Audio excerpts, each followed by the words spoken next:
Alrighty then. The YouTube delay is long. I need to fix something about that. But that's a future issue. I need to like update some of my streaming stuff anyways, considering it was my first attempt at doing this stuff. Where's the heroic quests? They're down there. Oh wait, they start in Limsa, don't they? We'll go ahead and do the caster because I've already done the first of the Limsa one. I don't terribly care about the experience, but we'll do it on Picta for the first one and then go to Summoner. The two that I can do it, like I said in the title, we're gonna do the streamer and the rest of the healers. I think I've done the first couple of the healer.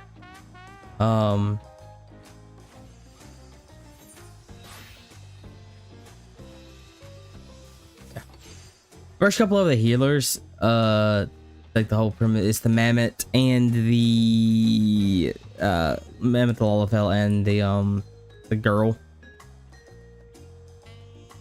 And if I don't do them, I'll forget them. So I just decided I want to go ahead and do this for today. Also, I'm going to be doing some Gil advice later on because there's the new Gil sync mount in the form of the motorcycle. And I want to show some ways to get some Gil for people because 7 million, not a lot for me, but it is a lot for some people. And getting 7 million is really easy if you know what to do. Oh, hello. Did Brook Ivu send you to help recover our stolen treasure? Yes. Thank the heavens, and judging from your camerats, you've learned the arcane arts. Yes. If so, we need your power and wisdom. Truth be told, it is wisdom that we require most. You see, even though the treasure has been guarded by people for generations, we know little of its true nature. Then, in ages past, the forests of our homeland were plagued with terrible beasts, a constant source of fear and danger. To combat this menace, our mages spent many moons researching the treasure, known as the Perch of the Apex. That's a name. Upon unlocking its secrets, they were able to drive the monsters into the woods, bringing peace at last. With the threats all but eradicated, our forebears forbade any use of the treasure, enshrined it within our village. As the years passed, we slowly forgot what it was to live in fear. Yet, as our struggles faded into memory, stories surrounding the Perch of the Apex, that is a name and a half, became legend, then myth. Now, none living are certain of its true power. Yet the peace was shattered by the member of the Passage of the Unbound. I forgot that was the name of them.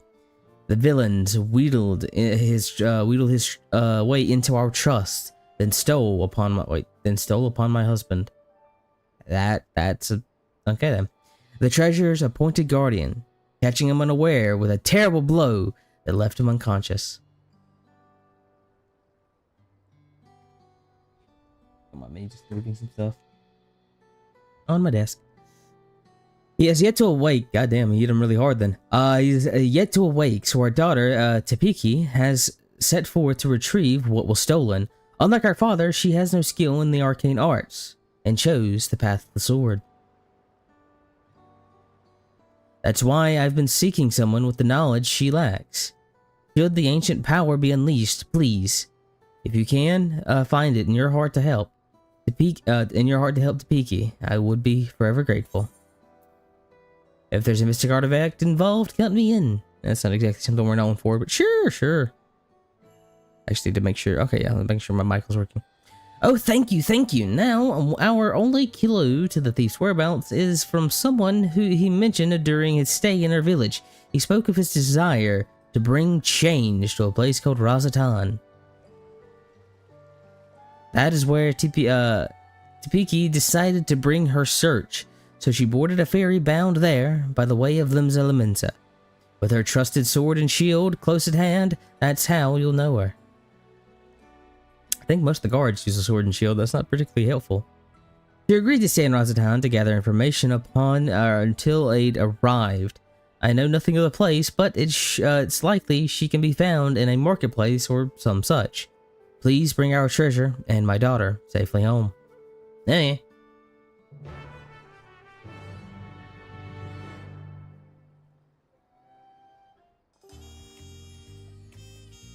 Dorazatan! And then Dilem's Lamenta, because that's where the other one is. That'll be later. Dun, dun, dun, dun, dun.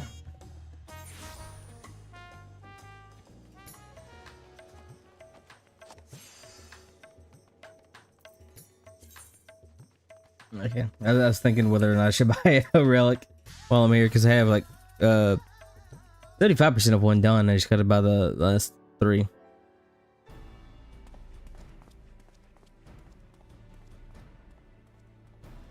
Ciao. Oh, are you looking for me? Whatsoever for? Your mother sent me. Theron, and you say my mother sent you? Yes. I take it she's already explained the details, such as how we know next to nothing about the treasure and its capabilities. We have only the legends passed down through our forebears to go on. They speak of a Tural Vidra, of an owl that once terrorized the forest, whose soul is sealed within the perch of the apex. The tales have only become more vague as the mists of time obscure the treasure's origin. Even our village's elders remember not but an ominous warning uttered by those who once wielded its magics. The master of the apex shall be showered with good fortune, yet leave only sorrow in its wake.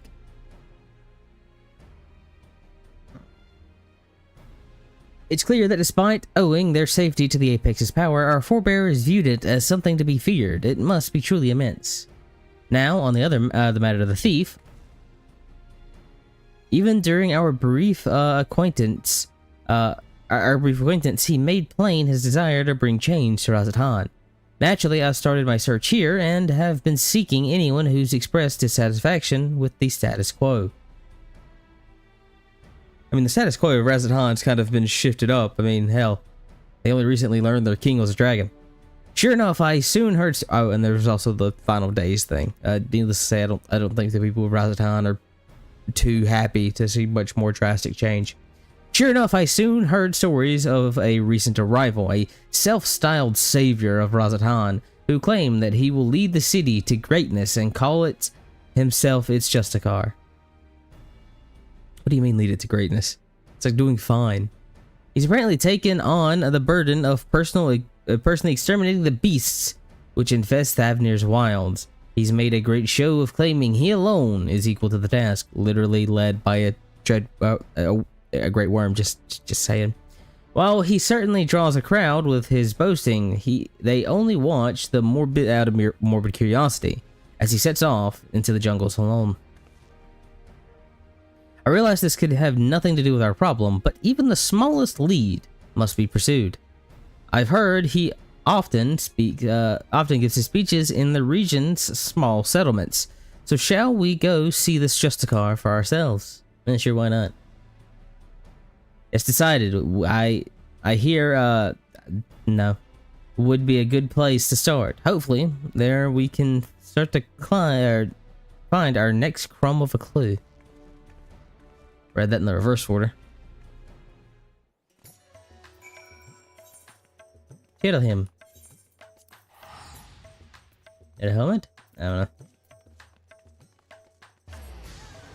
Oh, my magnesium sold. Neat.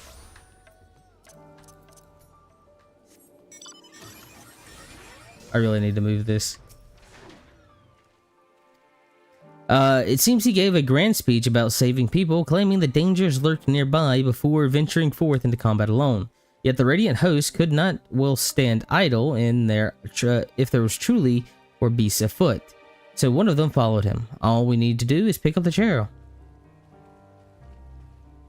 He ran towards the shroud, but you might be able to spot him from the Kajah's footsteps. You can see the whole forest from there. Thanks, you've been very helpful, so let Theron and us head to see what we can see.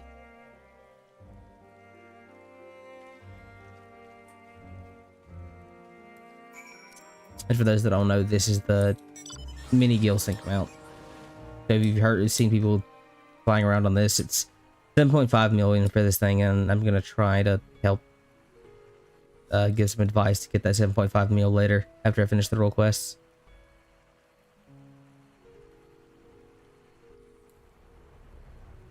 I need to put that one on my bar later. But actually, while we're going over here, I might as well do this because I actually put in my code today.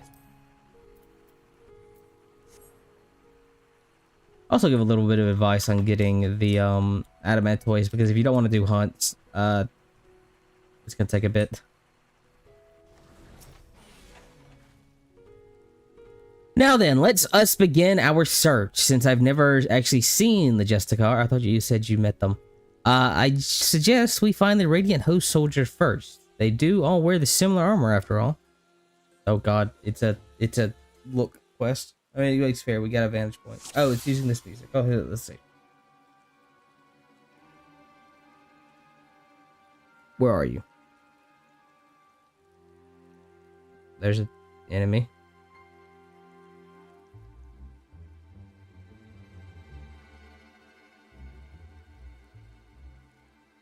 No, that looks... Oh, there's a fallen... Oh, there's the soldier. Whatever it is, it isn't moving anymore. Could it be one of the fiends the Justicar slain? That must be him, but what happened? We'd better get down there quickly. Okay.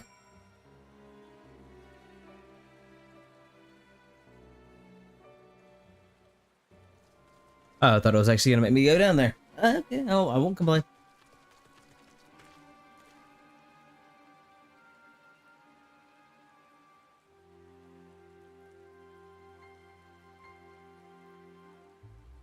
No worries, he's unconscious, but otherwise unharmed.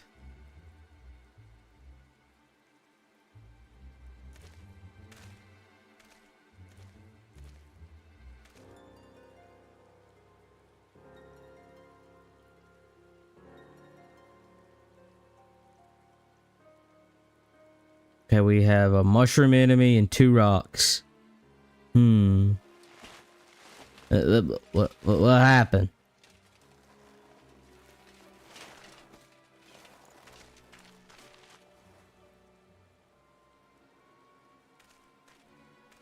Oh, 3 rocks, my bad.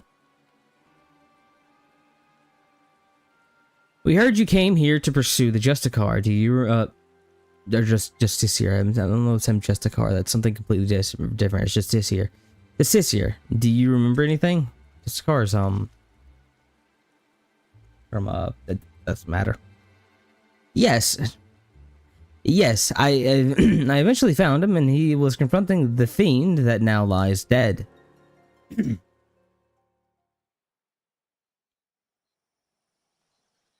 It's this here. Not a word I use a lot.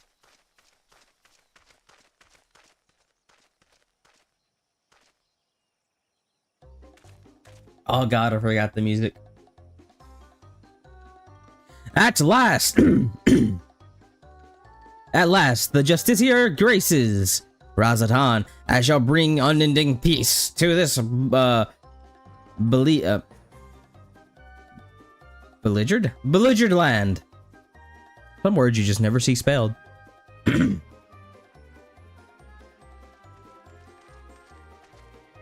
You are brave to follow in my path. You, indeed possess the mettle to even consider the terrors which terror our home, or threaten our home, let alone stand against them. Yet courageous though you may be, you are far too weak to fell a beast so mighty. Quit this place with your life, while you are yet powerful. Huh? Hi. I'm of the Radiant Hosts. If I ran from such meager prey, I'd become a laughingstock. Okay? How bold to look death in the eye without flinching. I doubt not your conviction to defend Razatan, yet I believe it pales before mine. Yeah, okay, dude.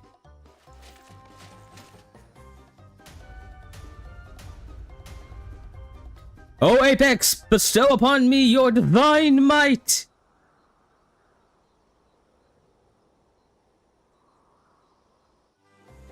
Eh? Do you not heed my call? I require your power even more than ever. Is something supposed to be happening? Why am I yet unworthy? Perhaps there's a button I must press. No. Ah! This is not what I expected. Stand aside. I'll dispose of this pest. Just give me a moment. I cannot end like this. I won't be made a fool. Come on, you moldy trinket. Transform me into the hero of Ramzan.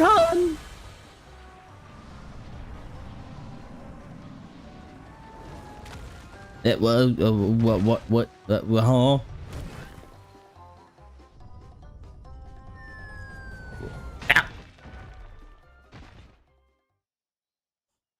So it dropped some rocks from the sky.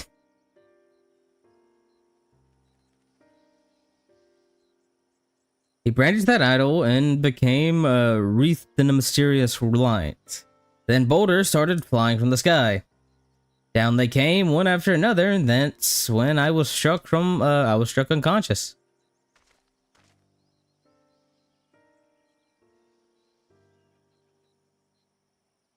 You're lucky you're alive. That's a big rock. I recall only faintly, but I think I heard the man mumbling, quite excitedly, as if he had come to upon sudden revelation, or as if he was overtaken by madness.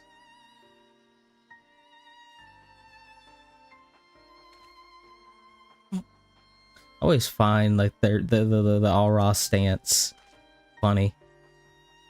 It seems he got away unscathed. Either he had an incredible stroke of luck, or whatever he was beseeching to actually answered. Then it's as expected. This justiciar is the self-same thief who stole the perch of the apex. I don't know, he dropped rocks. Doesn't seem like a very powerful relic. But no doubt he's long departed from here. First I'll escort this fellow back to the town and keep an eye on him. Head wounds can have dreadful after effects. I mean, he should be dead. That is a big rock. I'm just saying. You should be dead. You're not wearing a helmet. Kind of a bad soldier. Helmet's like the most important part of armor.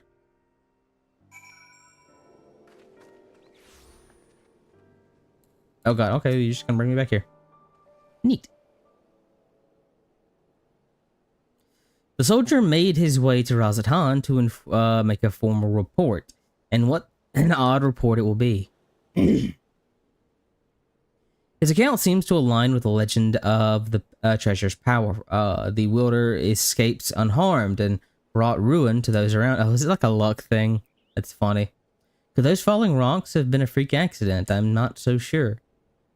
It's literally just going to make him lucky, isn't it? You won't believe it! He came again!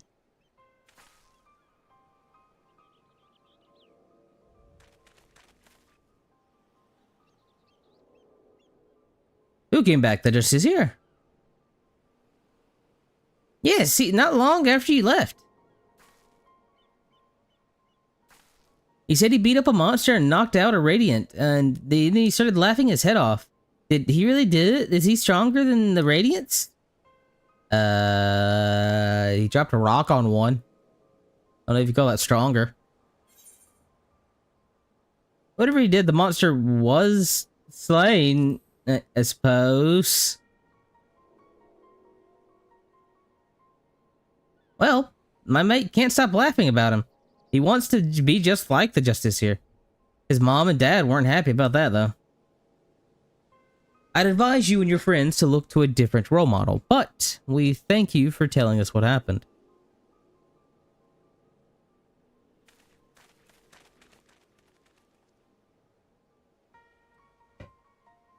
Well, there is one less fiend skulking about, I suppose.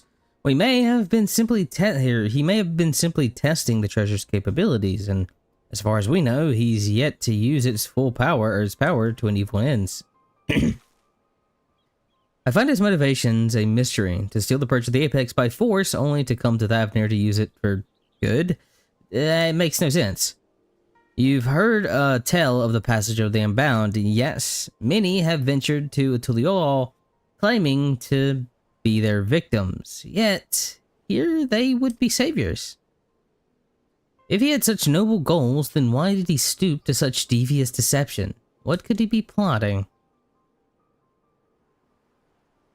But that's neither here nor there. He stole from my people, and that misdeed can't be forgiven.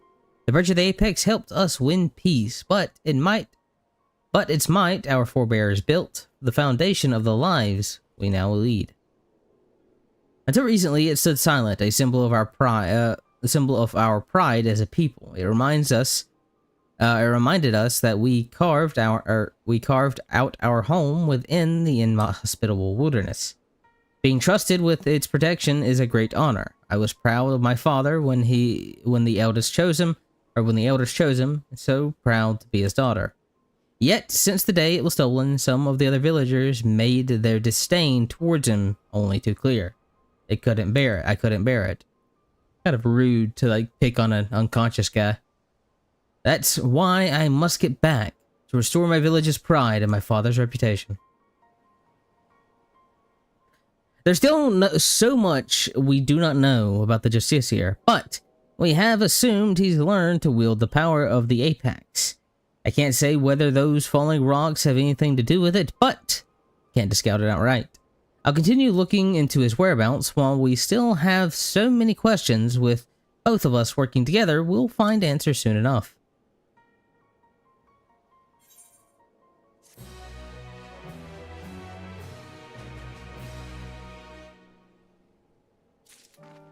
Well, I can do the next one. Neat. I can do the next one, but I don't think I can turn it in. I should have read that.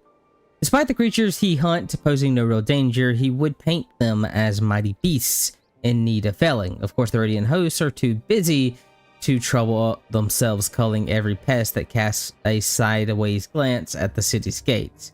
Yet the Justiciar has twisted circumstances to his advantage. He proclaims to anyone who will listen that the Radiant host shrinks with fear before these beasts, and that he's the only one who can eradicate them.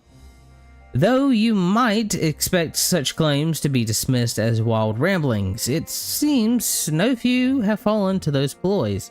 The whispers of his exploits among the youth have practically grown into a clamor.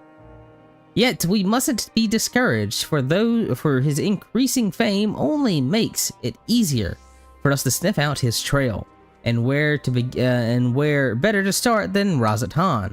I'll see you there.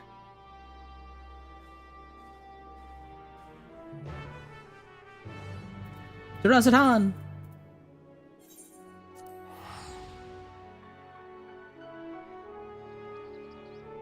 God.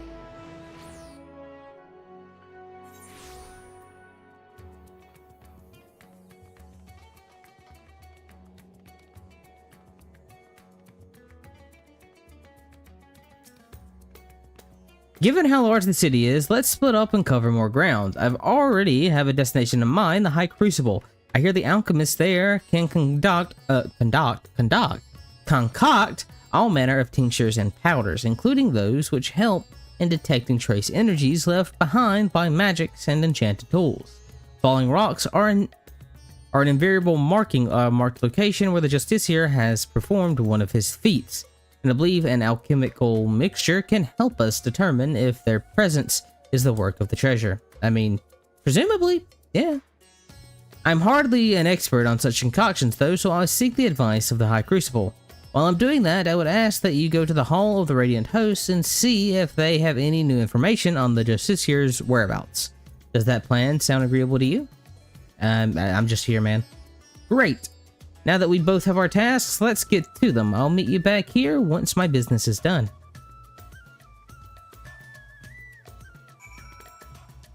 Yeah.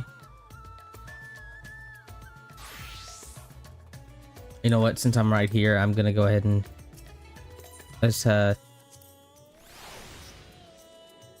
which one do I need?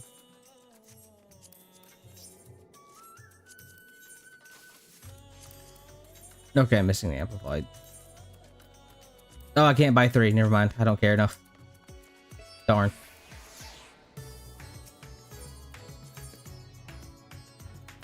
To the whole of the radiant host.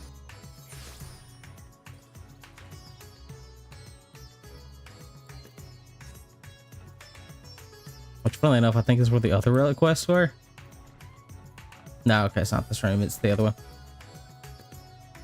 Still need to complete the Endwalker ones. I have like 2 quests. Oh, whoops, didn't mean to do that. Try as you might to refute his claims, the Radiant hosts are allowing monstrous beasts to run amok unchecked. You know how young minds are impressionable and difficult to change one's set. We initially disregarded him as a boastful eccentric, but his alarming sway over the populace can no longer be ignored. We are at present considering whether to open a formal investigation into his activities. You and this ally of yours have done well in your search thus far. We even have a working theory about the falling stones. Quite impressive. Or you even have a working theory about the stones.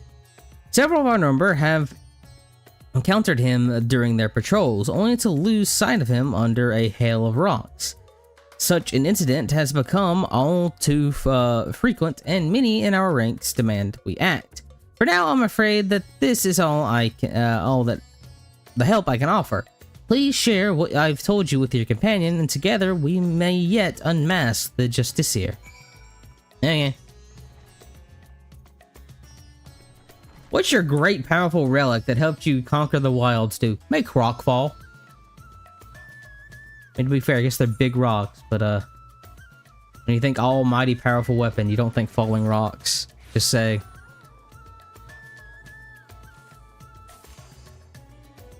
Like the other one, like the one we got, like saw in the healing, was like it creates like poisons of varying levels. Like, that's kind of neat. It's heartening to know that the Radiant host is taking this seriously. Thank you for speaking with them. I have good tidings as well. I explained the situation to the alchemists, and they provided a powder that should help detect trace magic in the surrounding environment. I say help because the powder reacts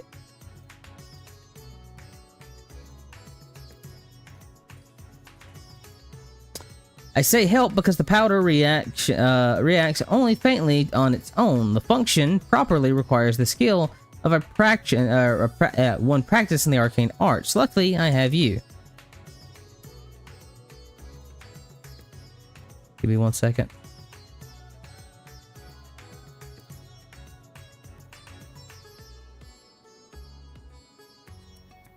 Dun, dun, dun, dun, dun, dun, dun.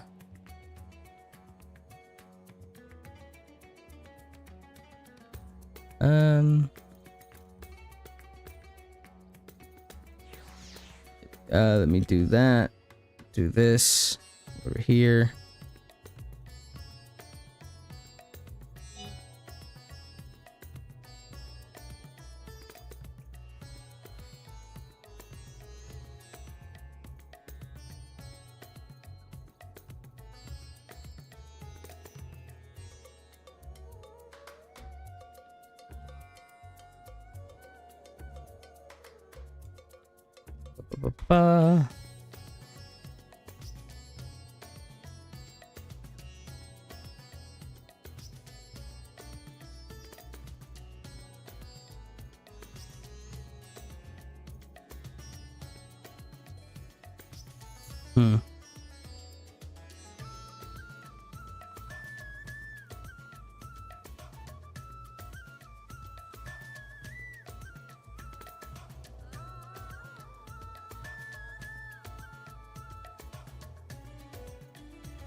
Okay, there it is. All right. Sorry about that.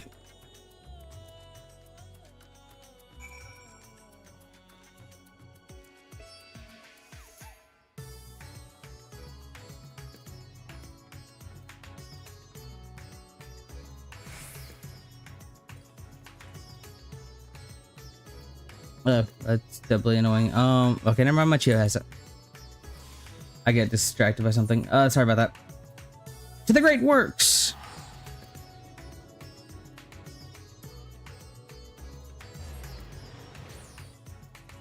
I don't know why that's not on by default. Oh well.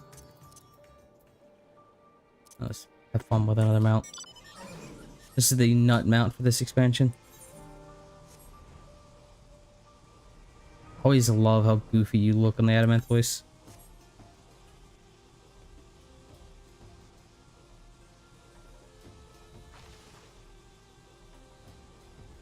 Alright. The Justiciar was sighted near here, and I didn't see any other conspicuous stones around, so I sprinkled the powder over this one. Now concentrate your focus, or inner eye, or whatever it is that that's the locus of your power, and see if you can't detect any unnatural forces.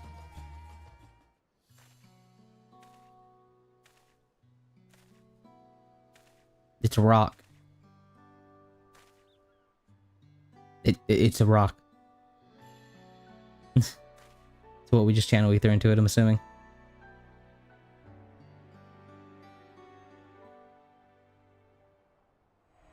Oh god. What the hell?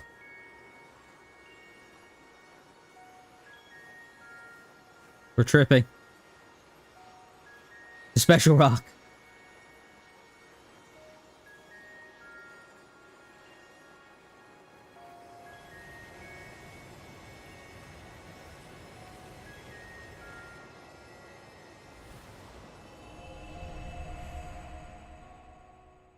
Okay, we just had like a spiritual experience with this rock. So were you able to detect anything? Yes. I knew it. You could do it. So because there's no crystal in the rock, the energy you detected must be the remnant of some kind of spell. Is that it? Right? Sure. And taking the story of the Radiant we rescued previously into account, we can only conclude that the Justiciar uses the treasure to call those stones down from the sky. I mean, as much as I'm making fun of it, yeah, dropping like rocks on people's head definitely hurts. At least we now have an inkling of its true nature. Even so, not every question has been answered. The Radiant told us that even as the Justiciar stood before the creature, he seemed to have trouble calling forth the Apex's power at first. My father once said the perch of the Apex is much like the wand he used to weave his magic. Of course, the main difference between them is the unique nature of the essence stored within the treasure.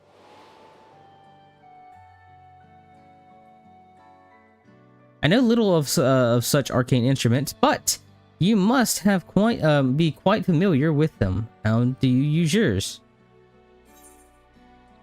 I channel ether into it. I prefer incantations. I rely on sheer willpower. You channel ether into it. Specifically, well, I'm not a black mage, but specifically, because this is my black mage glam, you channel ether through your crystal and then through your wand, because if you don't, you explode. Fun little lore fact about black mages. They're one of the jobs that actually has to use their job crystal, because if you try to use black magic without a job crystal, you explode. You literally spontaneously combust. So that's fun. I see. Even with the right instrument, spellcasting requires the use of specific techniques. The Justiciar seems to lack any such expertise. So, how did he tap into the treasure's power? I suppose the perk of the Apex possesses such unique methods of activation, or some unique method of activation. When I spoke to the representatives of the other tribes about their treasures, no one mentioned special techniques being required. Not that the relics should have much in common to begin with.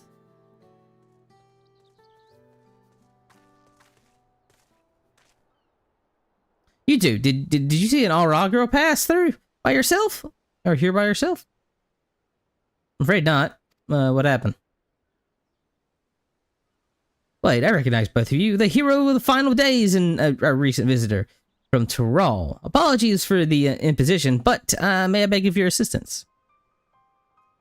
It's all that Justicier's fault. That girl, that girl said she was off to join that fool's crusade and ran out of Yilamad before anyone could stop her. No, that's not good. Her mother begged us to find her, but if she's following the Justiciar, she could be anywhere. You see, he's been sighted at locations scattered all around Thavnir. We can't stand here looking for rocks while a girl's in danger, especially if the Justiciar is involved. We have to help. That'd be much appreciated. We're searching places where the Justiciar has been spotted before, so perhaps you could start where he hasn't been seen. You mean everywhere else? Thanks, friend. Good idea. As far as I know, we haven't been sighted in the northern shores. Come, let's go. Eh, whatever.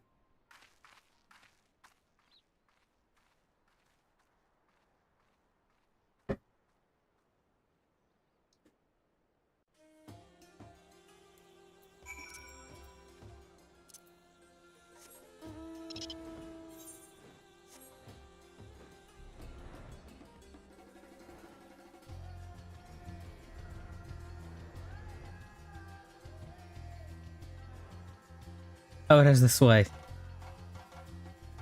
The sway on some of the mounts is so funny. Such a small, like, thing they added, but it's, like, incredibly funny for no reason on some of the things. Well, yep, that's what I'd say. Presumably it's the two enemies just standing here.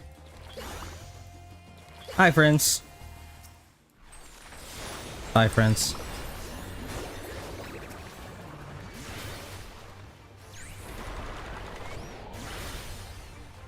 You suck.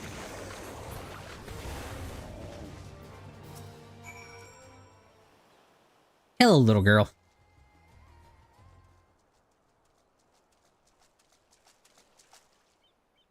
I heard fighting, so I came as fast as you were literally right there. I know I killed them fast, but you could have been here in time to help. I heard fighting, so I came as fast as I could. It's a good thing you arrived in time to save the girl. Thank you, mister. Thank you. I'm glad you're safe, but your mother must be worried sick. You shouldn't be wandering off like that, especially not to look for that trickster like the Justiciar. What? You mean he's a bad man? Yes, exactly. He stole an important treasure from my village. Now, he's using it to make himself look brave.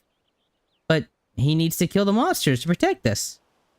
That's no excuse for stealing. He might have fooled you younglings, but the Radiant Host knows what he's up to. But he said he'd save us from the monster. He's our hero. Radiant said we shouldn't be scared, but we all know the Justiciar is the one who's keeping us safe. We need the Radiance anymore. We don't need the Radiance anymore. No hero can save the world alone. I always have to summon my friends. Look at this cool little crystal and everything.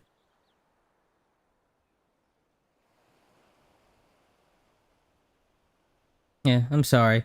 I couldn't say bad thing. I shouldn't say bad things about the Radiant. They protected us, everyone, during the final day. Well, final days. I guess I forgot how much they care about us. They tried. We'll put it that way. They tried. I'm so sorry. I'm so sorry, too. I shouldn't have spoken to you like that after all you've been through.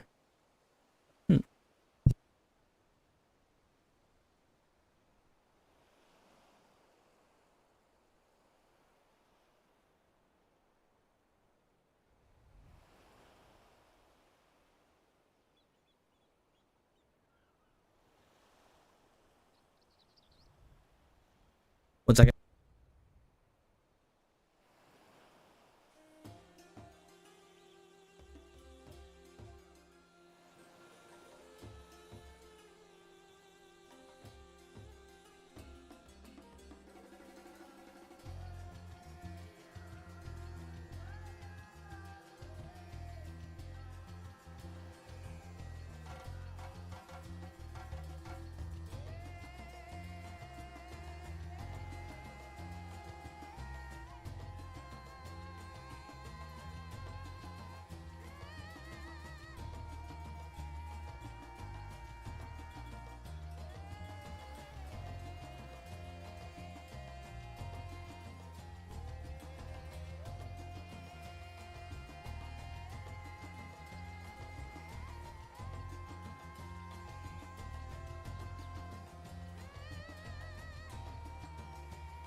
Sorry about that.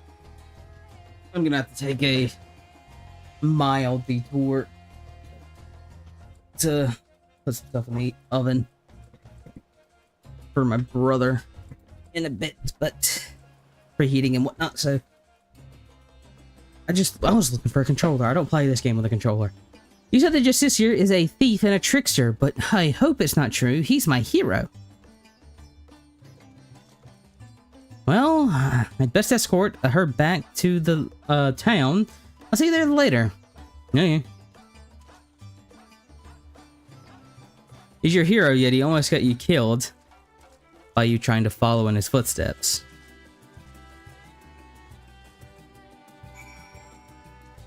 Lego. Oh yeah, I also got my new horse. Yay. Oh god, it has the sway. This one definitely looks weird. I was like, I can just teleport. And yeah, no, I can't turn it in despite me being able to, it's not worth trying to level. Like, it's 1,000,000 experience per, which is nice, but it's like not worth it particularly. I'll get the levels eventually anyways. Especially on the casters, they're usually the first thing I level anyways. I just said anyways like 5 times in a row. I need to set a timer. 1 second, because I need to not forget that is preheating. Un momento.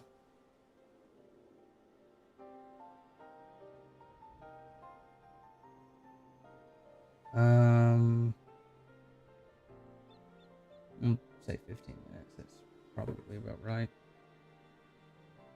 The girl and her mother are reunited. I think we can both give ourselves a pat on the back.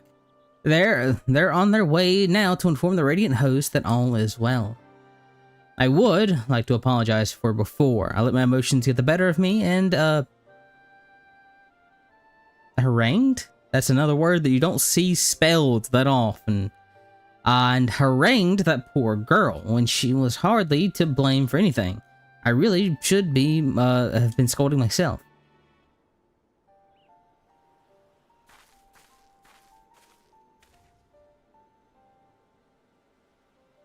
There's something I've been neglecting to tell you. The man who now calls himself the Justiciar came to us in the guise of a worldly merchant. He was eager to ask about the perch of the apex and its history, and I was equally eager to tell him, not even considering what he might do with the information. Jesus, I struggled with that more than I should have. I'm so proud of my father for being appointed as its guardian. I suppose I was trying to impress this stranger out of sheer vanity.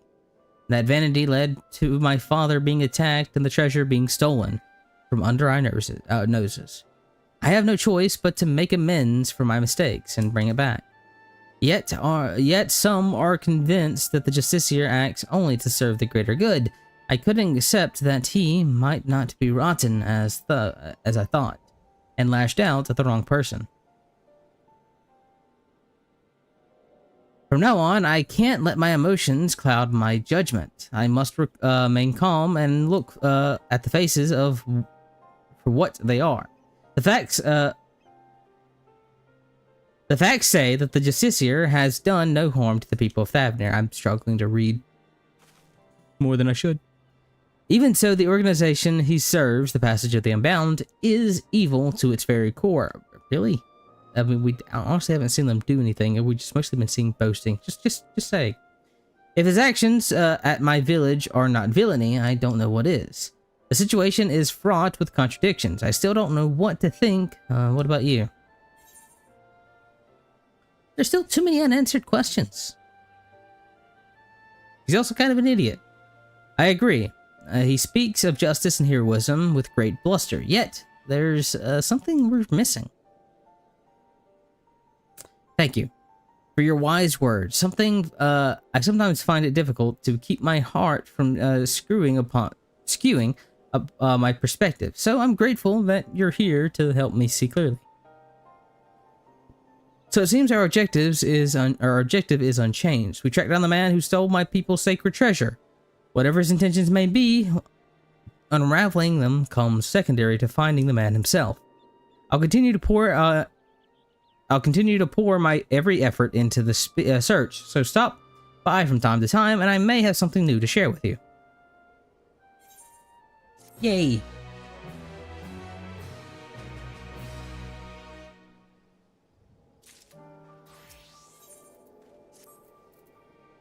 I hope you've been well. Since we last spoke, the Justiciar, we spoke like 5 minutes ago, 5 seconds ago actually, Justiciar has been busy felling fiends all across Thavnir, leaving a trail of witnesses and rocks behind in his wake. More than a few have reported seeing stones falling from the sky, which all but confirms our theory that the treasure is causing the phenomena. The stories share one more particular commonality. It seems the pests he hunts have all been of seedkin variety. Why he avoids beasts of flesh and bone is yet a mystery. It bears mentioning that each of these witnesses' accounts came from the people who were rescued by the Justiciar, who invariably appear just as these creatures attack. In fact, the Justiciar has been there to save the day in every single instance of seedkin-related mischief. Awfully suspicious, if you ask me. I'm not the only one who thinks so. Some among the Radiant hosts have suggested that the Justiciar is planning these assaults somehow, so he alone can reap the glory of thwarting them. I agree, and I think this should be our next avenue of investigation. Many of these incidents occur near the Giant Mall grounds, so we should start our search there. If we find one of these monstrous plants before it finds a helpless prey, we may be able to shed light on the Justiciar's methods. Time is of the essence, so let's leave at once.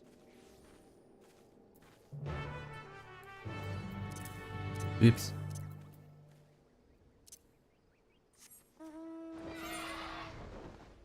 Where is it? Oh, it's all the way over there. Hey, my dress sold. That was the last one. So while we're going over here, I guess it'd be faster to teleport to Telakistan, or Palakistan. I don't know where the T came from. That was just random.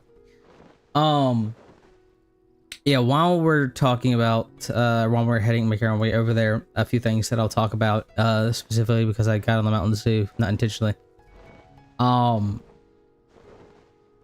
So I planned on giving away, Mountain Zoo codes, and I still do. And I think the first, or maybe I might give away 2, is going to be this Saturday. Because we're returning to FC events. The first FC event of Dawntrail is going to be some Fate farming. And I think that it being the first FC back for the expansion, that'd be a good time to give away some of the Mountain Zoo codes that I have. So that's just something of note. And the Mountain Zoo is this thing. For those that haven't seen it in game. Which is just a green mountain, a green zoo. So, but yeah.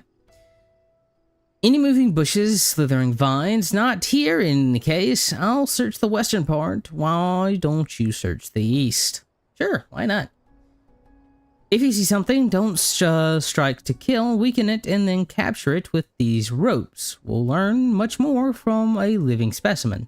That's kind of fucked up. Just gonna beat the hell out of an animal and just like poke and prod it until we find out what we want. Okay. Damn, lady.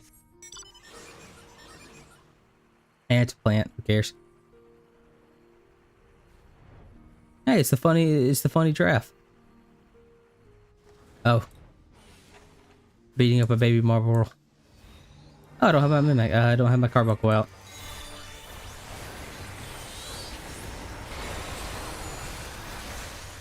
That's probably weak enough. What do you mean? Okay. Sure.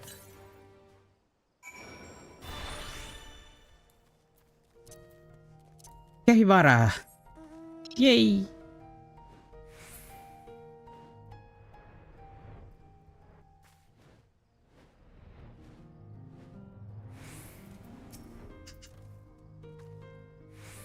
I see plenty of fauna roaming about, but the flora all seem to be in the rooted to the ground variety. Perhaps my hunch was incorrect. Found this marble seedling. You found one. In fact, this is exactly as an eyewitness described. Why don't you keep it for the time? Bring it to the Great Works, and I'll ask my acquaintances there if to examine it with all haste.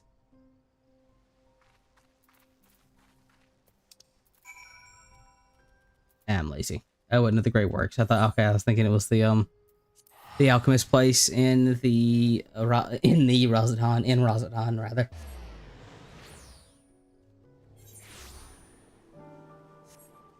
Lego.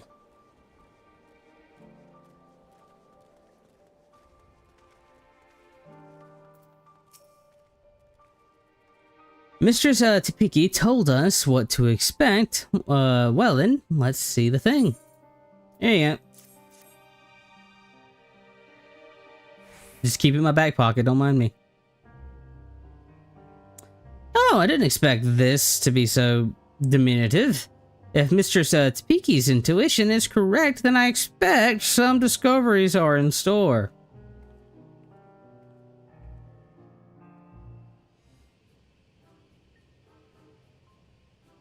Move you over here.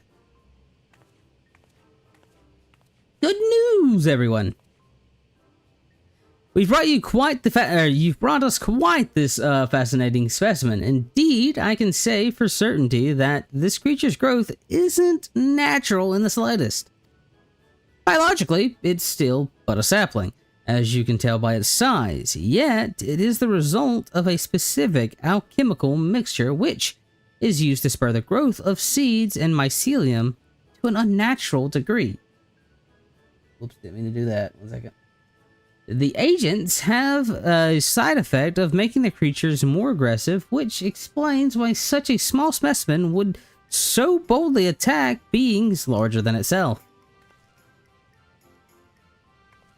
Yet the solution requires ingredients most rare, and the cost of procuring enough to synthesize it would be beyond the means of most.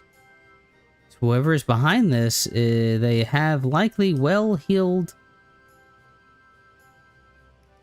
As for the creature themselves, if they were to grow artificially, perhaps that explains why most of the incidents involve small seedkin. Rather than waiting for them to mature naturally, the Justiciar must have accelerated their growth so that he could employ huge numbers over a short span of time. In fact, his plan likely requires they be small, weak foes in order to guarantee his victory. After all, the great Justiciar can hardly be expected to bear the blemish of defeat. With these new details brought to light, it's almost certain he's staging these attacks on the common folk. Now we have a new perspective to guide our search. Perhaps you should return to the town. I hear the Justiciar is the talk of the village, and they doubtless have stories to share. A splendid idea. Thank you. Your findings have brought us one step closer to unmasking that villain. Let's hurry to the village. The more accounts we have of the Justiciar, the better our chances are of predicting his next moves. There you go.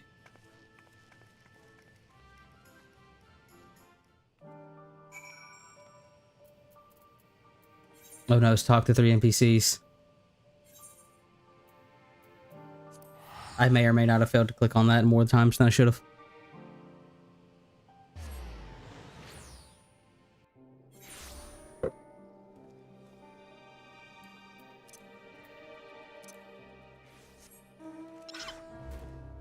Funny. Rest assured, the Radiant hosts are well aware of the Justiciar. Every day we receive more reports of him combating beasts in the surrounding wilderness. These encounters are never on well-traveled roads, it seems. They occur in remote regions that we scarcely patrol, along routes that are only used by the small number of merchants and porters. We've concluded that the Justiciar either has uncommon knowledge of the behaviors of these creatures, or that he's keeping close company with a merchant who travels those obscure paths.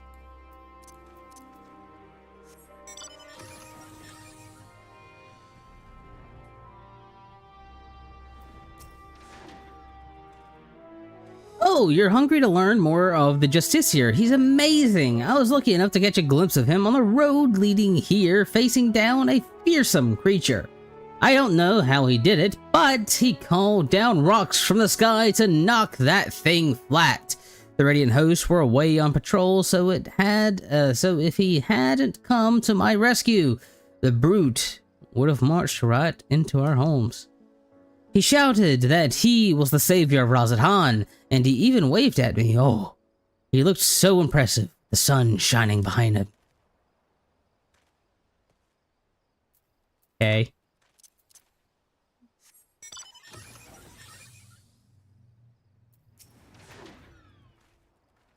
Don't tell me you've come chasing that half-baked savior. The younglings might have taken in by his honeyed words, but anyone with experience can see that he's nothing but a charlatan. And I have a story to prove it. A merchant I know took a tumble as he was transporting his goods. Not long after comes the Justiciar, looking chivalrous, Jesus, as you please in his shining armor. But did he offer to help a friend? No. He ran off with nary a glance backwards. He may go on about slaying beasts, but a real hero would never ignore someone in need, even if they were just suffering from a scraped knee and a bruised ego. Okay, I will turn this quest in, and then I need to go put that stuff in. And I have to set another timer to get it out.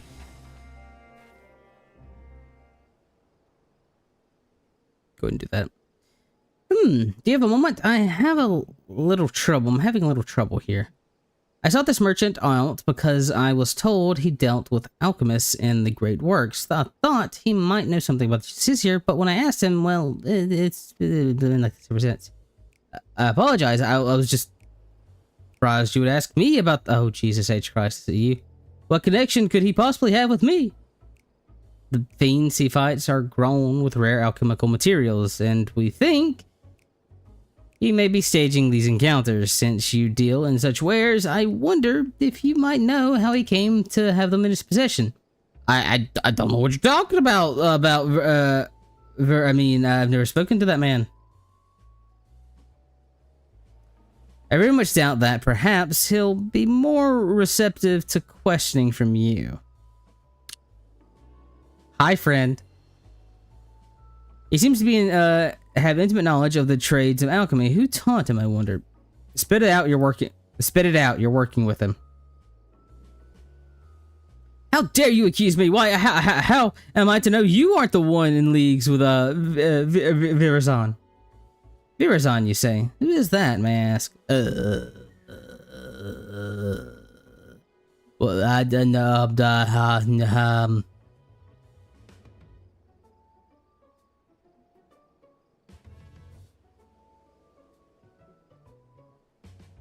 I'd be a fool to continue this charade any longer. My son, Virazan, is the one you know as the Justiciar. To be suddenly confronted with his litany of misdeeds, I quite lost my composure. You're his father, then you know how he came into possession of such rare materials and knowledge? Aye, he stole them from me. My most valuable materials and my precious maps. Yet, I was the one who chose to hide that fact and bear the blame for that consequences. What can you tell me about him as a person? I was obsessed with the tales of legendary heroes, even from a young age. I paid a great deal of money to have him tutored in the art of the bow. He became quite skilled at it, in fact, but not quite as skilled as his arrogance led him to believe. Due to this, and perhaps a lack of ambition, he never aspired to true greatness. Instead, he came to rely on the fanciful equipment and exotic potions rather than honing what skill he had. It pained me to see him fall into disillusionness,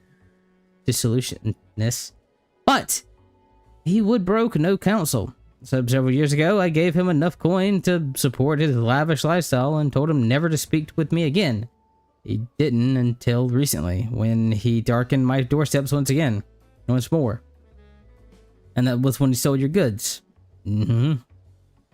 Although I would have willingly given them if he had asked, but he was rambling almost incoherently, saying about that his heroic deeds as the Justiciar had caught an eye of someone named Apayi, or Apahi, leader of the Passage of the Unbound, whatever they are.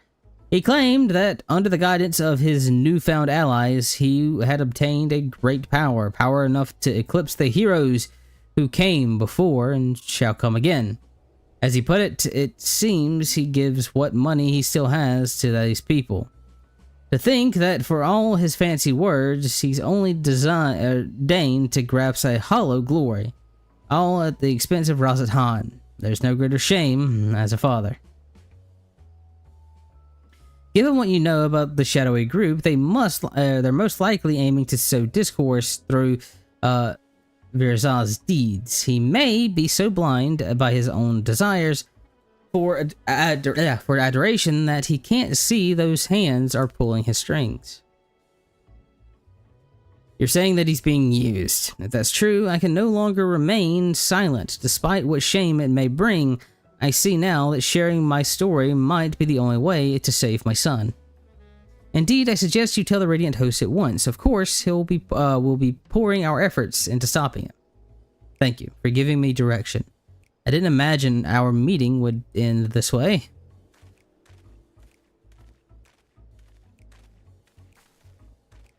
Truth be told, I'm not entirely unsympathetic to Virzal. I basked in my father's reflective glory, while having none of my own to speak. The glory Virzal seeks is similarly false. I too shall visit the Radiant Host. That caught me off guard.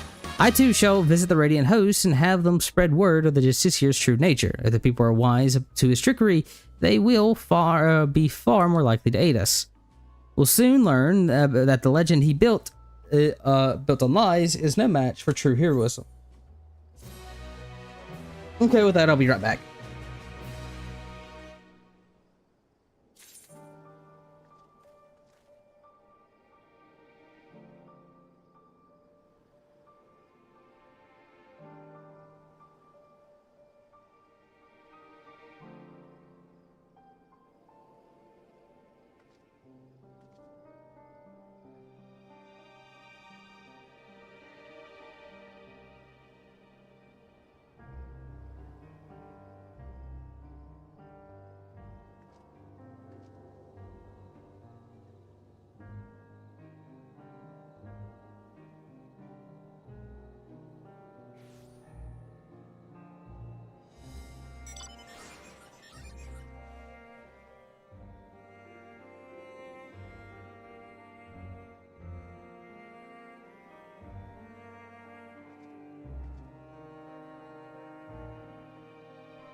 I don't know. It's like, oh, buying some chicken strips for them, which is why, well, chicken patties. They want chicken sandwiches, but because I'm not looking into much later. Come on, me. Looking at something real quick.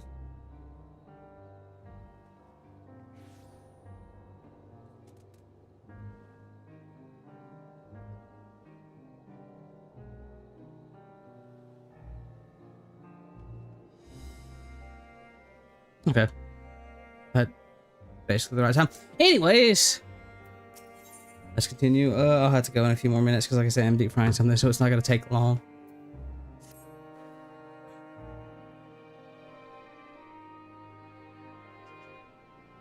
Greetings. Berzal's father has been as good as his word, and confessed the truth of his son's actions to whomever will listen. Even among the younglings, far few sing the Justicier's praises. The tide is turning on in our favor, and the Radiant Host are making ready to tighten the net. Speaking of which, they had curious news to share. They've been examining the stones left behind by the Justiciar and noticed a pattern. They were all a variety of rocks commonly found near the site of each encounter. For instance, near the Giant Skull grounds, the Justiciar seemed to have been calling down a hail of what else but Giant Skull. And I have my own theories about what this means, but I'd like to hear your thoughts. The rocks weren't summoned, but moved. Indeed, the Purge of the Apex likely lifts whatever stones are nearby and brings them crashing down to the earth. If our suspicions are correct, we're one step closer to unraveling its mystery. But despite these favorable judgments, the Justiciar's popularity remains a problem. Even with these recent blows to his credibility, his most adamant followers still idolize him. In fact, I hear he's handing letters to youths in Razatan through their content. Their contents are a closely guarded secret. All the more reason to investigate, don't you think? Once we get to Razatan, if I question people around the marketplace, you could cover the city's western quarters. That's where his younger followers tend to gather. After we've collected enough information, let's meet to share our findings. See you again in Razatan.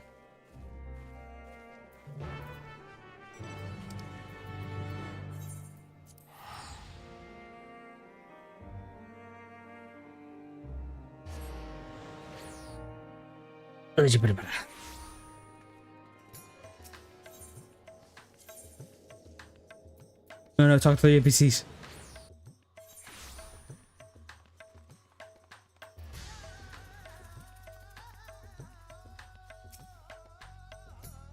The Justiciar gave me an invitation himself, only for some thief to snatch it right out of my hands. Huh? You believe in the Justiciar too? Well, I didn't even have a chance to read the whole letter before it was stolen.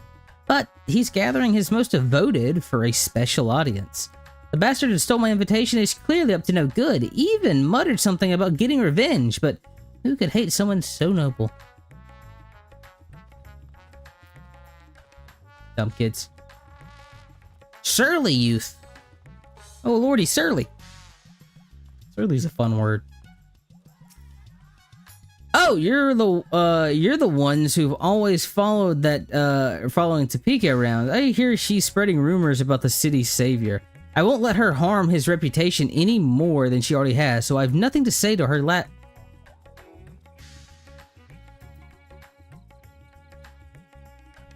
You're only alive right now because I stopped the final days. You know that.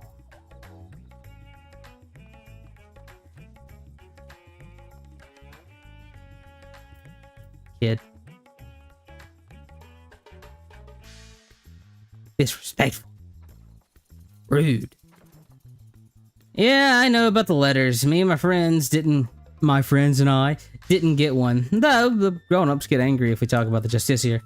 But guess what? I heard Zashal talking about him over by Mirds Mahane. He had a big grin on his face too. Does that mean the Justiciar isn't a bad man like the grown-ups say?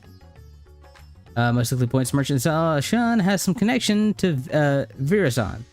He was last seen near the... Okay, oh, Jesus. That's gonna be the closest to the right.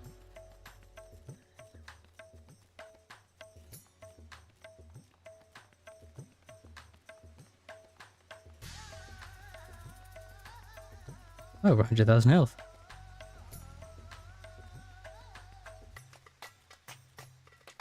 Na da da da da. I'm walking right past it. I'm a dumbass. Before we continue on, because there's a lot gonna be more reading. I'll be back. I'm not gonna, because I just want to make sure stuff doesn't burn.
Chicken's done, but now they want fries, so I have to do that too.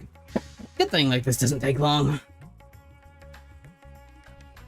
Nice like part about just trying stuff. Gonna cook some fajitas either later today or tomorrow. Or tomorrow because I gotta marinate the meat for it. It'd be a crime if I didn't do like fajitas or tacos at least once during like the beginning of Dawn Trail.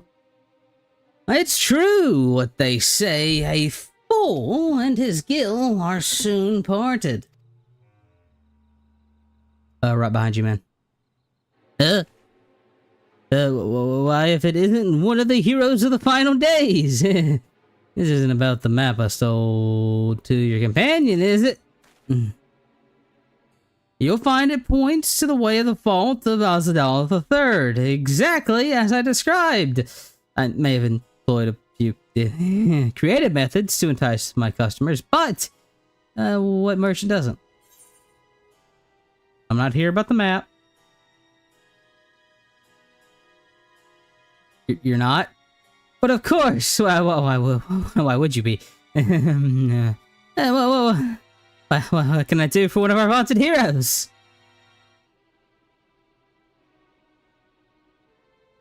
You're after the Justiciar. Your choice of query is unusual, to say the least. But perhaps I can help you along. a young man came asking for a map to open the way of Onzero. I told him every map I had, assuring him that the one he needed was among them. I suppose he found it, as I hear these letters that were handed out contain a copy of the map. I dare say that the young fellow was the Justiciar himself, and he's planning a clandestine meeting in the Anzel canals. Mind you, it appears he has no shortage of enemies. No doubt they'll try to interfere. Thankfully, Rasatan isn't known for large-scale criminal organizations, but that he hadn't kept the less scrupulous citizens from dirtying their hands when times are desperate. From what I hear, bandits seeking to rob trade caravans kept running into the Justiciar during his fiend-failing exploits, causing their raids to end in failure. Like as not, they'll try to infiltrate his group of followers and settle the score. And that's where my knowledge of the matter ends. If you're wondering where the meeting place is, all I remember is that there's a spot marked on the copied maps is somewhere in the Shroud of Smanga. So, does that answer your questions? Yeah, for the most part. We're good. Also, you don't got to worry about the whole Estinian thing. There was no saving it. He makes his own mistakes.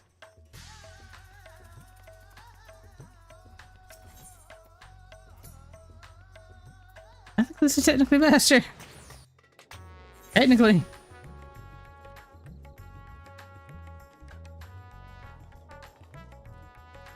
Na na na.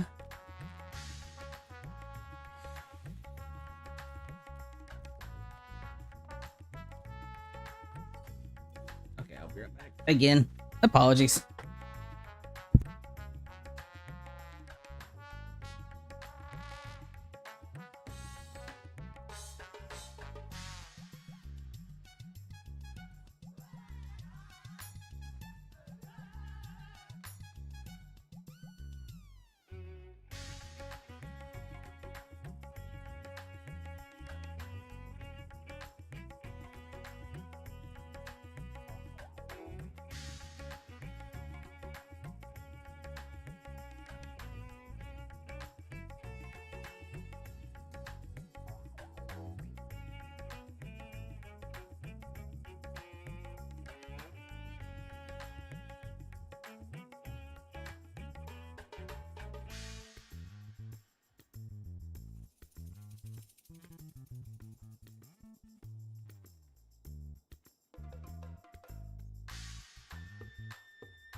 And with that, my duties to my younger siblings are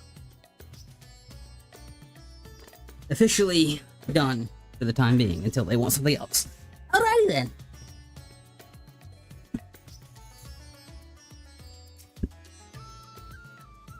Those in support of the Justiciar didn't... Should actually move things around first. Okay, I'm gonna be eating a little bit myself. Those in support of the Justiciar didn't seem to be surprised when I told them of his misdeeds, but still, they're reluctant to betray him. In short, I've had no luck. What about you? Oh.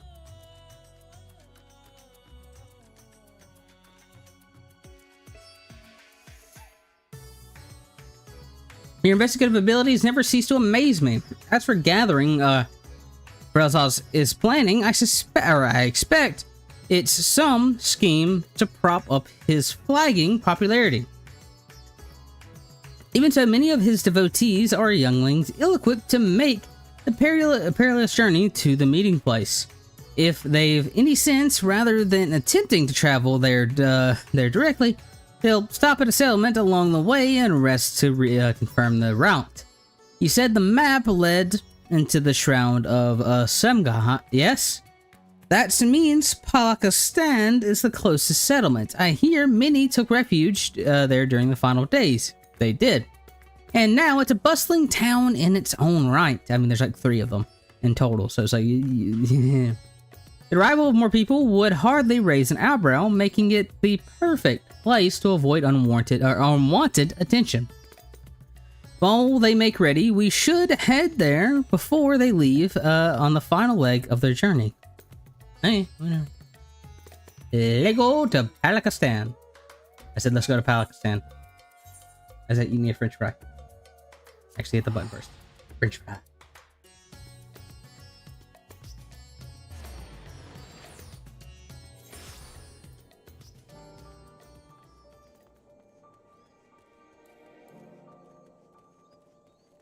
I'm enjoying the comedic nature of these role quests. I was right! Many of the youths are carrying pieces of parchment. Those must be the letters. Yet it seems my reputation has preceded me. Our suspected followers clearly avoid me whenever I try to approach them. Still, we can use this to our advantage. None of them would dare leave Palakistan while there's a risk I might follow after. I'll keep watch over this over their comings and goings, but we'll make sure to leave obvious blind spots, and if one of the Justiciar's followers attempts to escape the village, I need you to go after them. Now, find a... Oh, God. Everyone's favorite quest. Yay.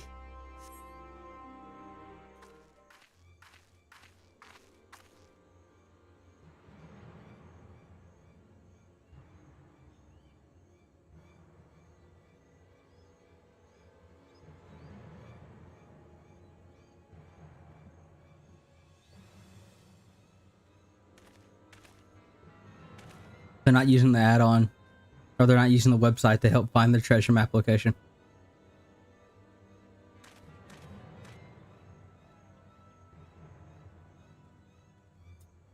Oh shit.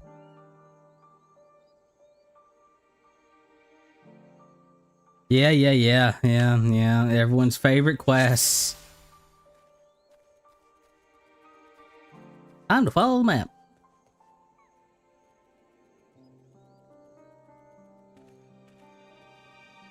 You know, you think he'd be,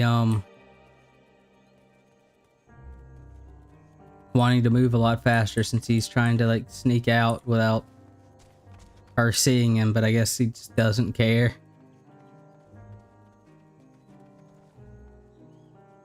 Just gonna take a casual jaunt through the wilderness. Is someone there? Yes.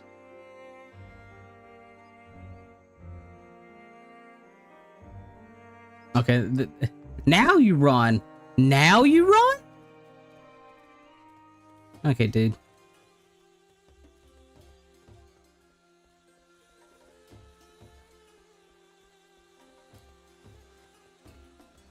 You do you, brother.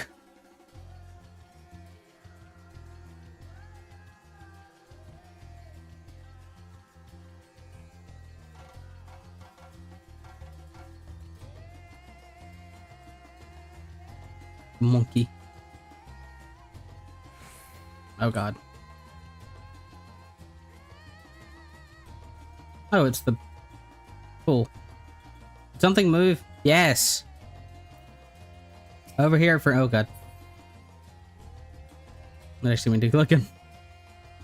Okay.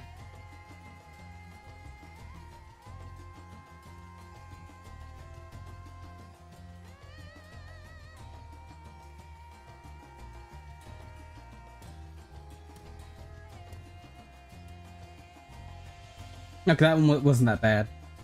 That's like the shortest one we've had this expansion.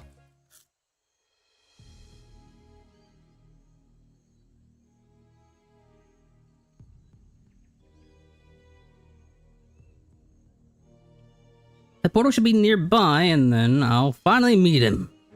No, you won't. Hi, friend.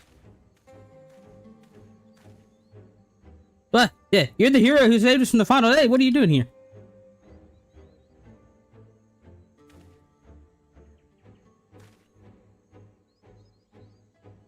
So you're working alongside that woman I saw at the village? I heard about the rumors she's spreading, but I had no idea she'd enlisted your aid. The Justiciar saved me, you see. I was transporting goods for a local merchant, and who was too miserly to even hire a proper escort. A ferocious creature ambushed me, but my savior appeared out of nowhere, and I saw the beasts. I owe my life. That's why I came here, to see if there's any truth to the rumors. But now I understand that I'm in over my head. I'm going back home. Here, you can have the map. I trust you to take the measure of the Justiciar and share the truth with all. Well, I might kick his ass, but that's bad.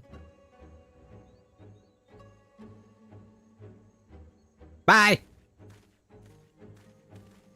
Then we just see one of the gorillas just like dunk on that man. Apologies for watching from the shadow, but I was afraid my presence might have startled the lad. I was able to hear what he said, though, and his gratitude towards the Justiciar seems genuine. I dare say the other followers feel similar. Now that we have the map, let's open the portal and confront Vera. Hang on.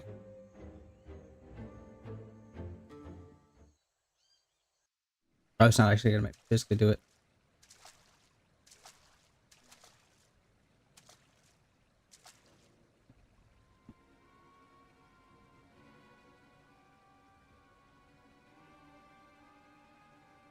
It would have been really funny if we came in here and just heard the treasure map thing.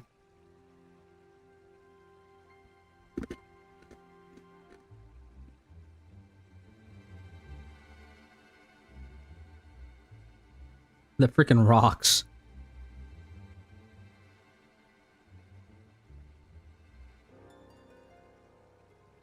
What a sight. Did the treasure cause this?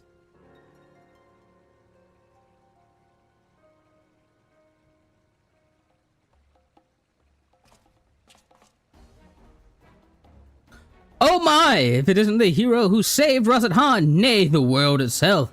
I never expected someone so vaunted to attend my audience, but I'm honored nonetheless. Sure, dude. Sure. Enough of your games, Verazah. Stop with this madness at once. After giving you such a warm welcome, these are the thanks I get. Well, 'tis true that I was once known by that name. 'Twas merely a guise I wore until I discovered my true self. So long as I am under this I am the masked hero of Rasathan, I shall not be suffered any to call me Verazan. But that's your name, isn't it? Hero should take pride in his name.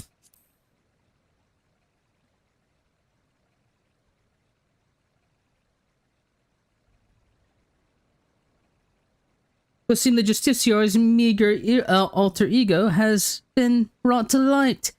But Will he shrink once more into the shadows of the mundane obscurity, or embark onto the next journey of his chapter of his legend? Oh, he's taking his mask off. You know, that looks about right. Very well, my name shall ring throughout Razadhan. Let it be known that I am Justiciar Verazan. Verazan is the Justiciar. What are you saying? You unleashed the Perch of the Apex upon your own followers. You know its name. Wait, I remember you, the girl from Azoktaral. Yes. Your village's artifact is not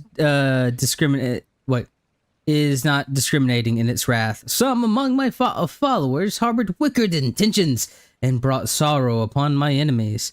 The truth of heart caught in the aftermath were merely unfortunate.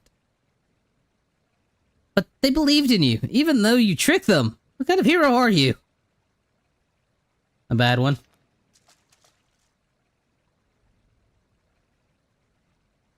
You two would oppose me.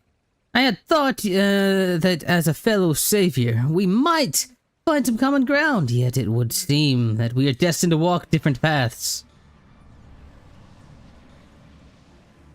Now faced with unknown peril, a great fervor rages within me.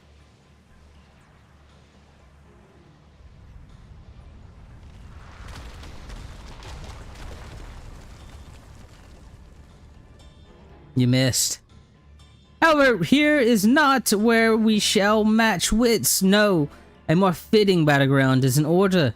We meet again soon. You have my word. Okay, dude. Whatever. Yeah, shut up.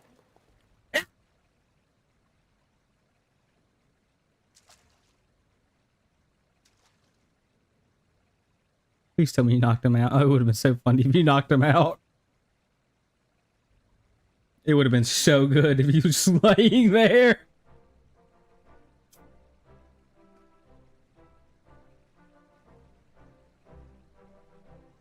So can you tell us what happened here? I don't think I've ever seen a red aura. He gathered us all around and made a grand speech, claimed he was the hero that would drive back the flood of fiends threatening Thavnir. Then he spoke of his anger about the recent rumors. He told us to go forth and repair his damaged reputation so that people would love him again.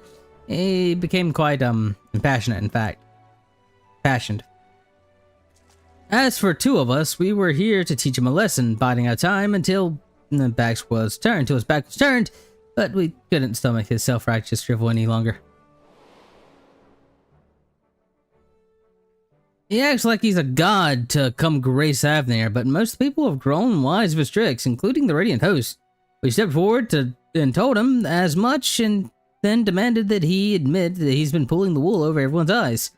That's when he started waving that thing about, and we soon learned that rumors of its power were true. Rocks started falling all around us.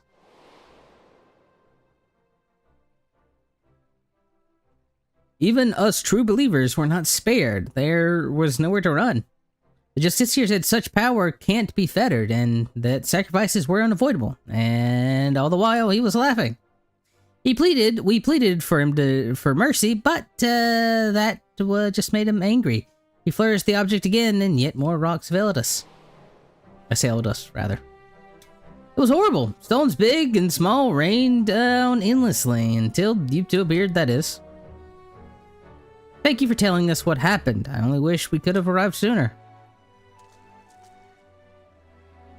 Now, just to set things straight, it was you two that brandished your weapons first, yes? Well, I won't deny that, but we were only trying to bring truth to his misdeeds to the light, though we might have had some personal score to settle on top of that. She looks so angry. Before I left Pakistan, I asked the Radiant host there to look out for anyone returning from the wilderness. I suggest you head there and seek aid. While you're there, share with them what you just told me. As for the pair of you two, I don't even think about running away, or you'll have to deal with us. Oh, God! Oh, yeah.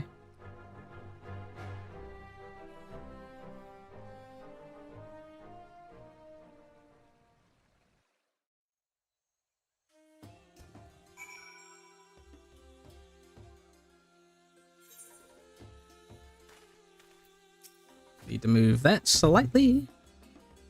Everyone has returned to the care of the Radiant Host. As for those ruffians who meant to attack Verazon, I mean, we were kind of gonna do that.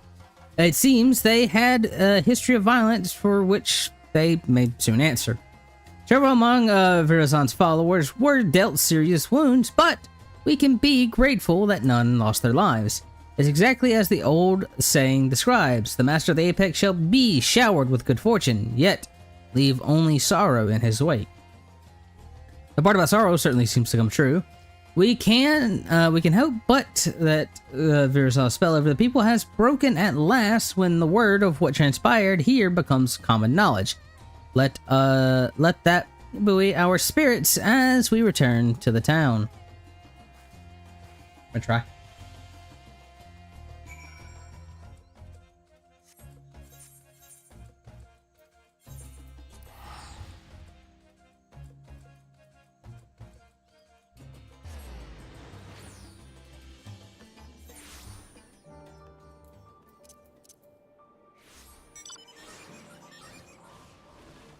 I did not need to get on that mount to move 2 feet.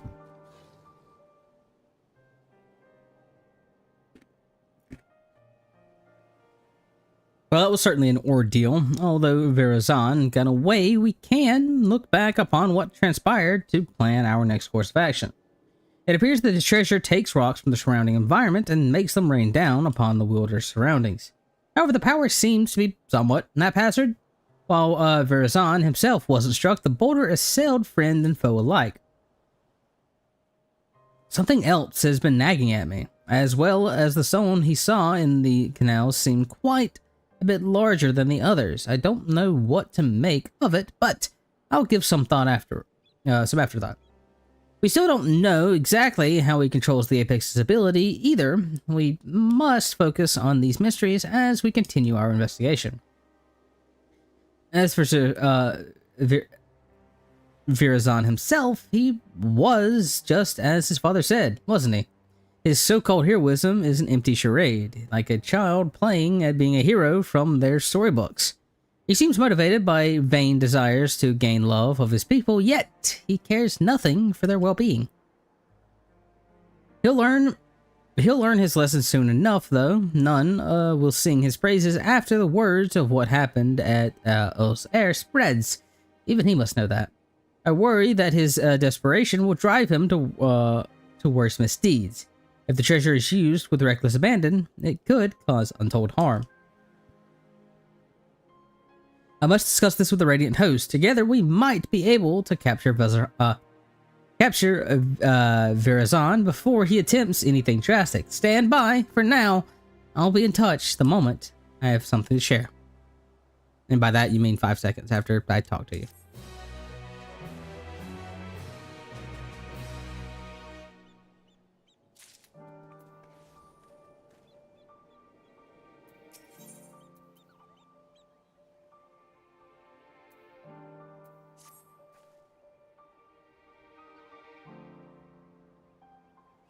It seems Verazon has been laying low since our last encounter. I'd say, however, that my investigation has uncovered little, but there's cause for celebration.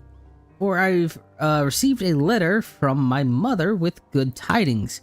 My father has finally awakened after grievous wounds dealt to him by Verazon. He's well enough to travel to Tuliolo. In fact, in May already have arrived.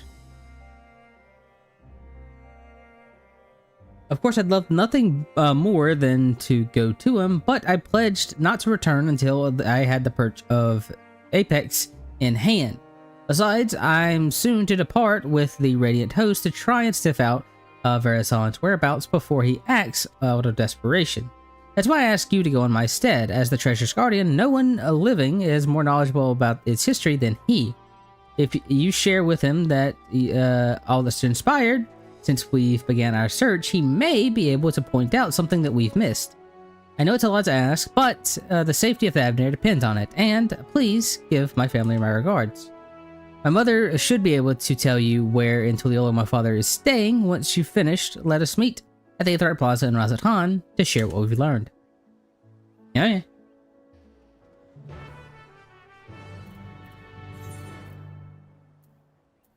You're paying for this, by the way.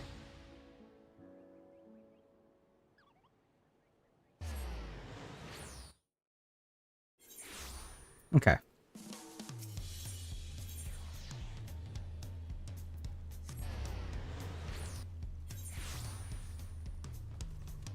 Da da da da da dun dun dun dun da da da da da da da.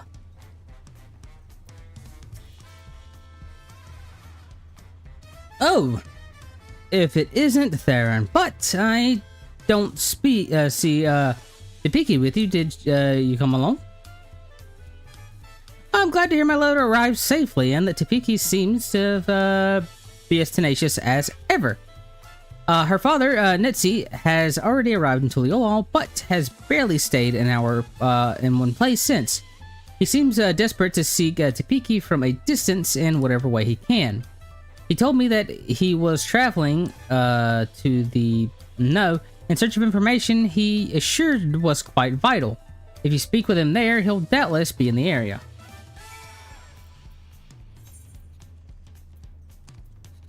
Oh, he's in Shioni.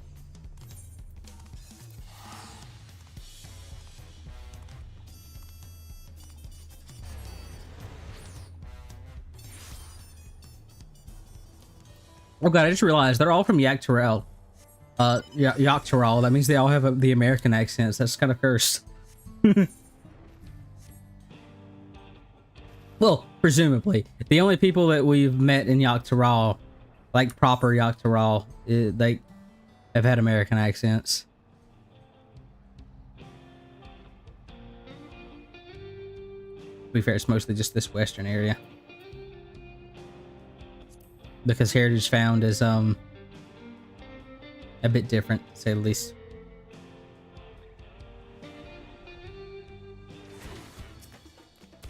Bye, friend.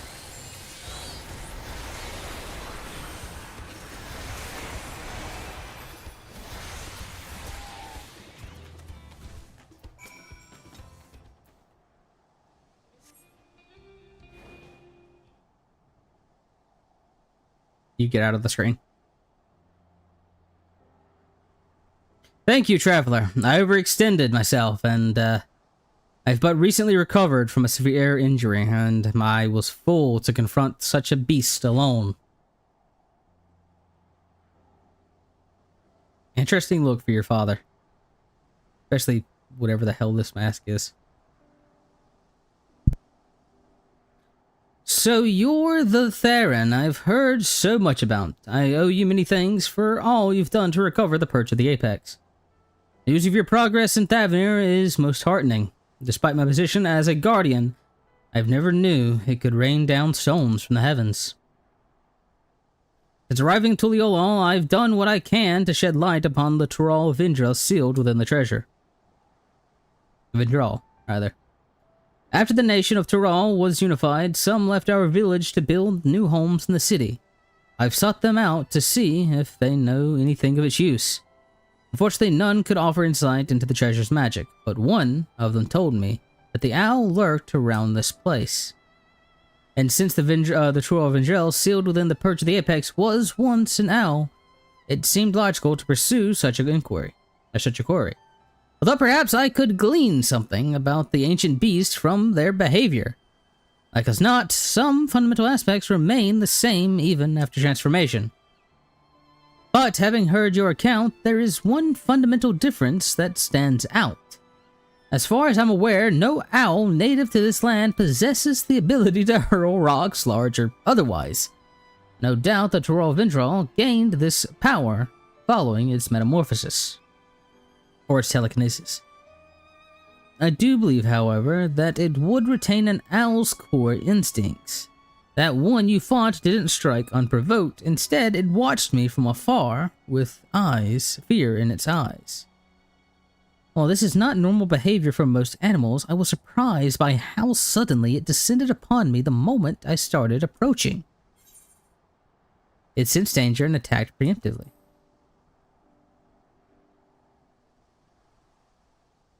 I had the same thought. The owl sensed the threat and chose to confront it rather than run from it. And the same impulse may have driven the Tural Vindral. Indeed, that correlates with something I've heard from one of my countrymen who had relocated to Tuliolol. He spoke of a continuation of the tales passed down from the elders. No hunter's arrows could fail the apex. It was struck down in a storm of its own wrath, made wild by a heart of fright. Thus was it sealed away at last. Now, judging from the owl's behavior, I can theorize that the treasure is activated when the bear senses danger. And according to the story, this power can easily get out of hand if the bear is panicked. Of course, the theory must be tested. Virazan will certainly use the Purge of the Apex again. When he does, I ask that you and Tepeki pay special attention to the circumstances leading to its activation. You have my thanks. Though I admit, I have yet to recover from my long convalescence. And I would only be a burden to you. I wish I could aid my daughter another way, but you more than make up for my absence. Please lend her every bit of knowledge you have. I pray that my daughter will soon return home, treasure in hand. I like it. Good dad. Just got out of the hospital. He's like, I'm gonna go fight a bird to help my daughter. Good man. Jesus H. Christ. This family is extorting so much money out of me through teleport costs.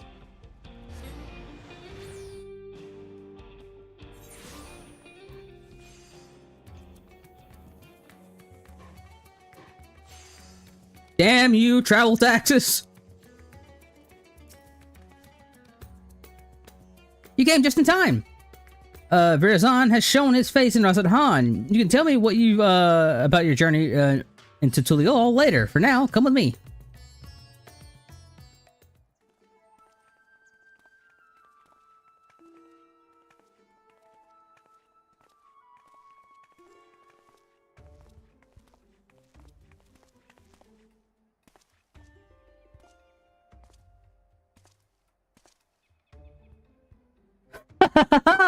Are you surprised? Thanks to the Sage Council of a fellow hero,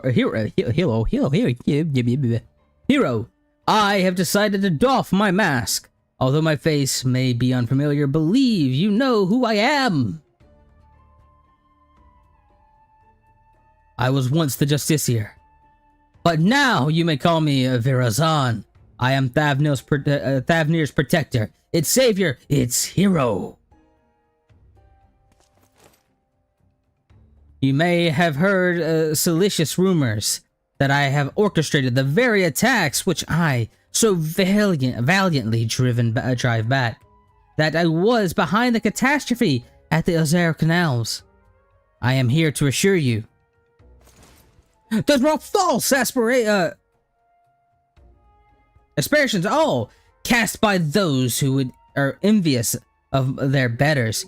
I give my life for their I give my life for this fair city and its people. I would give more still if I could.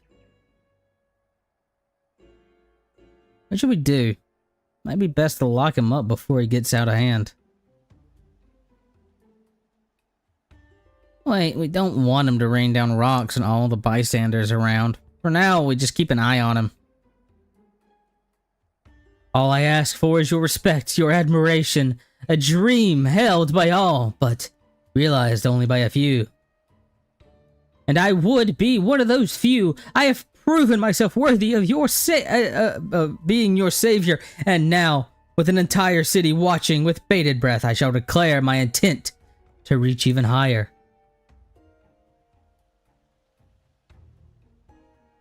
Yes, for I can protect all of you better than your ruler. I shall retire the mantle of hero and take up the crown as king of Razatan. Yeah, good luck fighting a great worm, dude. That bastard's gone mad.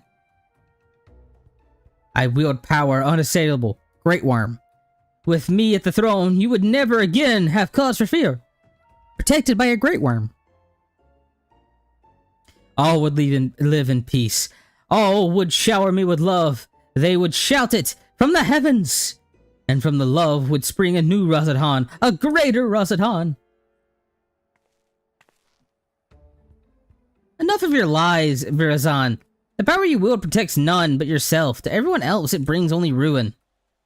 Huh? Of course.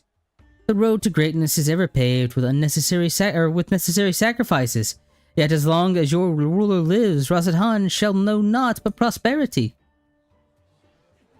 Not something you should have said if you wanted to continue your charade. Just saying, dude. You think you're better than Master Vitra? He bore this city and its people on his back, while you look fit to collapse under the weight of your own armor. You're no leader. You're a damned joke. Does this man speak for you all? Is there none among you who would follow me into a brighter future? Ah, but I am not, if not, magnanimous. Until you find the wisdom to accept me as your ruler, I shall stand vigilant as your eternal shield. Stop this. Bizra, you're only making it worse for yourself.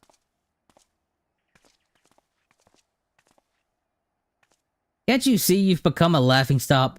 Stock. Give up this facade. Answer for your sins. Do so now and the Radiant Host may yet grant you mercy. My sins? Are you not the one who poisoned the people against me? Do your worst, I dare you. It will only make me more powerful. I know not what is in your heart, but please end this madness. End it and return to me, my son.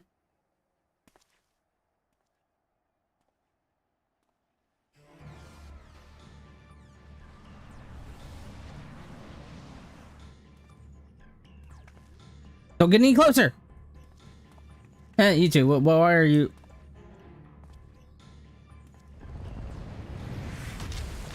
Oh god!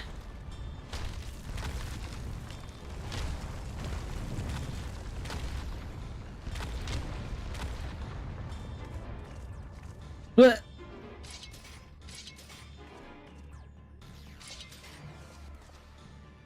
Don't! If we fight here, there's no telling how many innocents will be wounded. Pathetic. As ever, I tire of this farce.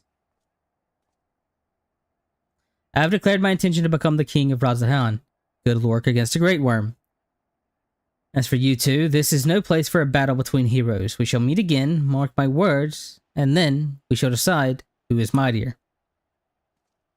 I don't think we need to decide that.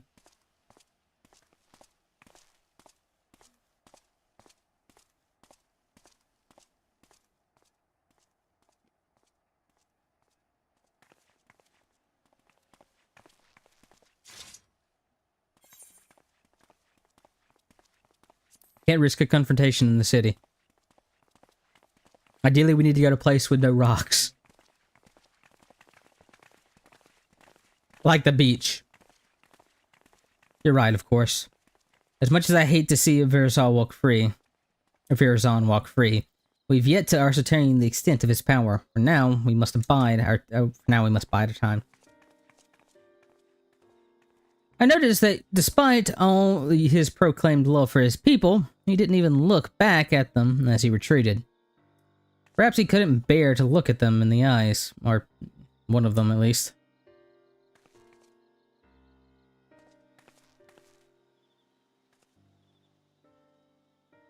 He just tried to kill me. That little bastard just tried to kill me.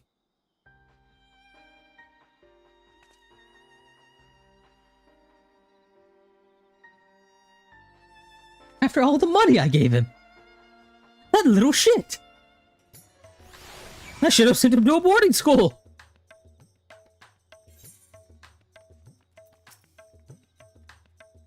That was a disaster. Razan is truly lost. Or at least he committed himself to fomenting unrest within Azdan. And although he's my son, I cannot condone his actions. His words are grand, but empty. And that ridiculous armor is nothing more than gaudy decoration. He is truly the embodiment of false heroism. What's more, the latest debacle has surely made him a criminal in the eyes of the Radiant Host. All I can do now is beg for them to grant my son some small degree of clemency. Before you go, may I ask you something? After Virazan called down the rocks, did you see his expression? I thought it peculiar, but I'm curious as to what his father saw on that face. It was a familiar one. When I used to scold him for losing and make-believing, he would get the same cause in his eyes. A look of petulant rage, as if he resented me from pulling him out of his revelry and into harsh reality. He hasn't changed. Apologies, I must go. Just as I thought. Even clad in his armor, he can't bear to be told no. And now, his childish games have taken a malevolent turn. But for now, we should return to the town. I still have yet to hear what you've learned in Tuliolo, after all. Da da da da. Da da da da da da da.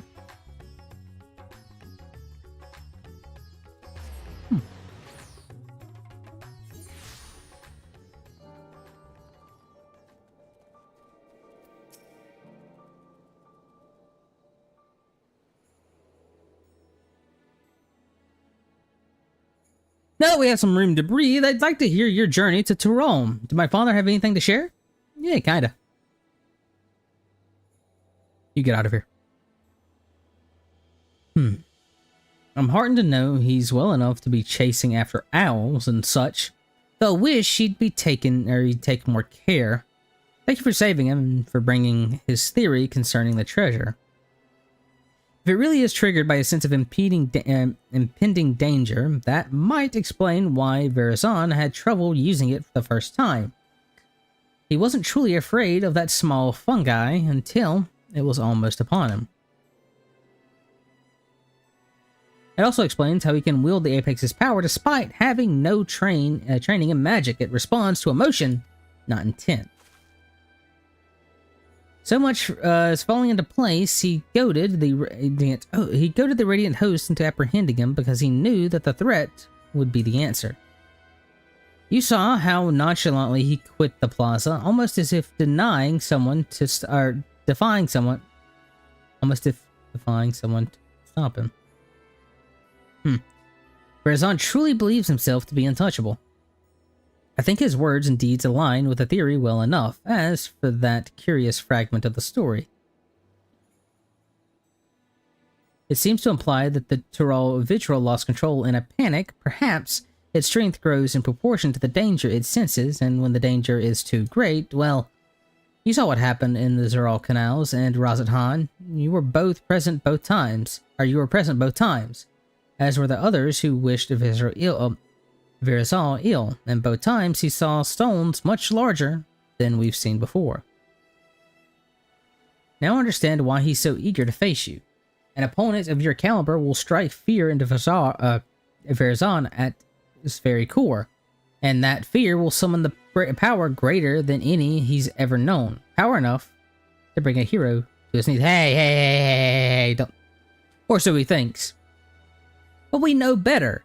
We'll use that arrogance to our advantage, and we'll bring him crashing down to Earth. So this is actually an interesting bit of lore, because this makes the second Turali Primal, or the Vendral, which are not necessarily primals, they're like apex beasts, which we're more than likely going to see in the next Encyclopedia Diorsia. I don't know why I said it like that. But it's interesting because that makes the second one that we've known of so far that has literally been undone by its own power. Because Valagramanda was stopped by its own ice, and this one was stopped by its own stones, presumably. Although we may have to contend with falling rocks for a time, in a straight fight, he'll be outmatched. So we strike fast and we strike hard until the fancied armor is nothing more than mingled steel. Although you may prefer to put your foes to sleep or what? Are you going to make me use sleep?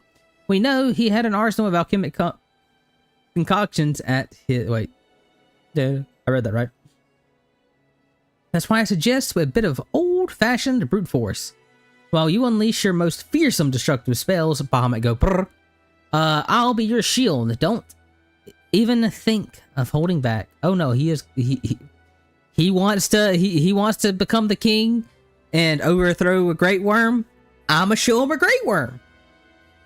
Or dread worm. And a slightly more solar dread worm. And there's also a bird, but we'll worry about the bird later.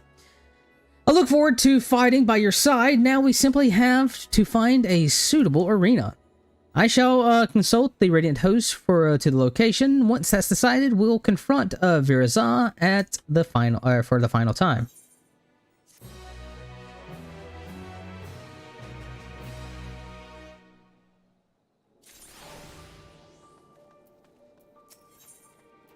Wait a minute.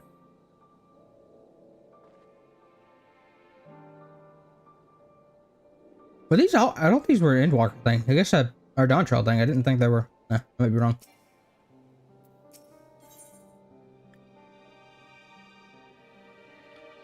Heroes and Pretenders. You'll be pleased to know that the Radiant host were most helpful in finding a fitting place to duel. There's Dave's arena over there if he can swim. When I saw it, I even began to believe our encounter would be one for the songs. Speaking of which, it seems your name is on the lips and of all and sundry.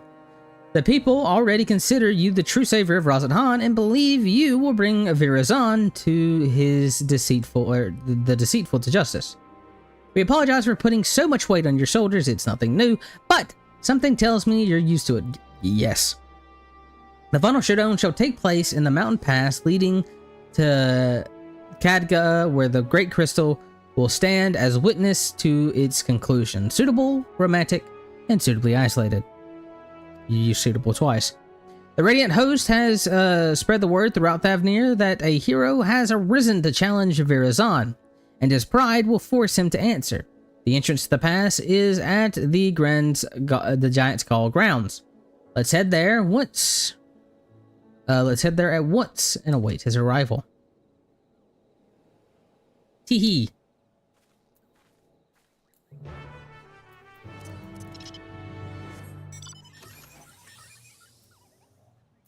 Like Pakistan is slightly closer.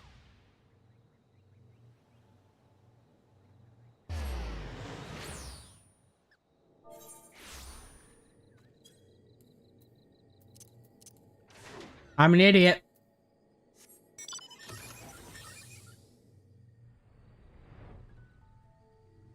I hate how much I do that. I just think every time that I teleport, I'm gonna get kicked off my mount, but not always.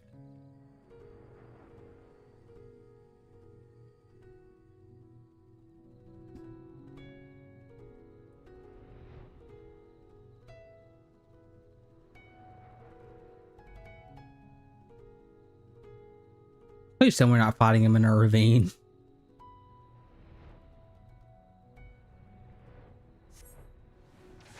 Okay, let's go kick a, pretender's ass.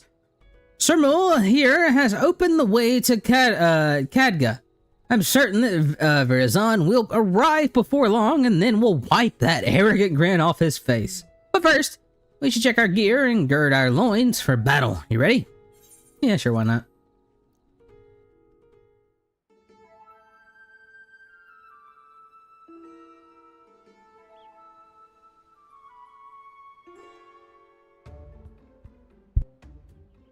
There he is. Does he have a new bow? No, I just think it looked weird. The lighting. Through the cragged peaks of Katga, desolate winds blow over the fields of battle. Oh, what a fitting location to have chosen for the conclusion of this legendary rivalry. You're not my rival.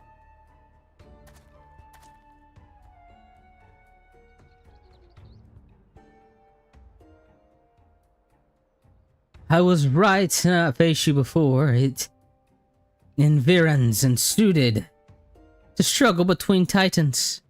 Now my patience has been rewarded. My heart races in anticipation. I want to kick your ass. I knew you would answer our challenge. You would never be able to stomach the people calling you a craven. Such boldness in the face of impending doom. Have you not realized by now that so long as I wield the perch of the apex, I am invincible? Good luck with that, dude. I'll soon put that to the test. You rely too much on your stolen power. It deludes you. You claim to be a savior of the people, but they have seen through your lies. Even your own father can scarcely bear to look at you. That's nothing but you're nothing but a small man hiding within the hollow facade of a hero. And today, we tear that facade down.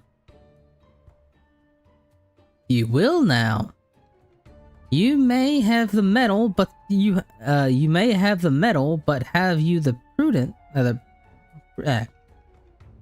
persons to claim the mantle of hero. My mantle. I don't have to claim it. Others claim it. Hero of Eorzea.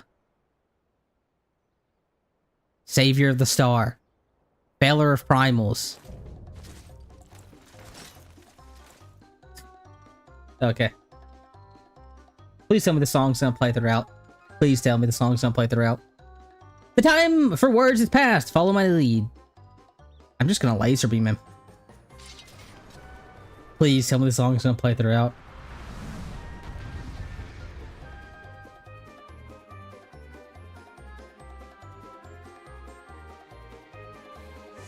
Yeah. Okay, have fun, dude.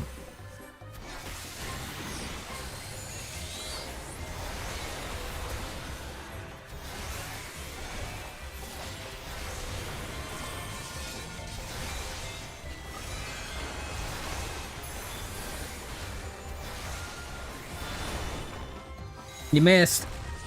Run, run, or you'll be crushed under a hail of stones!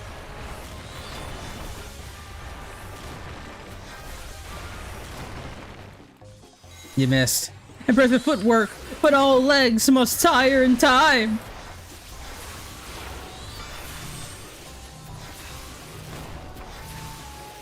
Dude, I'm the movement mage.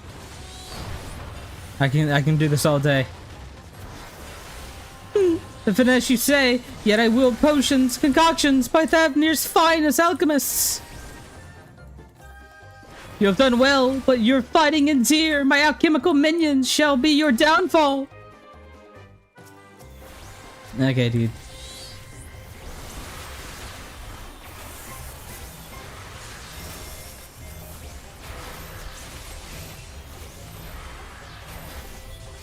So much for that, friend. A salve to heal my wounds. I don't know why I started reading him like this. I actually got hit there, darn.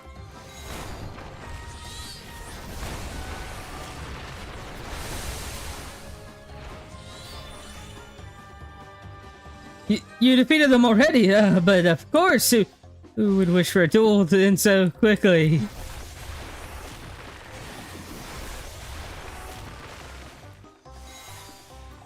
Don't you ever shut up? No! I don't! Yeah! Oh, his armor broke. Nerd. My armor! My armor! Nerd. Perch of the Apex! He's gonna drop a big stone on himself, isn't he? And it's gonna kill him. That's how this is gonna end. Oh, Exo Rocks. I look like really small rocks. I expected bigger.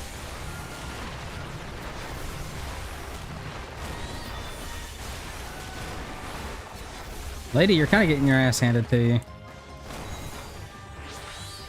Why would you fall? Dude, I've literally fought a giant boulder. This is nothing. Oh, this cannot be. I'm meant to be king. I will not fall. Here I ascend to the throne. You shut up. I probably should stand with you, huh? Don't think we should be standing.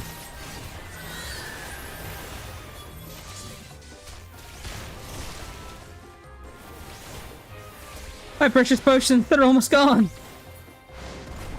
Get out of here, you bloody thing! Just stop them now!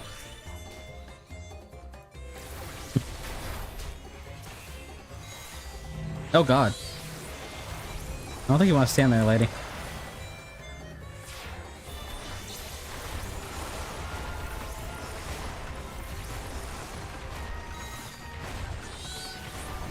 I can't lose!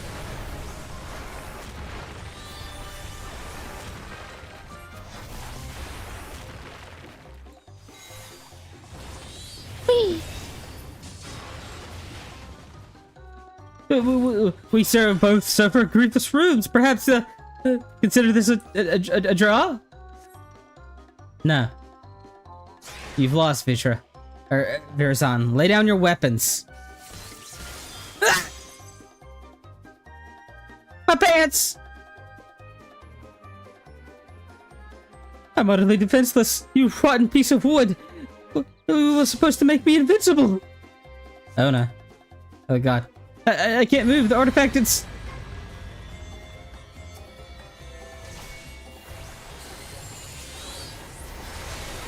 Yeah, this probably doesn't end well for you, dude, if we can't stop it. It's out of control!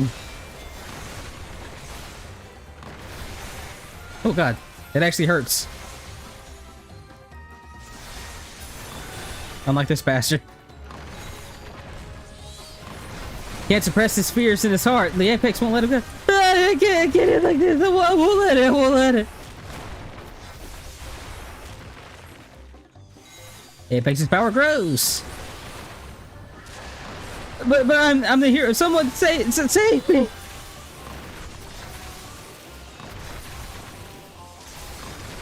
You needed this yourself, man.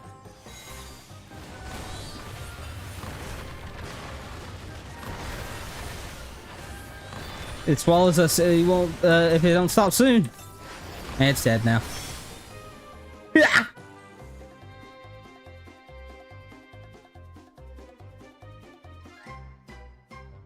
That was fun. The music continues.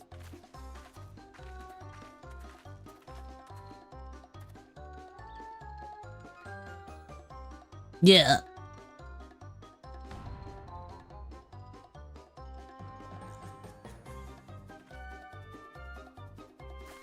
He's out cold. Now to take back the treasure.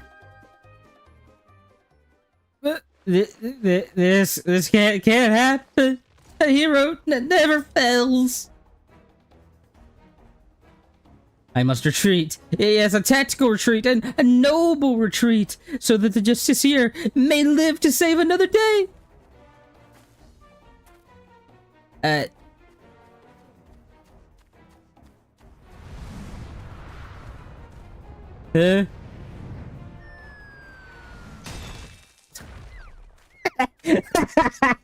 That's a fitting end.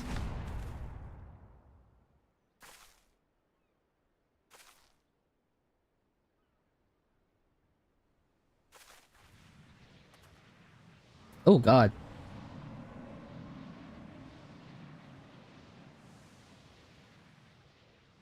Let's store it in the ground and whatnot.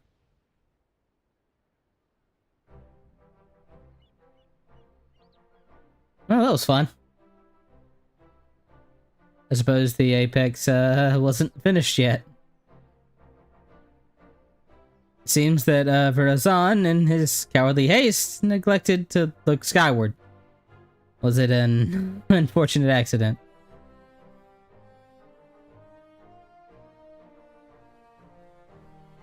Eh. Or fate delivered his just desserts.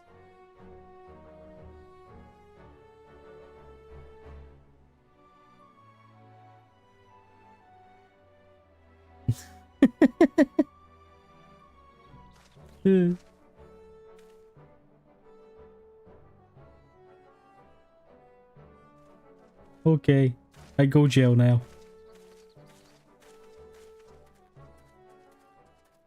Can I have some? Nah. Okay.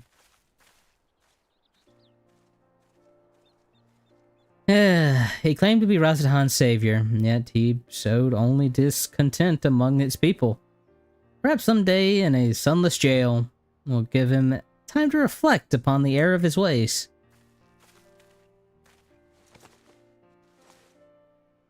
And now, I finally recovered the perch of the apex. Thank you for coming this far with me.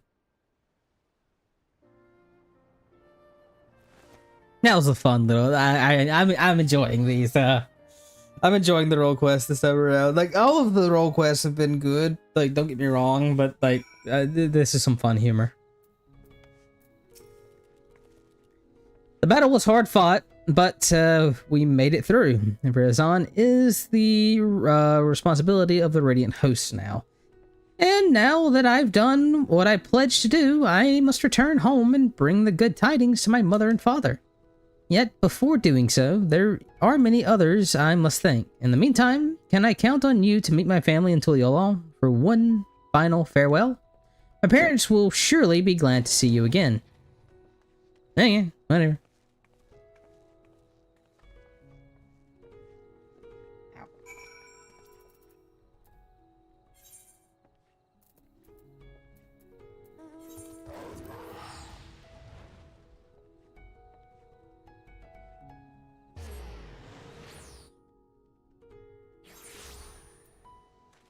That was definitely a fun little encounter. I'm so glad they sticked with like the goofy music throughout too, by the way. That would have been a lot less fun if it didn't have that, just the goofy music. Jump.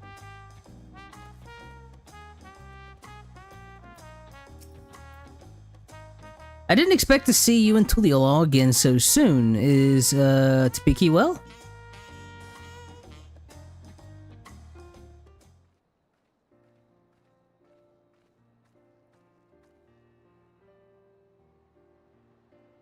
She really did it, and that man who stole the sacred treasure will answer for his deeds. Mother, it's good to see you. I'm sure Theron has already told you what happened. I couldn't have retrieved the treasure without him. So we've heard. Yet he also told us of your wits and bravery were essential to your success. On behalf of our whole village, I thank you for guiding Tpiki on her quest. Anytime. Now, the Perch of the Apex must be returned and put under careful guard once again. The story of Tural's Vendred's demise proves that we were not meant to wield the power of its own. I'm sorry, Father, but I disagree. Once I return to the village, I want to tell everyone what happened in Thavnir. They need to know what the treasure is capable of, or else we risk forgetting once again. Smart. She's smart. I won't deny the Apex's power is dangerous. I saw it with my own eyes, what happened when it's wielded without abandon. Yet, during the course of our search, we saw potential. If we fully understand how it works, we could use it without risk to ourselves. Okay, maybe a little more risky there. Understanding how it works, just so you know how to use it's more than like, okay, let's actually play around with it and just have rocks falling from the sky. We could turn something that we once feared into our advantage instead of letting it become obscured in legend. I mean, yes, knowing how it works going forward is smart. I can see the reason in that. We must know, we must be ever ready for danger, even in times of peace. Should our safety be threatened, the treasure may grant us a means to protect ourselves. But can we be trusted to use it responsibly? A great power breeds great desire. Someone with the same ambition as Verazon may rise again, perhaps among our own.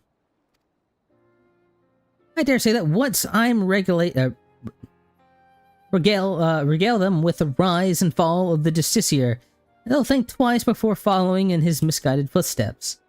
As our forebears relied on the legend of the Tural Vindral's fate to forbid the treasure's use, we can rely on the story of Verazon's fate to urge caution. And this time, we have someone who's lived through it to tell the tale. Of course, I'm going to be guiding people to in safe use of a potentially dangerous treasure. I see no choice but to inherit my father's position as its guardian. You're not a mage, though.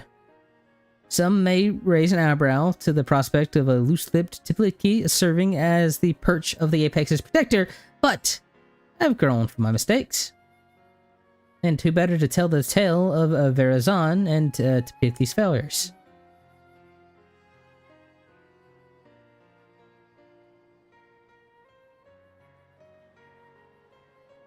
I can't with this, like, Makote face. Like, he's smiling, but he still looks like pissed because of just that nose. Your only mistake was trusting Verazon, the same as I and many others. But, unlike him, you have the willpower to overcome your own failings. Over the course of your long and arduous journey, you gained a wealth of experience, and your efforts have finally been rewarded. You took responsibility for your actions, and in so doing, proved your conviction to your people. Our people. They shall listen to your proposition with open minds, and I am certain. Now we must say farewell. As much as it pains me to do so, I owe you a debt, and I could never have hoped to repay. Once I return to the village, I'll do my utmost to protect the treasure we worked so hard to retrieve. Until next time we meet, may fortune smile upon you. I was about to say upon thee. That's not right. Okay. I don't know what that was, but... See ya. See ya!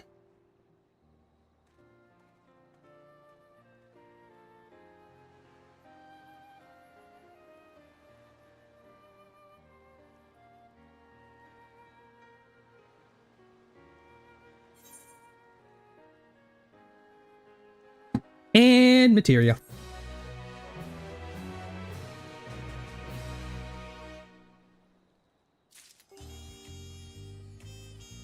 Reach for the apex. All right. That's one down. Let's go do the healer one now. Which takes us to the Forbidden Lands of Limsa. Mother of God.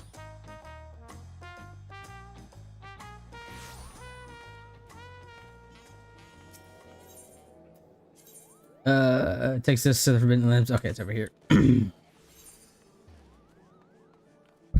Oops, sorry, hit the mic.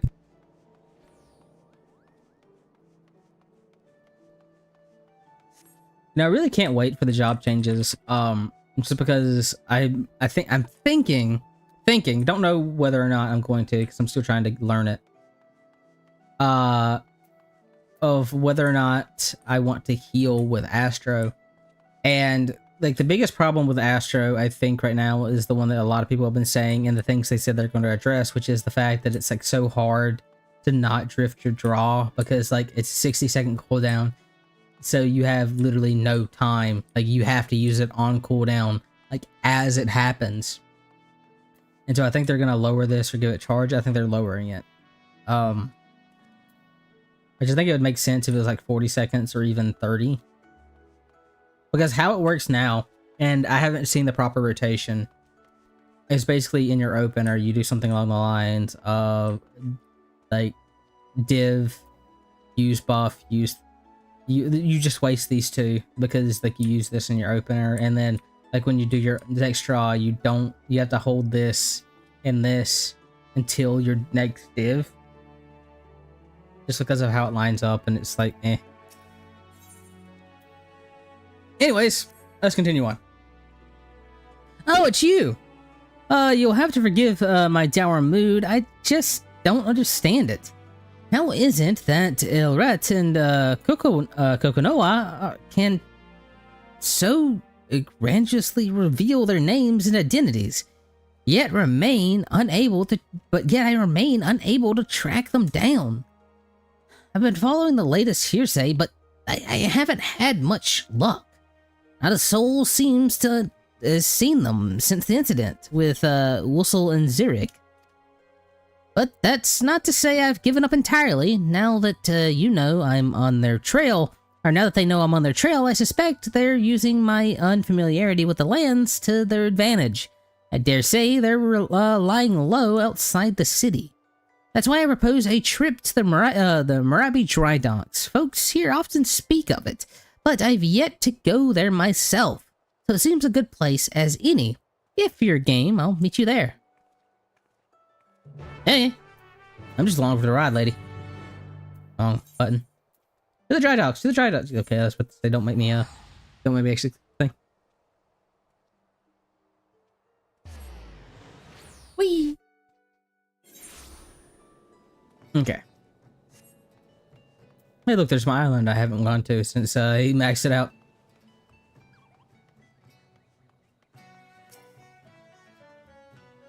Hi, there you are. While I was waiting for you, this fellow came asking for help. Sorry to trouble ye, but my little brother's gone missing, and I could use some hands finding him. He said he wanted to see the ships I made, so I started showing him around, but next thing I knew, he was gone. I'd probably got himself lost. Oh, that poor dear. I know we still have the heart sting to consider, but I'd like to search for this man's brother, if that's all right with you. Much appreciated. I'm sure we'll find him all the faster with your help. You have me thinks my brother wouldn't say boo to a goot. My brother wouldn't say boo to a goose. Frickin' sailor speak, dude. My brother wouldn't say boo to a goose, so I doubt he'd leave the docks on his own. He's got a mop o' red hair like mine, so you know him when you see him. Well, keep an eye out. I know you're itching to search for him as well, but could I ask you to wait here in case he comes back? Let's split up so we can cover more ground. Good luck. Yeah.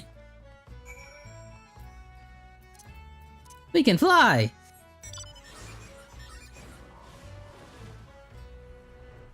Alright. I got a little thing on my monitor. Red-headed youth!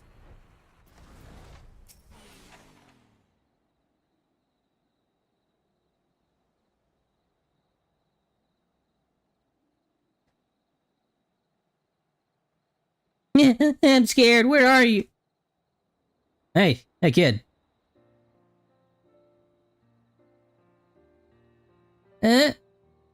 You're here to take me back to my brother? Oh, you found the little one. I'm so glad you're safe. I wanted to see the ship my brother was working on. I thought I could see him better from higher up, but I lost my way. Sounds like you're quite the adventurer. But you were brave today, so I'll tell you a little secret. Even grown-ups get lost. I have an awful time learning my way around somewhere new, even with a map. Really? I guess I'm not the only one. A smile. We like to see those. Now your brother's very worried about you, so can you promise me that you won't go wandering off on your own again? I promise. I should say that to my brother too. I'm treating this kid like he's an infant. Let's take him back then. Just notice the reflection on that sphere. Sphere, that is not the spear. I had an extra letter there. Whee! What the hell is this? Oh, that's the other role quest I need to complete that I just never did because I was waiting for the conclusion of the quest line and then I just never went back. You're a lifesaver, both of you. You deserve a proper reward, but I ain't got much to offer at the moment. Oh, we're no need for coin, but some information if you have it. Have you seen a Hurrian woman and a Lawfellan man around the docks in recent days? One is an alchemist and the other a goldsmith. They'd likely have a few mammoths with them as well. If not, have you heard any rumors of food or drink that cause ailments when you consume them? Blindness or numbness, perhaps?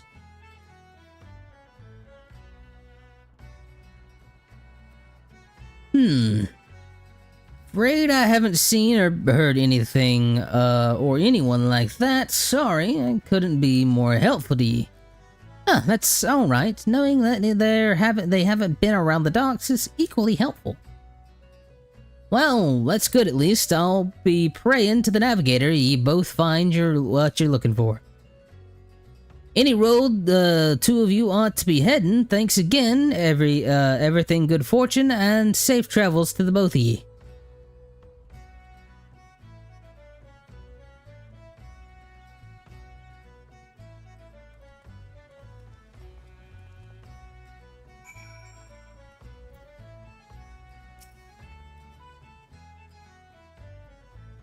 That, wait.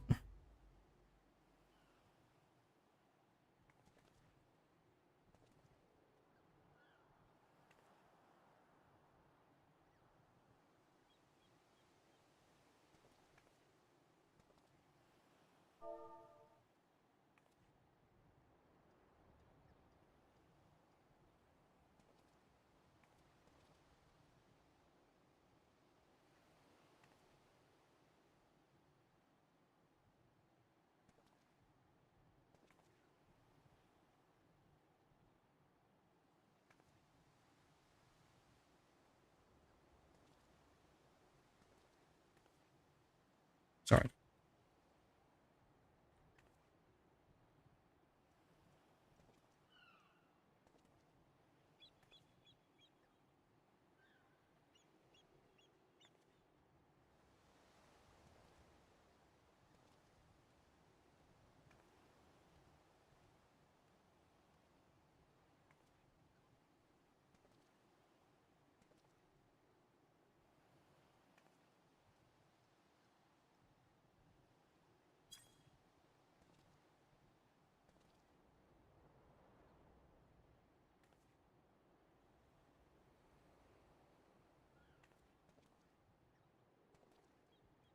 Still no word of the Unbound, but at least...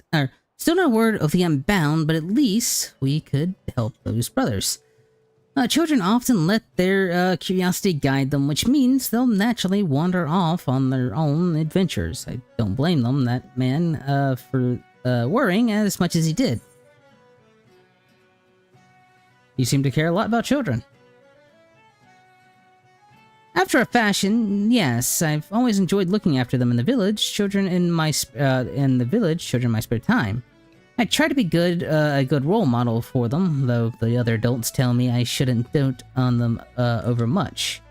Now that I think on it, I've barely told you about my family or my village, or really anything.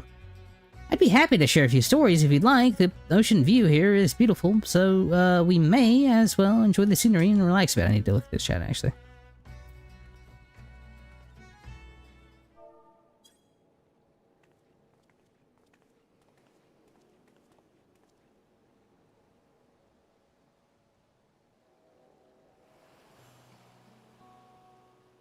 My people hail from the northern valleys of Yak'Tural. They're a close-knit community of hunters, for the most part. Children are given spears, practice ones, before they even learn to walk, and we hone our tracking skills from a very young age. Is that a surprise? It seems second nature to me, but then again, I've encountered my fair share of surprises as well.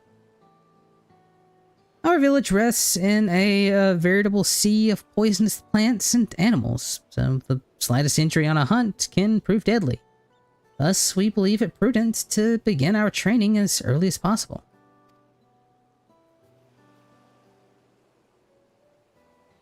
Hey, Justin. Thanks for watching, or coming by. Yet, no matter how skilled we might become, accidents are inevitable, and Heartsting proves vital to our survival. Not only does it produce poison, it cleanses it as well. In the right hands, it can dispel some of the deadliest natural toxins known to man. It even purifies the beasts we hunt. In fact, our diet consists of highly venomous creatures, ones that would normally kill a grown adult if ingested.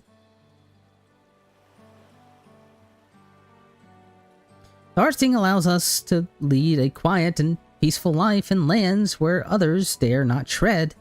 It always has. I suppose that's why I never imagined someone like Elret would take that away from us.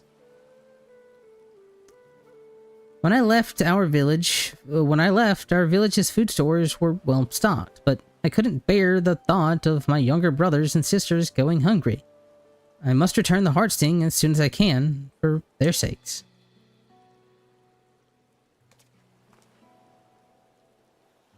I wish to bring their smiles and make them feel safe again, just as we did for that young boy.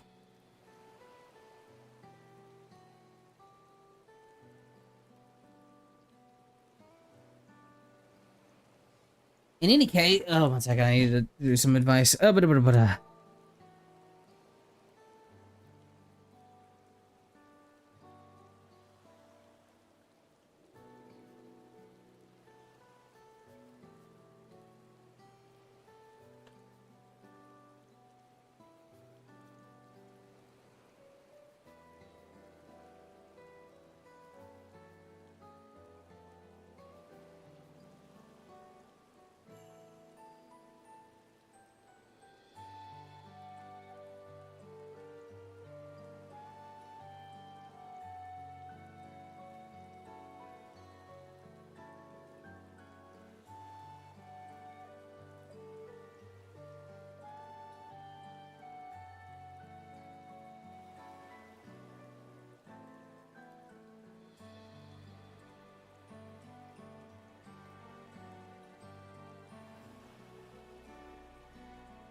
Sorry.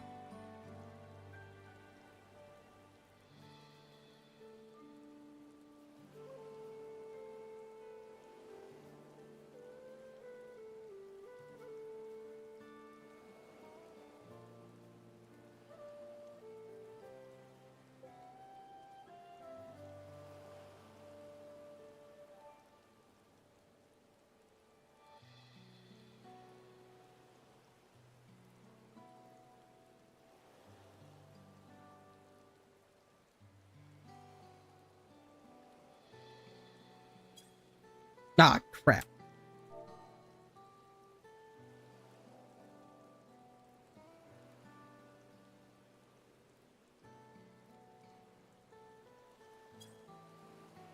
In any case, thank you for listening. Thank you for listening. Thinking of home puts me in a good spirit.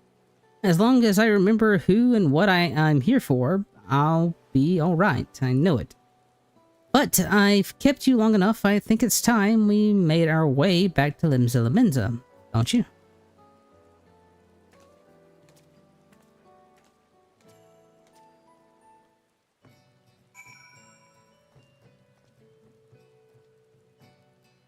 Hmm?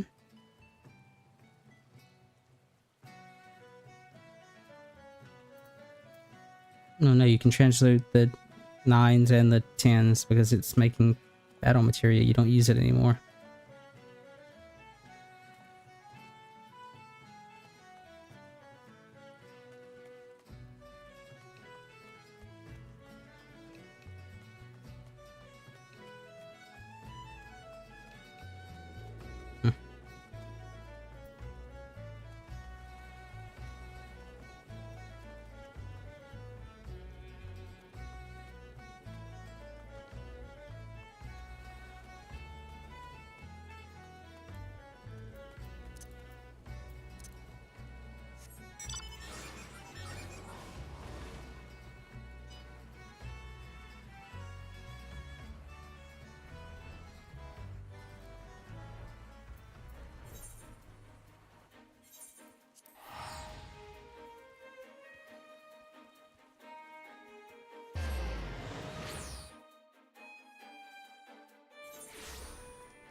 Those are just kind of not a great idea to like overmailed right now, just because like the abysses can change depending on how the items end up shaking out with their requirements. That was a much needed reprieve, but we'll need a plan for our next destination, and soon. Well, now fancy meeting you here. I hope I've actually read who was speaking. Hey, it's good to see you two again. What brings you to Lamenta? Nothing of import, really. Just a bit of restocking before our next job. But we happened to spot you along the way. Didn't want to miss the opportunity to greet our heroes. Our client arrived at Swiftport in one piece thanks to your timely assistance. Indeed. While I regret that you had to see us in such a pitiable state, we're both grateful for your aid. Last we met, you spoke of pursuing two charlatans, did you? Did you not? Yes, that's right. They've stolen a precious heirloom from my village, so... that's right, they stole a precious heirloom from my village, so I'm doing everything in my power to return it to its rightful place. So that's the way of it. Bombastic as those two were, we've not seen hide or hair of them in Elport since. No word of any incidents like theirs either. But I have a feeling they won't stay in the shadows for long. If we sniff out any suspicious incidents while we're out and about, we'll keep you informed. I won't say no to some extra pair of eyes around the lands. I've made my base of operations here in the city, so if you hear even a peep about a poisoning, you know where you can find us.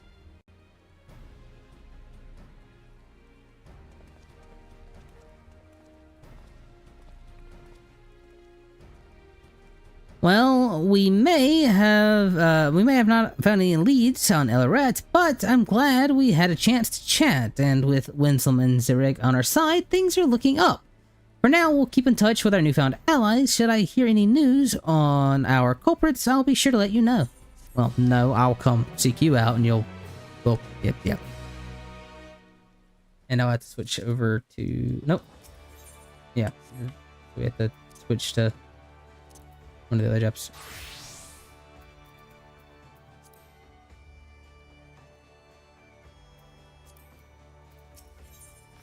Lego. I'm glad to see you. I've just received word from Rosam and Zero. Our culprits have finally been spotted. It seems the thieves headed to Upper Lenosha. I offered to make my way there as soon as I could, but Muslim and Zurich said I should hang back for now. Once they've gathered enough information, they'll head back to Elport. Let's go see what news they have to share. Hey. To Elport.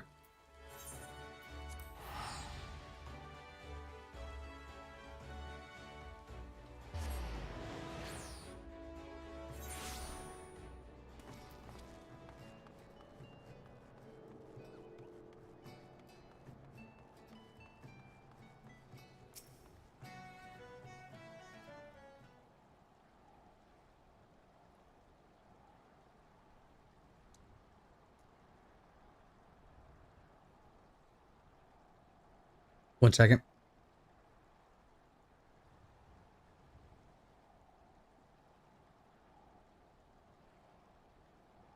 No sign of Winslow or Zurich yet. I don't mean to assume the worst, but I admit I'm a bit worried. Ugh. I knew I should have insisted in going. I don't want them injured on my behalf. I say we head out and find them. Michelashkana! Terribly sorry for the delay. Oh god, I should not have been doing this in the Namazu glam. Winslow, Zurich, thank goodness! How did you fare out there? You found Elreda and, Kokowana? Yes? Oh, we found them. Alright. But it didn't take long for them to find us. We were set upon Kokonawa's mammoths. His mechanical menagerie greatly outnumbered us, and may very well have been our end. Death by Mehmet isn't an ideal way to go, mind you, so a retreat was our only option. Cowardly though it might sound, we need to ensure we could keep you aware of the culprit's whereabouts. Before they spotted us, they were stuffing their little metal army into a skiff bound for the Camp Bronze Lake. And mark my words, they're plotting something new. Of course, it's entirely possible they seeked a quiet route to eastern Lenosha and wished to bypass Bronze Lake instead, but a thorough search of the camp would be wise. Alas, the enemy you face is far beyond our capability, so this is as far as Winslow and I will be able to go. I'm sorry we couldn't provide more information.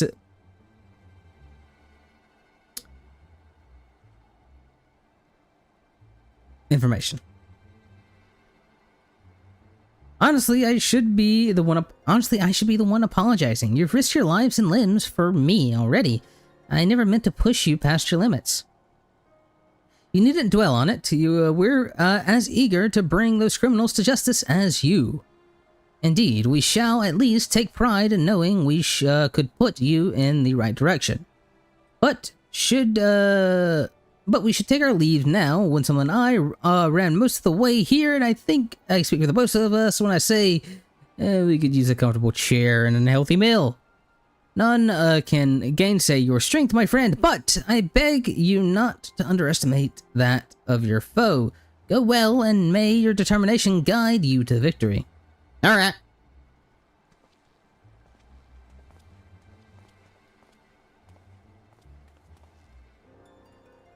Camp Bronze Lake. The ferry skipper spoke of that place my first time here. My first time here. We should hurry and seek the passage where Elret and Kokonawa eluded us again. Okay. I need to switch clans. I mean, to be fair, these aren't serious quests, but I can't. I just can't.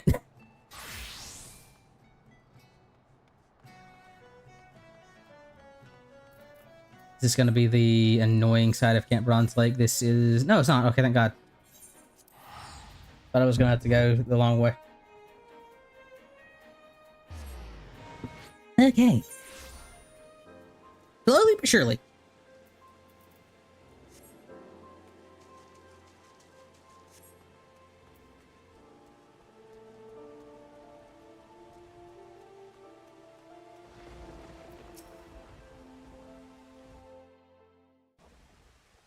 Oh.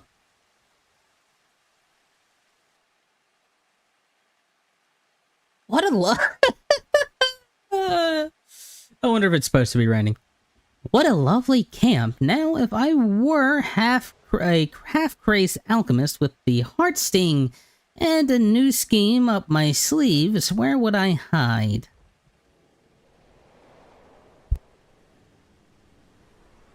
Honestly, probably the Wanderer's Palace, if we're being realistic here. Oh God. Oh no. Oh Lord. It's just me. Oh, they're big flag in the sky. It hurts to laugh.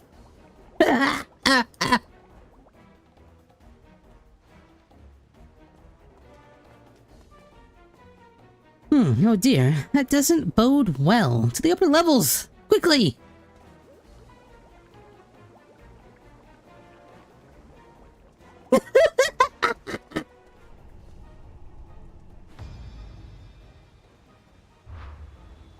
Oh, I love them. They're great. Like, it's not as over the top as Hildebrand, which is good, but it is still, like, funny.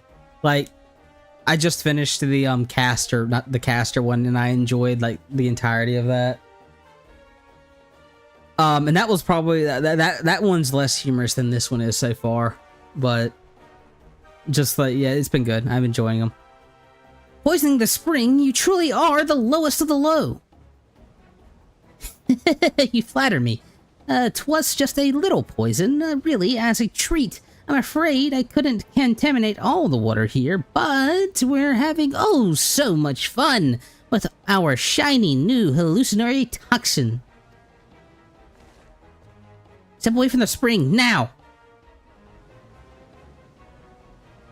Protecting the healer, are we? How sickeningly sweet of you. But you ought to watch your step as well, my dear fairy apple, lest you find yourself seeing stars, or, is Artemis?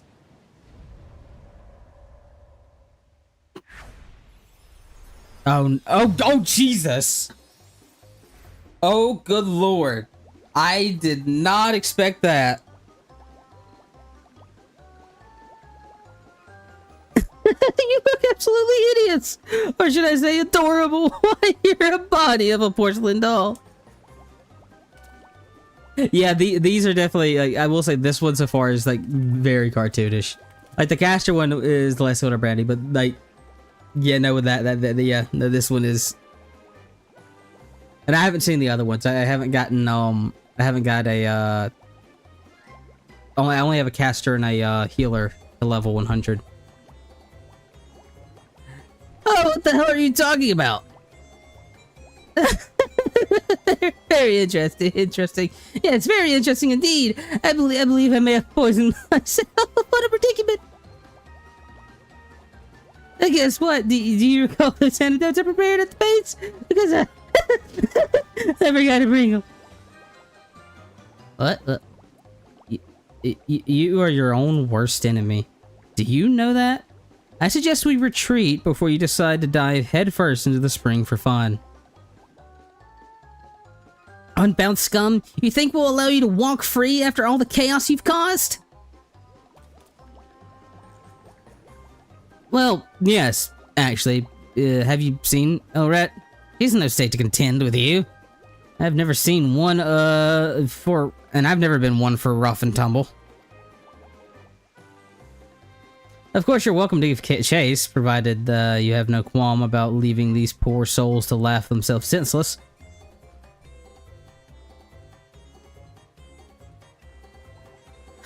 Retreat that we must. I would call the day a rousing success, but worry not, my dearest muscle of fuzzy bodies. We have plenty more tricks in us to every year. That was unnecessary.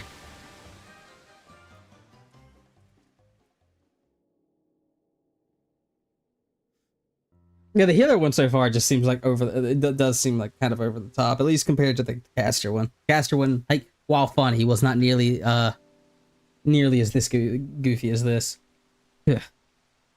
I don't sense any toxins in the water.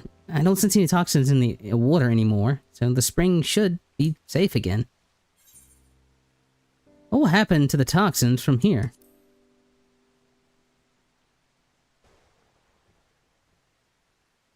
Seeing as Elret suffered from the taste of her own medicine, I doubt she's mastered much of the Heartstink's power. As such, any poison she produces from it would be relatively weak. Most of her handiwork has already been evaporated with steam. It's so funny she says that when it's raining, because that would cool everything down. With the steam, one might compare it to the way those awful unbound smoke bombs dissipate, and thank goodness they do. In more capable hands, however, the Heartstink's poison remains active unless dispelled with a Suna or another form of antidote. The same permanence applies to its cleansing abilities for our food.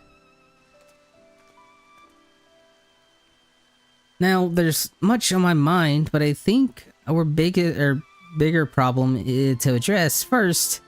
Let's make our rounds in the camp and then talk about our next steps. I'm going to look around the spring and ensure the toxin's gone for good. Could I ask you to treat any victims you come across? Yeah, sure, I got a roll action.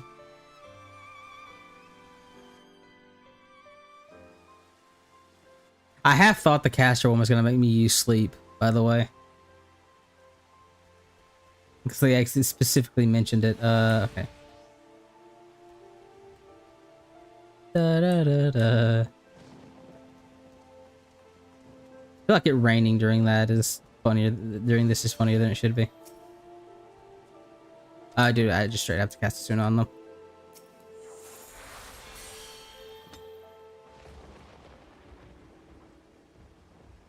You got it up here. Much appreciated, sir. I wasn't anywhere near the water when it was poisoned, but the toxic steam must have drifted this way. When I heard the rumblings about a mysterious mammoth roaming around the camp recently, I was more than a little apprehensive, but I never expected those the mammoth's masters would do something so cruel. Your efforts are helping us, us put this turmoil behind us. And for that, you have my thanks, but I can't simply let you administer this aid alone.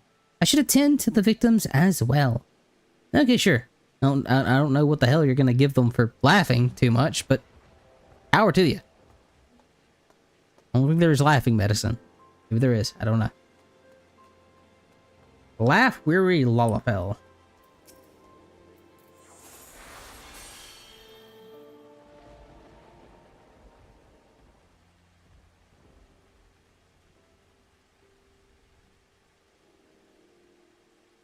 Oh my god.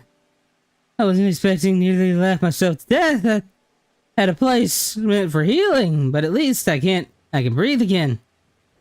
I hear you're chasing after one of those who did this. You're either brave or very reckless, but I'm inclined to assume the former.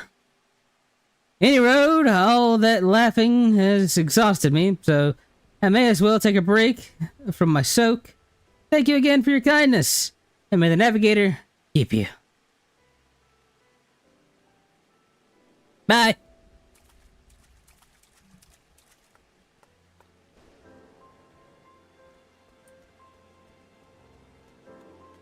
Befuddled bather. Befuddled's a fun word.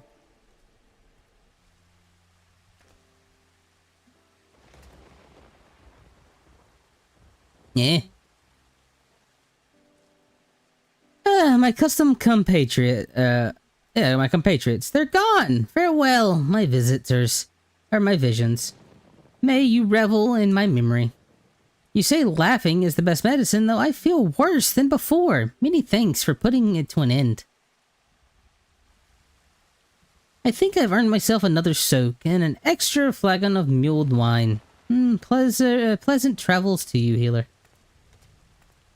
Okay, you could have been more thankful, or like not go back into the water that just had you like laughing almost into like death. I feel like somebody didn't learn anything. Let go.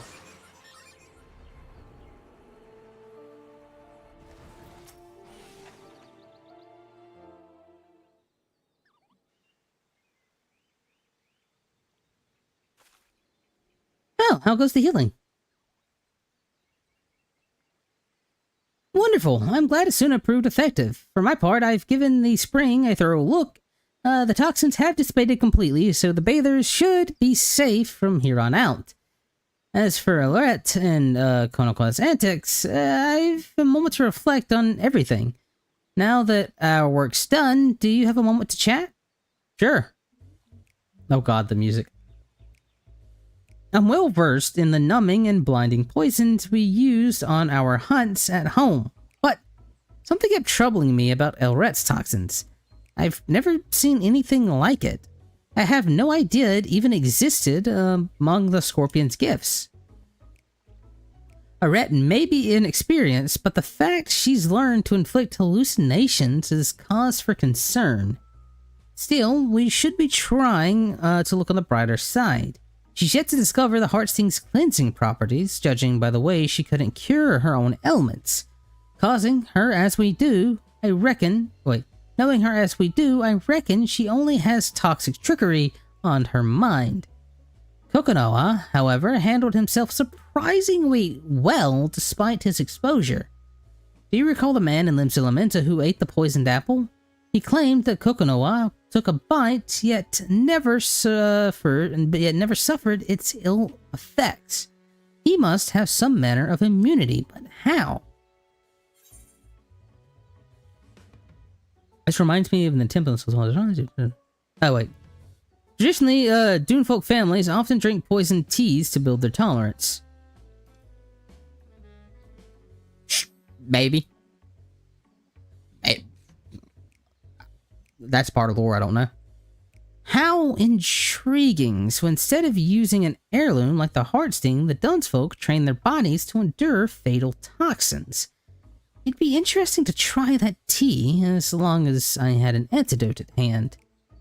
I didn't realize Kokonoha might have had some sort of upbringing, but it would certainly explain why Elretta's tricks don't seem to affect him. I feel my village would ever think of consuming potentially lethal food or drink without drawing on the Heartsting's power, yet the Dunsfolk do it gladly. The more I consider our differing approaches to poison, the more fascinated it becomes. At this point, I will give a little bit of lore. Fun fact, in Ul'dah, the rich will literally like huff marble seedlings to make themselves puke so they can eat more. Like read the lore of that little minion. It's funny, which apparently that's not a thing they actually did in history. Like, yeah, it's a fun little fact there. But I have a feeling the bathers won't want to overhear a talks of poisons after what we've been through. Why don't we continue our discussion in Limsa-Lominsa? Limsa-Lominsa is fun to say. Even if it's like, good God, Limsa-Lominsa.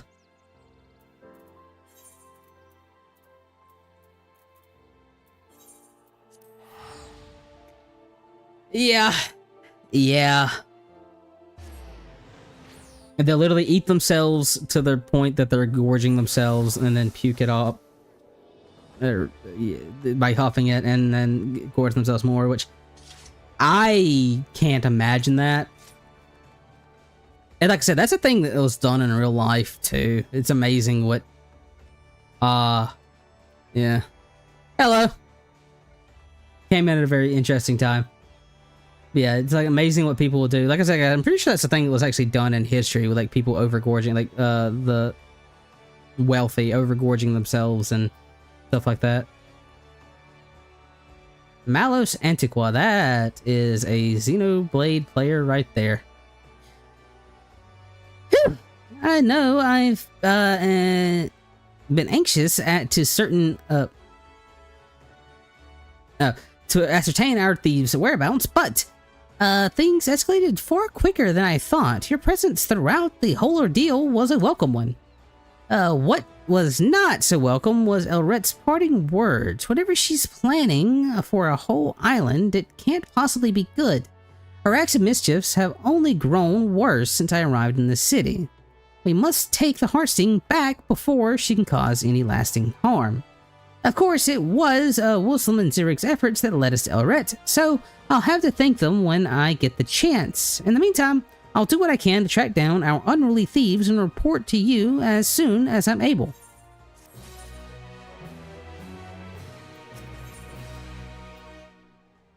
Juice. Heidi juice. Horrible juice. Down by the river. Something Baldur's Gate. I'm glad you're here. I'm on the cusp of a breakthrough in our search, but I'd like to think so. This won't come as a surprise, but Elret and Kokonoha went back into hiding after the Bronze Lake incident. I'm getting a telephone call. I do not recognize that number. This won't come as a surprise, but Elret and Kokonoha went back into hiding after the Bronze Lake incident. With all their grandstanding, I wasn't expecting them to lay low for so long, but I doubted they'd keep it that way. Fortunately, we have a prior experience to guide us. Until now, our culprits have traveled all across Filbrand, and they don't appear to have been retracing their steps. I hear Costa del Sol attracts many visitors, so it seems a likely target. They say it's owned by an entrepreneur named Gigi Roju. Perhaps we can ask if he spied anything out of the ordinary. Okay, 1 second.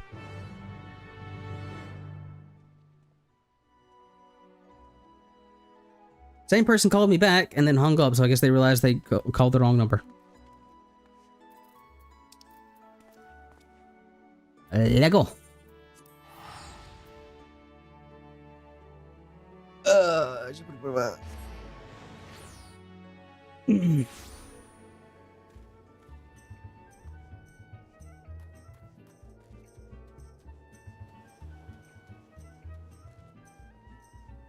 Oh, I've never noticed this. And I can fly here. Whee. Alright. What a picturesque scenery. I hadn't expected Costa del Sol to be so grand. From what I gather, Gigi Ruju should be just ahead. I don't suppose you've already acquainted with him.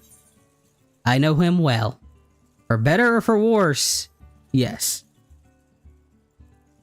Making us travel across the world. That's not very encouraging, but as long as you're on good terms, I'm sure we'll do fine. In any case, let's be on our way. He's a character, to say the least. You turn on my fan. It's getting hot in here.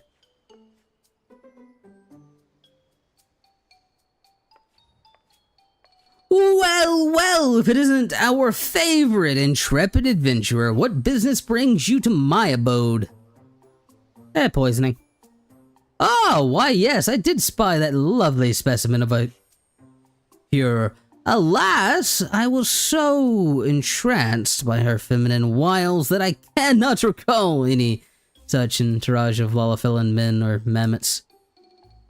Would that I never drink that wine she so gracefully gifted me. A single sip and I saw oh so many stars. Thought them wonderful in those first blissful moments.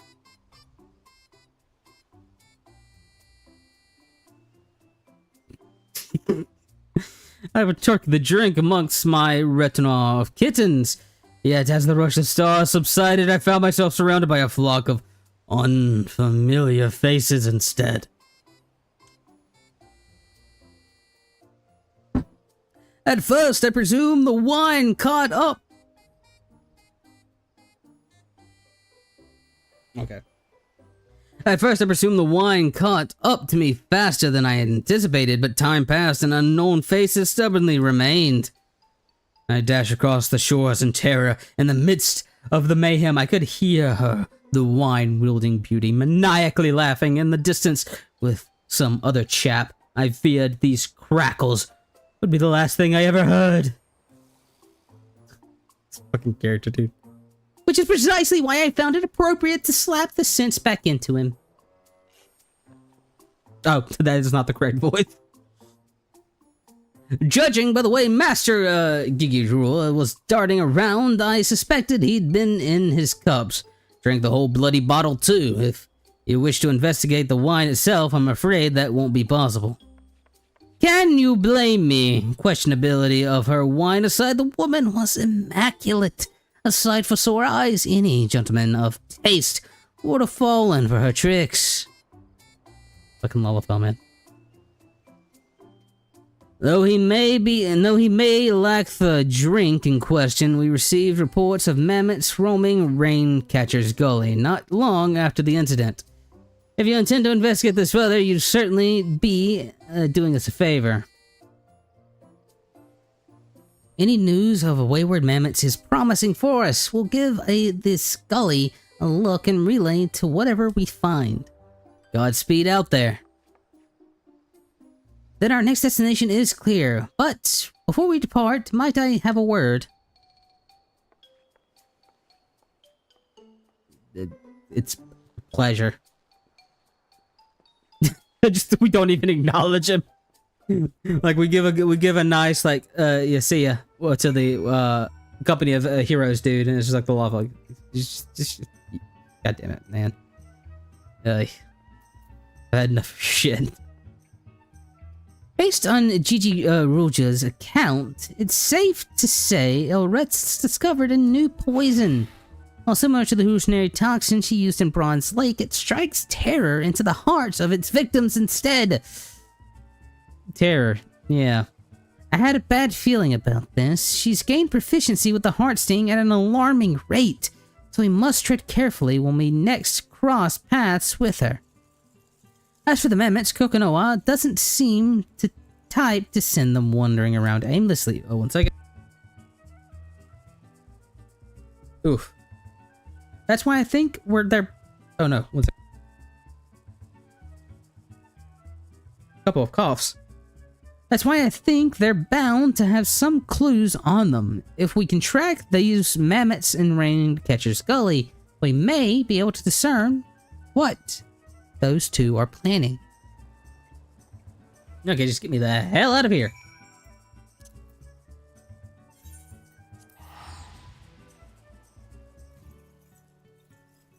I guess I should go ahead and say I am streaming both on Twitch and YouTube, so if you haven't got the mount, if you haven't gotten this mount that you want to watch, you can go watch on Twitch.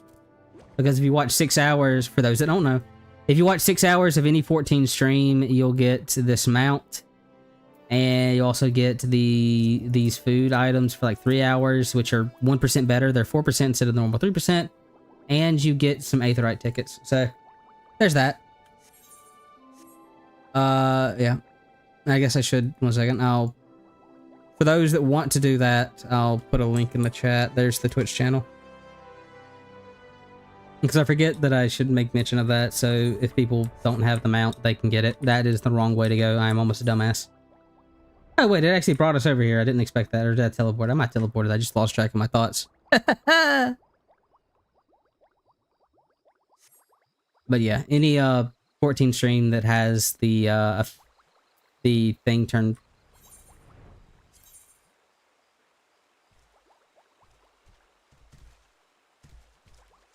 Why is my... Wait, why is my HUD like this? 1 second, I gotta fix this. That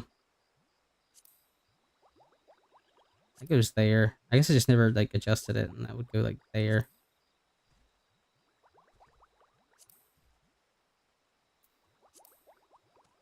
We'll have to look at that later.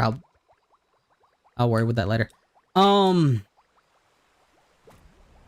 this... Oh no, it's just a normal purple one. I guess I should actually summon the pair. Oh god, I had to move it. Scholar's definitely starting to get too many buttons. Good.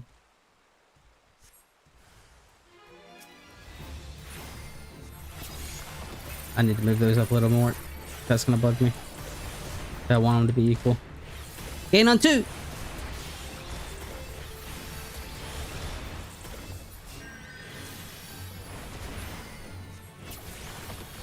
Yeah. Oh, god damn it. I sort of fished my UI, man. So many things I have to keep track of now that, I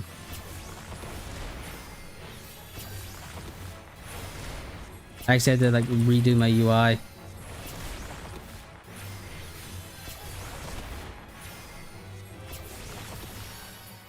That the last of you? Okay.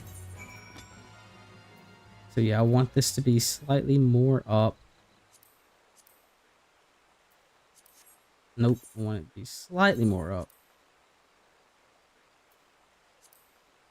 Like that. That's better.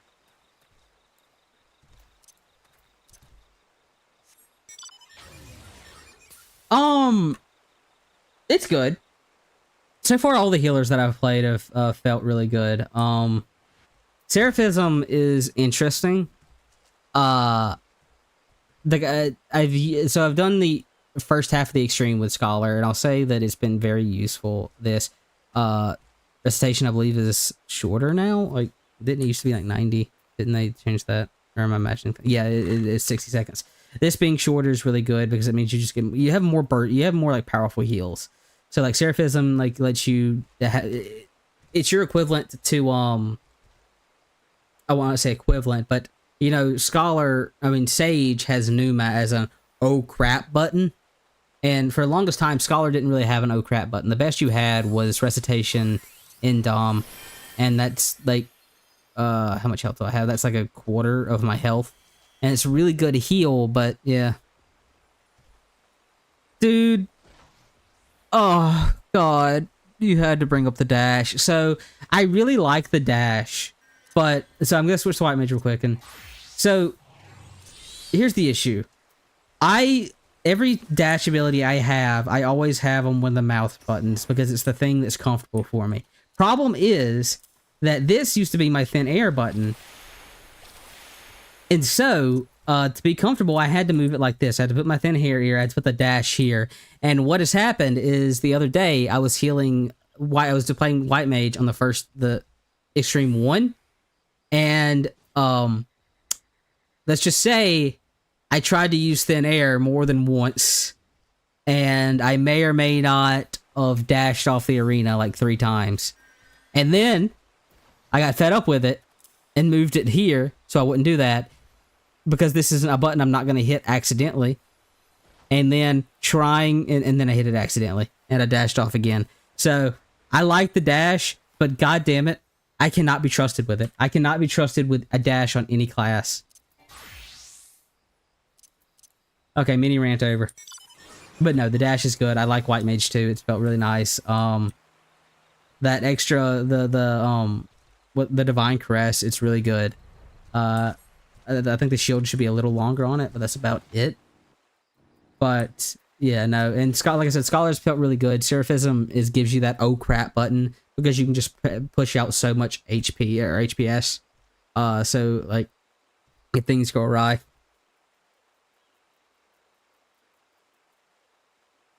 I just had to get more comfortable with it and used to it because it's the muscle memory. I have to reshape my muscle memory so I know that that's my thin air. But hopefully I don't do it again. If I do it again, I'm actually just gonna it's going off the hotbar. I'm not touching it again. I think we've cleared out the mammoths. How fared your hunt?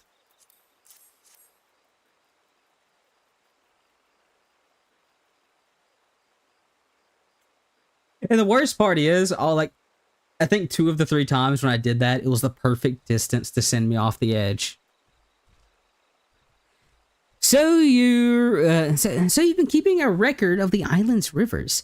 Oddly enough, the mammoths I came across were patrolling the river as well. Now that we've tested their poisons on Bronze Lake Springs, do they mean to take the rivers next? I'm also really interested in Astro. I'm tempted to. I'm leveling it next. I'm very tempted to heal this next tier with Astro because of the changes. Just make it feel less. Oh good God, my poor hands. It still kind of is a bit of that, but especially with the changes they're going to be making. My, the dart was laced with a potent numbing toxin, but nothing bruises our favorite little fairy apple, it seems. You never cease to amaze and annoy me in equal measure.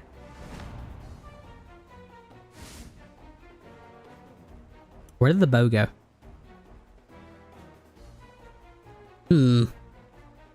She's like to have the same manner of immunity as I. Her village was positively brimming with poisonous flora and fauna, after all.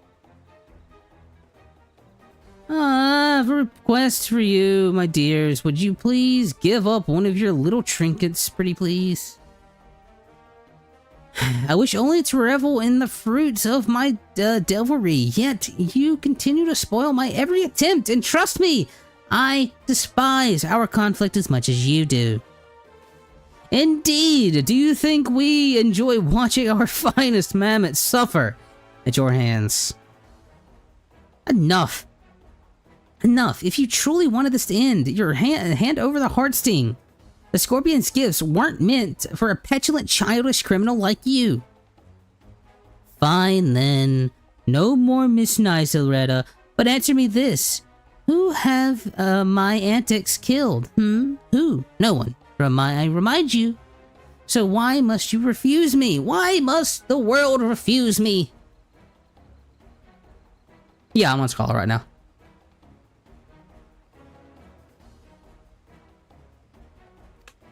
Oh, I meant to read that.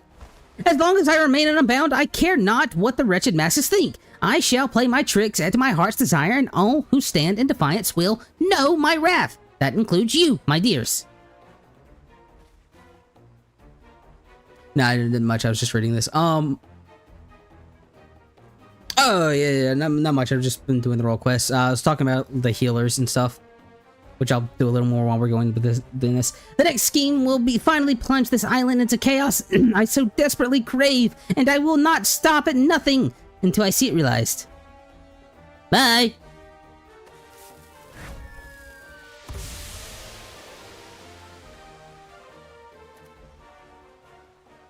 Gotta give it to them. They're fast.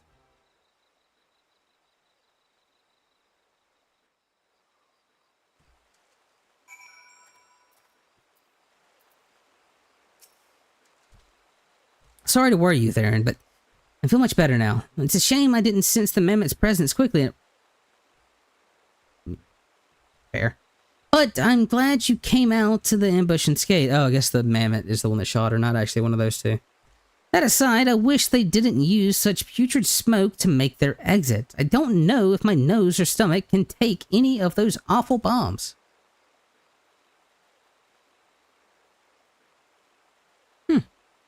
They really do. With Elret's gone, I doubt we'll be able to find much else, so let's return to Costa del Sol and inform them at least. Yeah, Scholar, so the nice thing about Scholar is that I think of all the healers, they're probably the most consistent throughout, like strong, like dungeon-wise and leveling. Let's open my jobs, and because I can give a little bit of things here. So, like, White Mage is very weak early on, but as soon as they get Holy, they get significantly stronger, and when they get their Lilies, they get a lot stronger, too. Yeah, that... one bit of advice I'll always give people is just one day you have to sit down and look at your hotbars and go, what the hell am I doing here? So one thing that I recommend with making your hotbars is try to uniform things. Like for all your jobs. So like healers, generally speaking, like chain stratagem, presence of mind, divination are all in the same button. The only exception is, you know, Sage, because I have Numa here because they don't have a raid buff. Or they don't have a like buff that they really need to manage. The same thing with like all like my short healers are here, like my resource spenders are here. Things like that. The only exception is like over here and stuff like that. It will vary.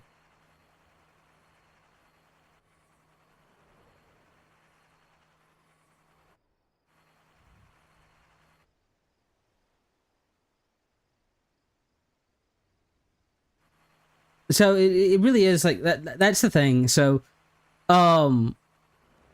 the big problem with White Mage is while it is the easiest healer to learn and play, it's like, and I enjoy it, it's very strong. Like, don't get it wrong, being easy doesn't mean it's strong. The biggest problem with White Mage is that what you do with White Mage doesn't really translate well into the other healers, because White Mage is the one healer that can be purely reactive, whereas the others do have to be pretty proactive. And that's not to say White Mage isn't proactive. You don't be proactive with White Mage, but it is a lot more reactive than the other healers can be. Like Sage and Scholar being shield healers means that you have to be very on point with damage is coming, so I need to set things up. Astro has a lot of I do this now, it goes off later. Things like horoscope, it's delayed, your star is delayed, your cards delayed. So it's like a lot of planning out. And so like it's a similar thing for me, where it's like I didn't touch Scholar for like the longest time, and then it was like the first tier that I actually healed Savage with was Scholar, and I did really well just because understanding the fundamentals of how it works. So yeah, and I'll talk about it a little. Actually, I'll talk about it a little before we do that. So like a big thing is that like Scholar or like White Mage never really uses their GCD heals. Like you'll occasionally use a Medica, you'll occasionally use a Cure 2, but 95% of like cases outside of specific fights that are very heal intensive, you're gonna have a Lily for most things, and usually like 1 or 2 Lilies is more than you need. Whereas Scholar, you will ultimately want, and this is true for every healer, you do ultimately, as you get better, want to cut out as many GCD heals as you can. But shield healers, like by the nature of what they are, will be using their GCD heals more than like a white mage with their Medica, because like even as someone that's healed like Savage, I always find like hard places to actually use Medica, because it's like if I want to use a GCD heal, it's usually Cure 3 because I need that emergency heal. But as for like Scholar and Sage, you're going to be using basically your shield heal every time an AoE goes off when you're going through a fight, when you're learning a fight. You're going to be using your Sacred Soil every time, and just things like that. And it's learning when to use your abilities and whatnot. So like, oh, something doesn't hit as hard early on, I need to use Fey Illumination instead of my Expedient. Or, oh, my team doesn't have any mitigations here, so I'm going to use Expedient and my Sacred Soil instead of later on when the tank is going to have like Shake It Off and things like that. So it's just a different mindset, and having to figure things out. So it's like with Astro isn't a good example, is that Astro is the one healer that I haven't done in-game content with, and that's kind of why I want to do it this tier. I'm going to have to see how it feels, but I know it's going to have a lot of planning with that one compared to the others. But Scholar is like really strong, like always. Yeah, shall we report now? Do we have to?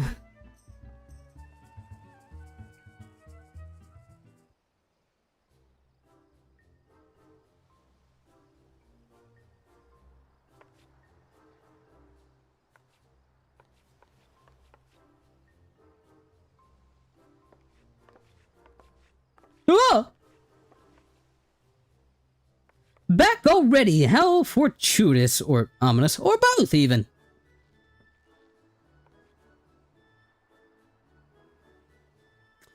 I take it you found those wayward mammoths. Yes. So something to keep in mind if you're going to try Astro again is that we've already gotten, they've already talked about some of the job changes they're going to make. So the biggest problem with Astro right now is that it's so easy to drift your draws, and like people still don't like that light speed is like light speed something that you want to use for your burst because you have a very busy burst, but it's also like your only really good source of movement, and so it also doesn't got a good timing on it for burst either, because it's like you have to save every other for it. It's a whole issue. But what we've been told is that they're likely going to be giving light speed a charge, and they're likely going to be changing your draw. That way it's not as punishing for basically using it. You have more leeway with it, which is good, because right now you have to basically use it on cooldown the exact second it comes off cooldown, or it just drifts horribly.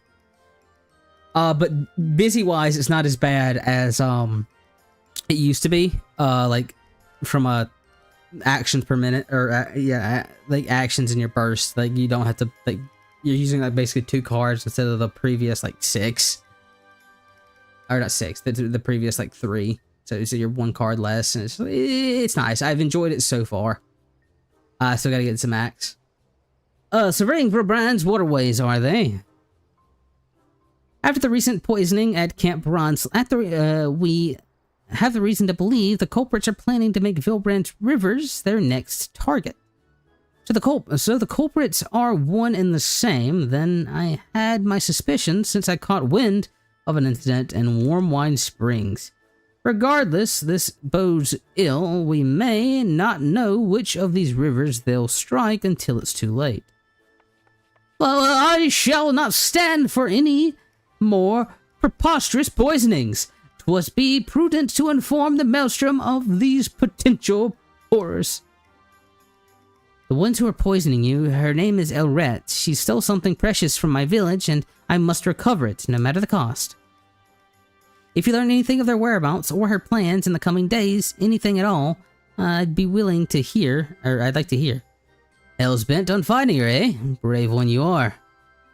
I could possibly deprive a lonely lady of information she requires. Worry not, for my servants shall sally forth in their general direction the moment they hear of Elret's newest misdeeds.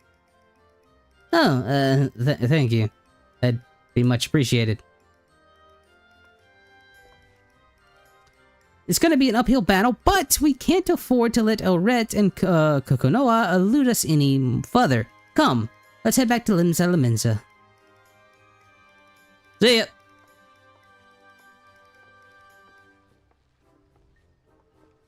Anyways, I just thought we don't even like we just like completely ignore him. I love it. To the limbs of Limsa.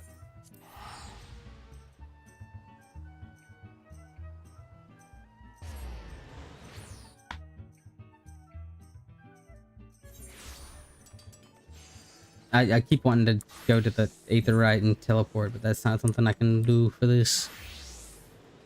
Because she's got to be all the way over here. 3.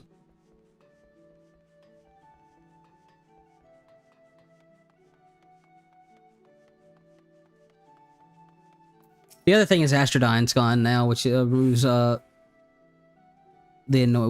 probably the bigger annoying part of old Astro. Thank you, as always, for your support. Your was Rouge was interesting, to say the least, but I'm glad we obtained the information we need. I don't know why I allowed Elra to say her piece. I was always swallowed. I should have swallowed the pain and taken up my spear, but we could have apprehended her right then and there. I'm adding words I don't need to add. There's no more room for mistakes. No longer Elret lurks in the shadows. The greater the threat becomes, the countless lives are at risk. Next time we find her, we end her tricks once for all. For now, I'll remain here and await news from Costa del Sol.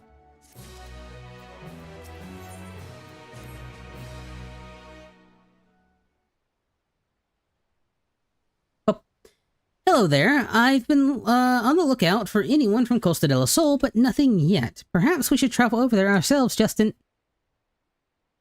Master Theron, Mistress Oshkana. Oh, forgive me for the sudden entrance, but I bring a message from Master Gigirula. Your quarry has been sighted in eastern Lenosha.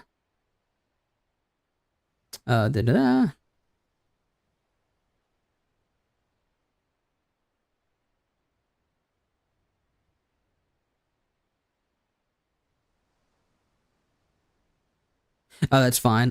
Give me a second and I'll talk about it. Thank you for bringing up words where Eastern Lenosha, where they last seen, or their last seen. So, yeah. I recently received a report from Mistress Brayflox, a trusted associate of ours. They told a number of inbreakers and... Oh, Jesus H. Christ. Goblin speak. Inbreakers and fighting tools and tinker dolls infiltrated her long stop. We have little doubts the inbreakers and tinker tools she speaks of is Elret and her troop. Yeah, trust her a good way as well. I see, then we'd best find this Brayflox soon. But also a lot of it is just kind of understanding fundamentals, and it makes like the healing process a lot better. Like Scholar, like I said, Scholar is very powerful, like healing throughout the leveling process, but it's also like very confusing for a new player to figure out on their own. Whereas White Mage, they can just kind of wholly go brrr. And like Astro is really powerful early, but like you'd struggle going into the mid game because they don't get a lot of their good, like when ED starts to fall off, it's like starts to get harder to heal, and then later they get better, and then Sage is like a similar thing where it's kind of weird throughout. Indeed, you've like to find her at the entrance to the long stop in Raincatcher's Gully. My master and her associates wish you good hunting.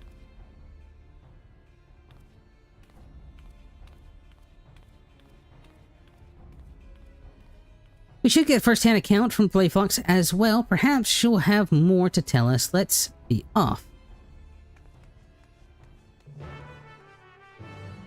But yeah, as a general like thing, trusts are like a really good thing they've introduced. It helps you just kind of get a feel for it and go at your own pace.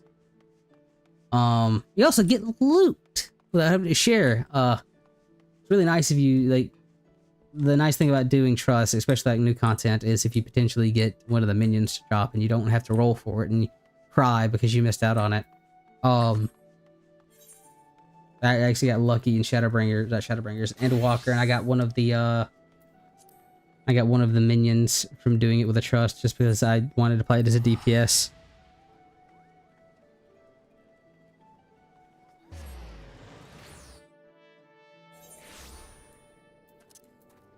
You know what? While I'm here, I'll I do have an actual guide for Scholar on the channel, but for a leveling guide. But generally, like the whole idea is, Fairy will help you in the early levels a significant amount. Like she does most of the healing, and then Whispering Dawn for like big pulls. You'll shield between every other pull. You'll shield basically at the end of beginning and end of every pull. Once you get Aether Flow, you'll just spend it on your Lustrates, Fey Illumination for magic, Sacred Soil whenever you stop. This is a gain on 2. XCOG will always be the first heal you put on the tank. You'll do that before you even move, or you'll do that first, and then we'll talk about that later. You want to heal as much as you can. You want to let the XCOG go as late as possible. So you'll like, usually it's like Sacred Soil, XCOG, Lustrate. Then like at the end of a pack, before everything's gonna die, you dissipate to get 3 more Aether. When you get Recitation, you'll Recitation XCOG before anything's pulled, and same principle, Lustrate. Fey Blessing, you use these for emergencies.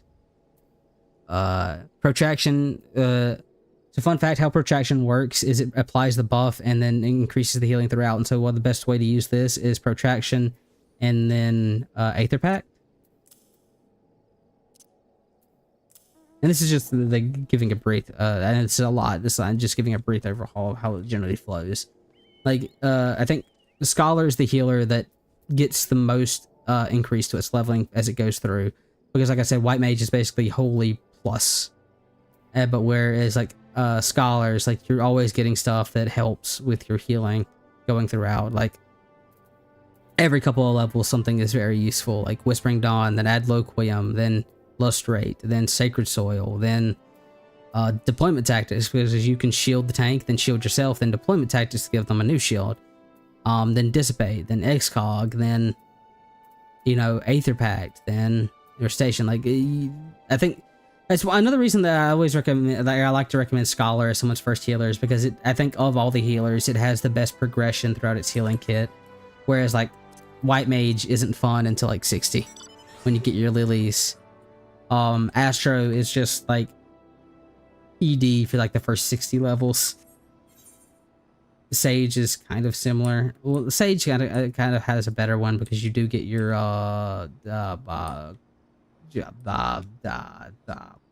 what the hell is it? Juricole? I don't know Sage abilities, dude. Like the Sage abilities, I can't like for the life of me say or remember. It's like Terracole, Caracole, Juricole. I think Terracole's the XCOG equivalent. Caracole's the shield. Sage, dude. But yeah. Like I said, I have a like leveling guide for Scholar that goes over it a lot more detail and not like as haphazardly as I just did it, but this is Brayflox. I told her she reminds me of the Moblins, but I got a bit of a scolding from her, not Mobbies, but she said Gobbies. It's kind of wild that Brayflox is unironically like one of the more powerful people we meet. It's kind of funny to think about in the lore. Yes, Gobbies, and Gobbies require hand lendings to backstracks and Endbreakers. Endbreakers bring big flocks of Tinker Dolls, and such, and Watergush. Watergush, does Elrita mean poisoned in the island's water source?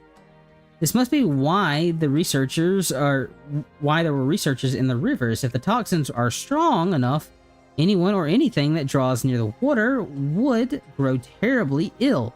All of Riverrun would fall into disarray. Poison makers no good for Gobbyflox, no good for Vilbrand, narrow hearts in need of punishing. This is far beyond trickery. We must end Elret's ambitions here and now. I doubt she'll come quickly, and she has the heart sting in her disposal. But with your aid, I know we can make it back as soon as you're ready. We'll storm the long stop. Let's go to the long stop.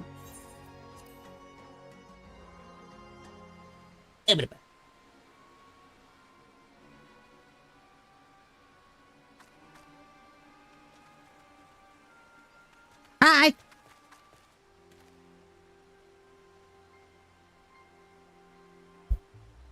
There you are. There you are.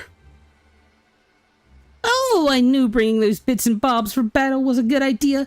If you're after some manner of surrender, that with a heartfelt embrace and handling over a magic heirloom, you've come to the wrong long stop, my dear.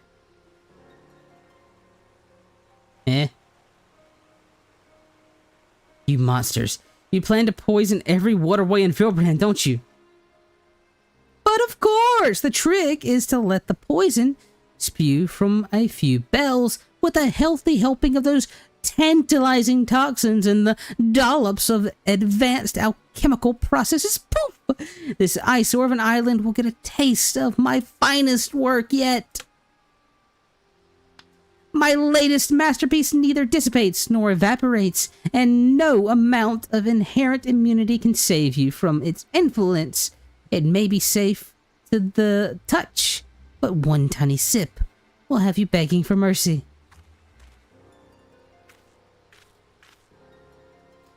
That's no jest, by the way. I won't begin to describe the manner of havoc the experimental doses wreaked on me, but I will look forward to seeing how it affects the general populace. Oh yes, the residents of Limsa, its adorable little hamlets relying on this water. So very many people blissfully unaware of what's to come.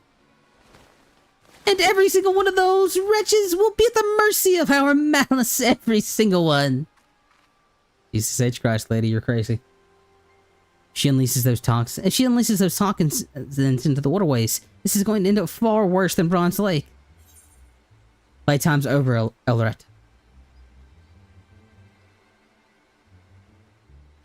Eh.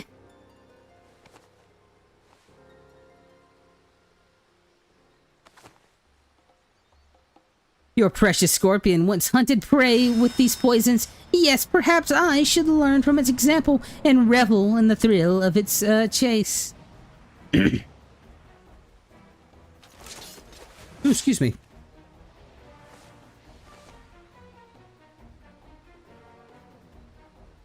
I suspect that's my cue to back away. I'd rather watch the chaos unfold from a safe distance. Bye! Bye.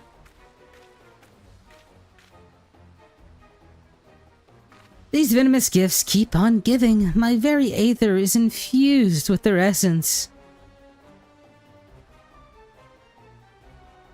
So now, my dears. Elretta Venomheart. Oh, she is... Well, that makes sense. It's time! I hunt you for a change. Yeah, good luck with that.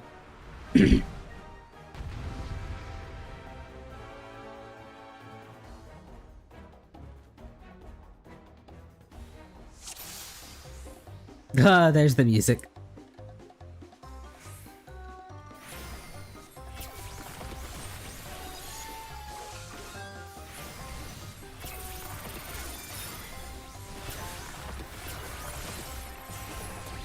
Tricky tonic!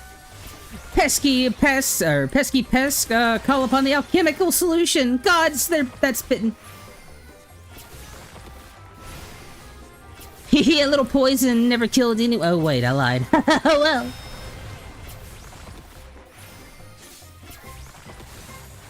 Here.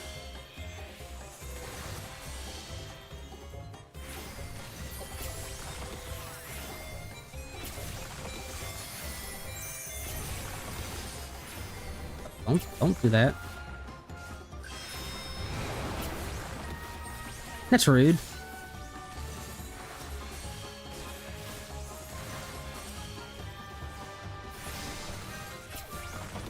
Oh, wait a minute.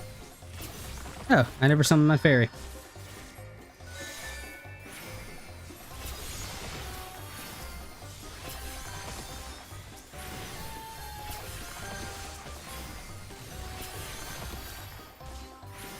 Oh, should be. Those tonics are bound to take their toll if she's not careful.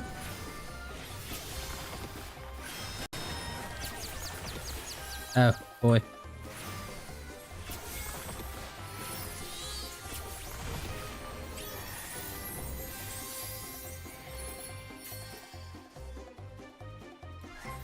Oh, god damn it. I tried to adjust myself a little more and then I got hit. I'm dumb.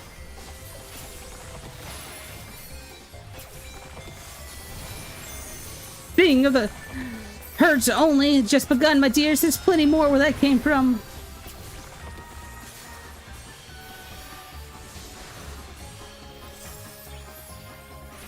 Oh god, she has like...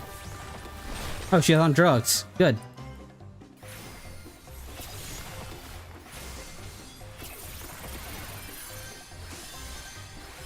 Actually making me keep her alive.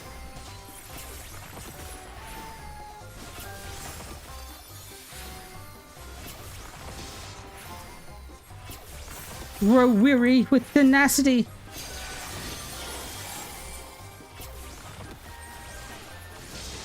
Wait, gain on 2.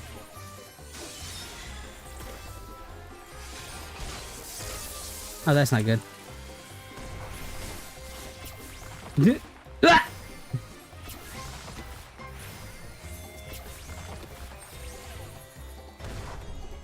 Ah! Oh, for the love of, pull yourself together.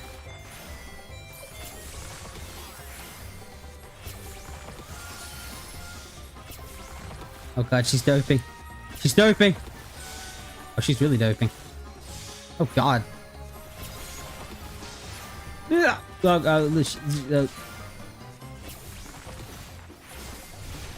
Sting of the Scorpion.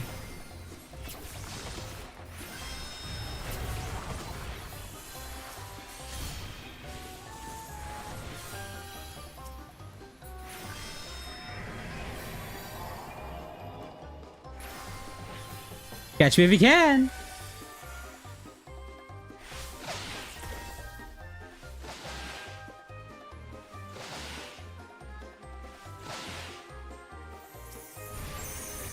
Oh wait. Yeah, you know, you're probably the one with the like giant sketchy thing on them.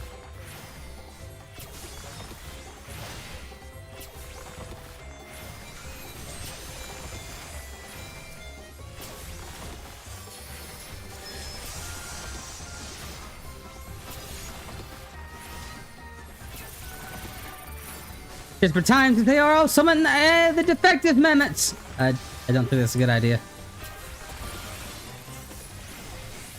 I'm sorry, the what? No, not me! Filthy little shites! They're faulty little shites. Initiate self-destruction protocol!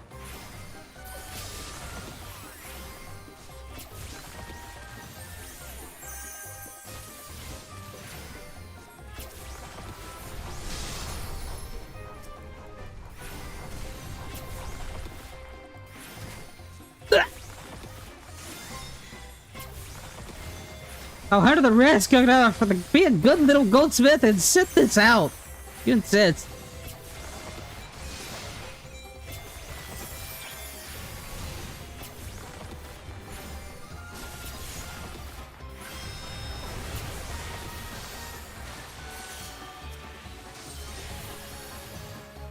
Good sense still, I need to get the damn dot off of you.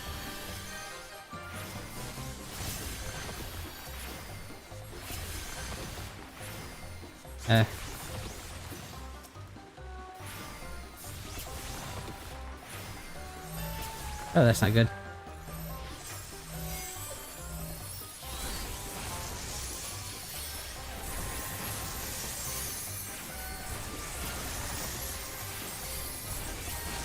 You're being very rude right now, lady.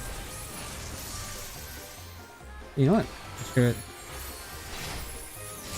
Ooh, that was a fun attack. You're right to the core. Why do you persist? Did you deserve it? Stinging anguish. I should have done no.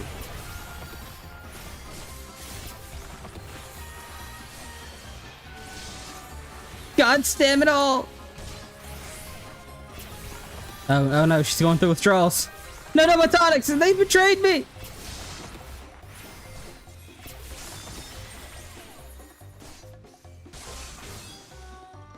Duty complete!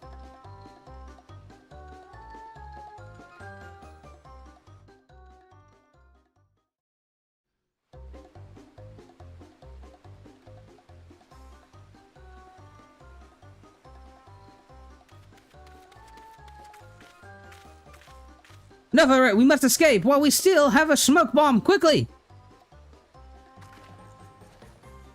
Fine, I'll have it your way.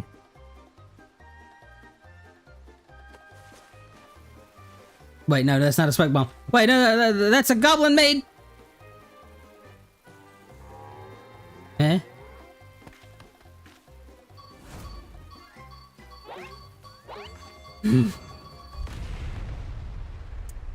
Goblin make big boom. No, you will rue the day! Blasting off again! We're kidding about the Team Rocket thing.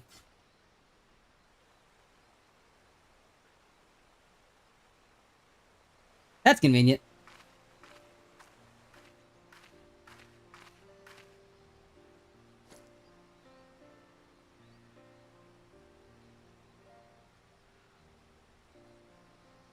She's left quite a mess behind her.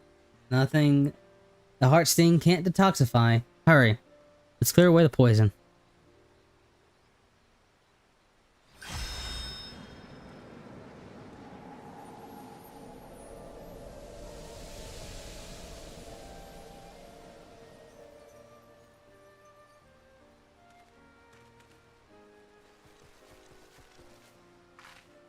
There you are! Came running once we heard the explosion, but I'm pleased to see you're none worse from wear.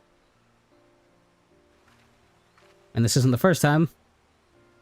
Loretta and Kokonoa picked the wrong explosives. We should consider ourselves fortunate that the goblin bombs resemble the unbound smoke bombs. Teehee. Gobby booms and friendly faces. Win the day! Inbreakers go flying skyward. We made our rounds on the long stop as well. The enemy's mammoths patrolling the places, all gone lifeless. The treasure's safe, I trust? It is. Thanks for the support. Or thanks to the support.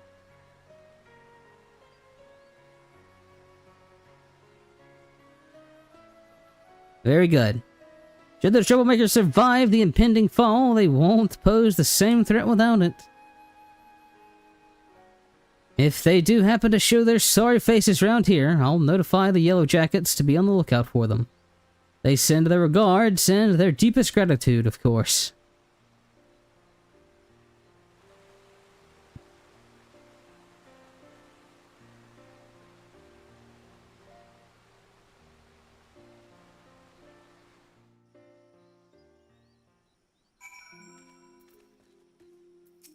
That's pretty flux. Fish box!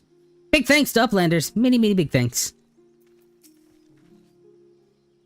The heart sting is safe again. Thanks.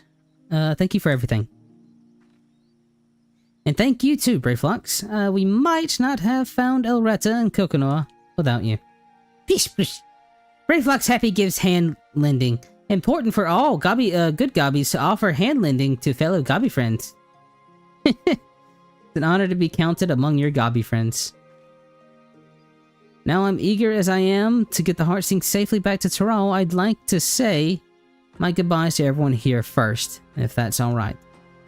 Wenzel and Zurich deserve to know how everything transpired in the end. For one thing, shall we make our way to Elport? I mean, to be fair, going to Elport's a smart idea either way, because it is a dock.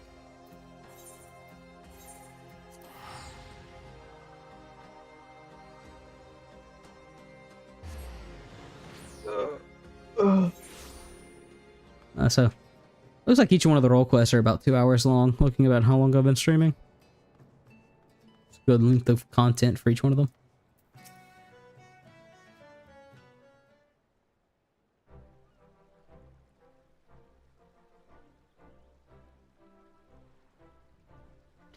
Well met, you two. How fares the hunt for Elret?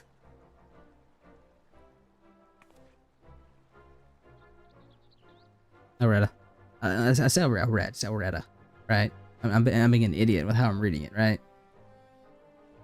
Oh no, I'm not adding the Etta. Send them flying, did you? Now those are... That's gonna piss someone off if they watch this. I just realized. Elreta is actually... I'm pretty sure how it's said. I've just been saying Elred. I don't know why. Sent them flying. Now those are what I call the good tidings. To think they'd be confused from goblin explosives. For one of their own smoke bombs. Why do they have the goblin explosive? So, with Miss Lokshkana's room returned, we can breathe a collective sigh of relief. I, for one, am pleased there will be no more risk of poison elixirs. I wouldn't... I need a drink. My throat. Okay. I, for one, am pleased there will be no more risk of poison elixirs. I wouldn't have wished those hiccups on my worst enemy. By the by, Miss Loshkana, I knew you traveled far to get here, but I didn't realize you hailed from Tyrol. It's quite a voyage. Will you be heading home soon? Yes, that's right. Gobrand is a fascinating place, but my village is probably worried sick about me, and the Heartsing too, of course. Though your time here was short, you'll be sorely missed. We still have much to learn, but one day, perhaps, we might find our way to Tyrol as well. Oh, that would be wonderful, and when you do, I'll look forward to hearing all about your adventures. And you, I had a feeling you were no ordinary adventurer. Imagine our surprise when we learned you were the savior of the realm himself.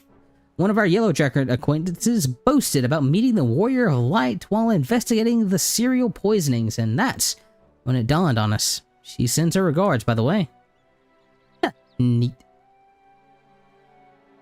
We're moms to go before we reach your lofty heights, but God's willing, we'll try to rise to the challenge.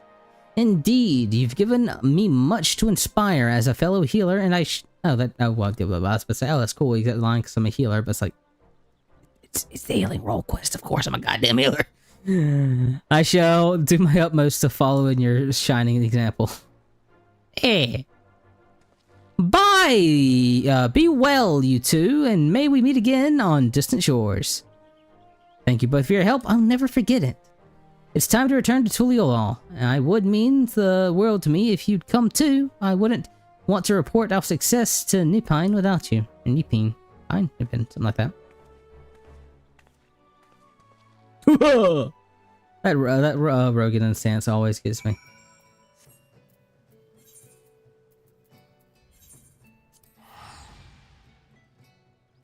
Da da da da da da da da da da da.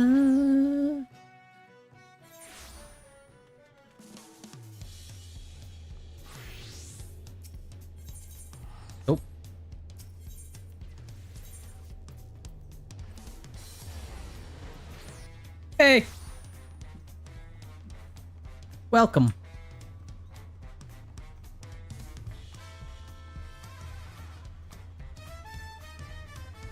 Da da da da da da da da da da.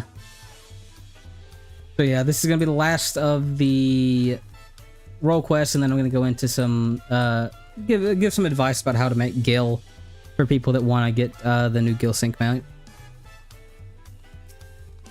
Oh, I forgot this was the dude that started this. Kinda cool looking.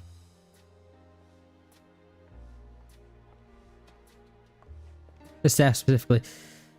Lushkana and Theron as well. Your combined presence here can only mean one thing. And Theron and I brought the Heartsting home. So you have. So you have. I regret that I could not assist you, but I am relieved that all is well. Words cannot express my gratitude to both of you. Taken back to the Heartsting was no easy trick, but I learned a great deal on my journey to Eorzea.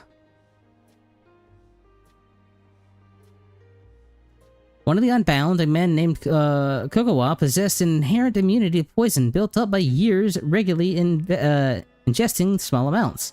Rather than relying solely on the scorpion's gifts to detoxify us, perhaps we might learn some of those traditions and build up our strong immunity for our own. Yes, let's eat the poison food. That sounds amazing. Food. It would be more prudent to prepare ourselves in case something like this ever happened again. If we're to continue living among the deadly, perhaps it's time we found new ways to overcome the challenge we face. You want us to eat poison food? Uh-huh. Okay. Throughout my life in the village, I thought I knew everything there was to know about the Heartsting, but now I understand the Scorpion's gift can easily become a curse if in the wrong hands. Its power can poison a single water source, threatening countless lives on a whim. Yet, at the same time, its detoxifying powers can save just as many. I begin to wonder, could the Heartsting provide succor outside our village? Should it, or will it risk prove too great? Excellent questions. All. Knowing what the Heartsting is capable of outside of our borders, we must consider this carefully for the future of our people. I'm certain your father will wish to speak more upon your return. As for you, our community has much to consider if we're to keep thriving. But for the moment, I'll simply be glad the Heartsting is back in Tyrol, and I can't thank you enough for your help. Until I met you, I never hunted alongside a healer, but knowing I had your support filled me with courage. Yours is a heartening presence, one I'm going to dearly miss dearly. You have my gratitude and my trust, now and forever. But as much as I'd like to, I won't keep you any longer. Nippon and I have a long trek home. I wish you all the best, and I know we'll meet again someday. Bye!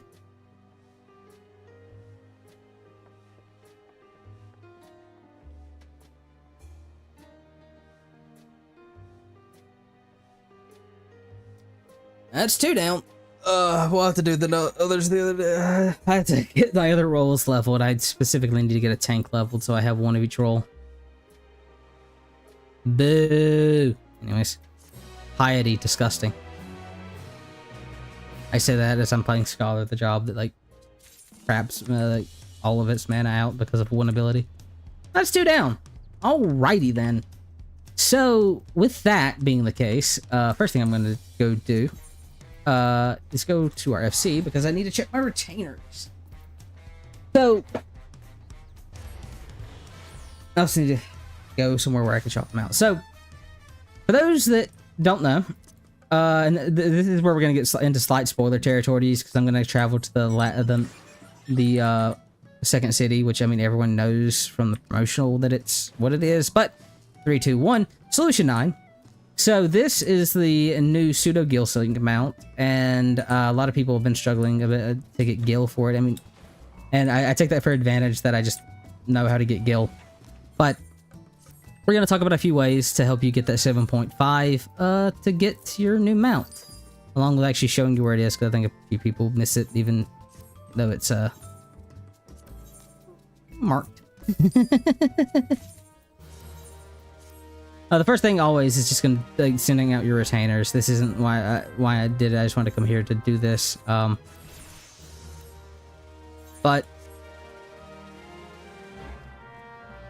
anyways, okay.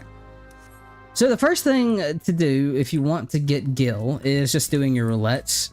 So like, I think I did the math once, and you get about 500,000 a week from just doing your roulettes. Because I think it's like each day. Because I think it's like 10,000 per roulette, and it might be closer to 1 million. Anyways, you get like a couple million or 1 million to like 500,000 just by doing your roulettes. Then you have your challenge log, which again is like a couple million or like 1 million or 500,000 just for doing it each week, as many of you can. Like this alone is like almost I think 50k. 1, 2, 3, 4. Yeah, that's 50k just right there. And then there's all the other challenges.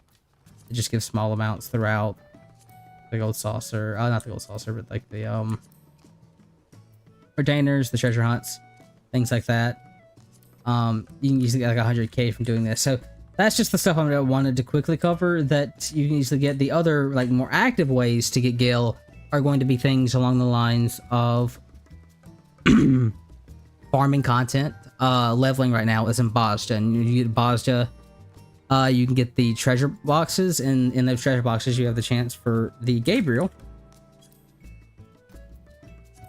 which you can get here. Like it's like that's 150k, so it's one way to get it. It's not the most common thing, but the other more important thing you can get from those boxes is you can get white and black paint,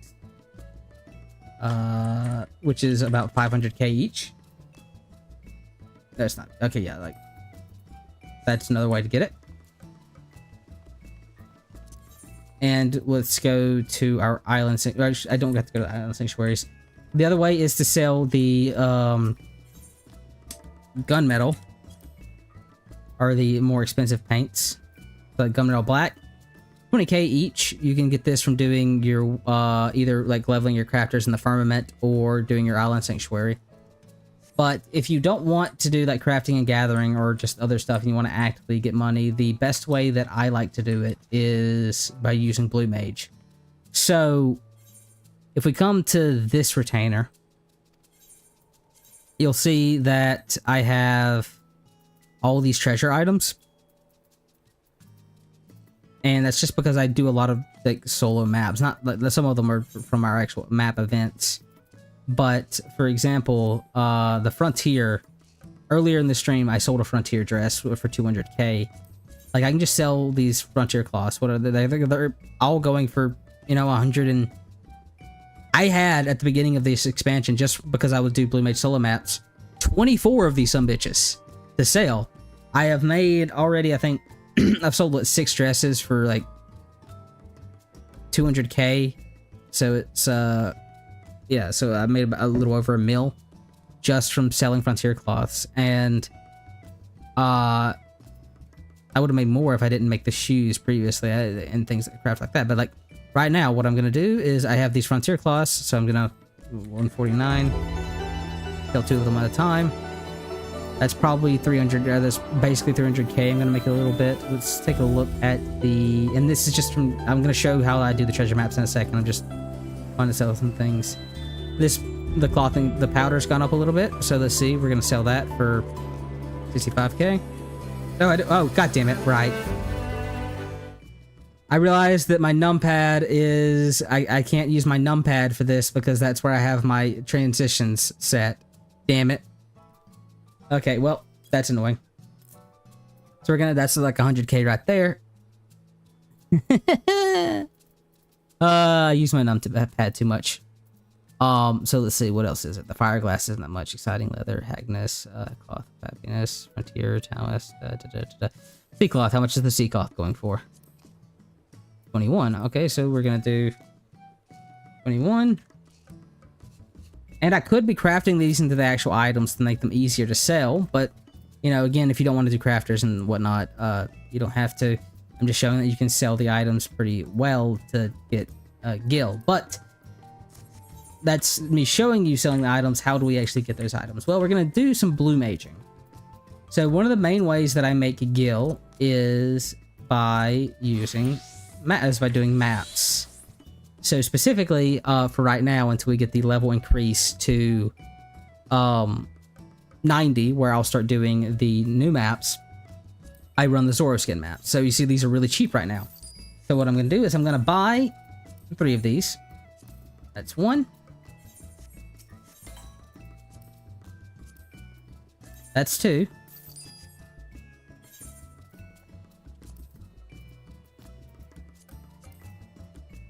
I already have 1 on my thing. So that's 3 maps.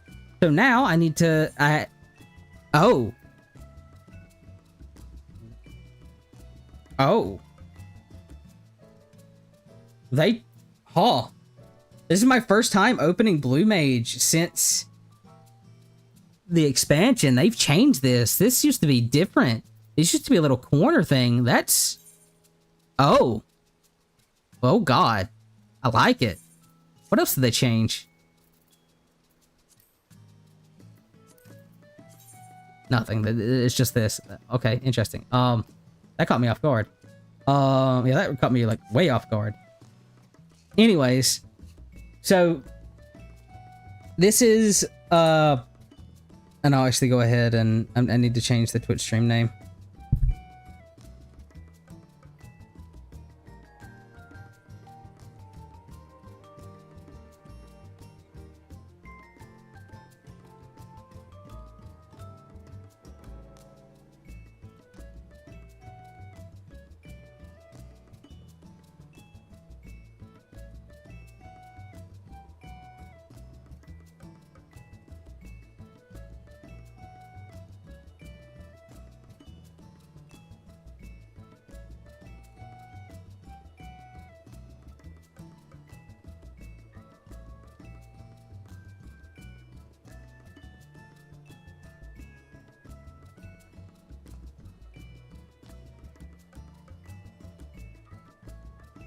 That'd be a good title. Okay, so these are the spells that I use in my Blue Mage loadout. And for maps, and the first thing we're gonna need to do is we're gonna go to Thavnir, Ul'dah, because we need to get ourselves some tanking mimicry because we don't want to die.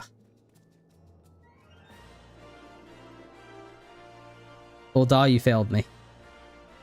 Are there healers here? There's like never healers in Ul'dah. Oh, Paladin, you saved me! Thank you, friend. Okay, so we have our tanking mimicry, and now we have everything we need. So we're gonna open our map. We're gonna go to the Tempest, specifically over here. I say that as I need to make this map bigger. To play the game of where the hell is this? It's like somewhere over here, isn't it?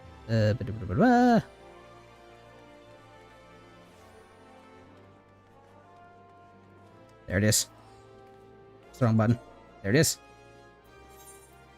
And so far, like the ones that I've shown are not the big ticket items. The big ticket items that we're really, really going for, like that Frontier Leather, you can easily get, you're going to get a lot of it. Like I was swimming in Frontier Leather, and so that's something, and because it's got the 2 dyes now, people are buying it a lot more. And so getting like 1 or 2 of that, or getting like a lot of that, you can easily make a couple 100,000 from doing that. And the nice part about this is that for the most part, a lot of the rewards are random. Like, yeah, the Frontier Cloth and his things are probably going to plummet after a time when people start to get more of it. But the other thing is, as the new maps come out, these old items the price is going to kind of maintain because you can do multiple things. But the other thing is like the calf leather, which is the big item that we want to get. That's like 500k, like 300 to 500k just for getting it. And then there's the mount item, which is the lumber. That's about 500k. So you can get like a few million very quickly with the maps. Which we're going to ideally show here. So, we just tank mimicry. We don't need our minions or whatever. Making sure I have everything on. Okay. Oh, okay, yeah, I do need to move things around, so... 1 second, because I rebound things.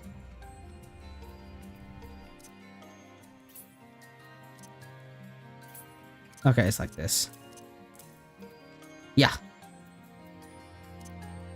Yeah, okay. What did I... Didn't I... Wait a minute. What goes there? I'm sorry. My bars just, they look off. I normally have something here, don't I? The sea shanty? Do I not have sea shanty? Oh no, I don't normally have sea shanty on for this.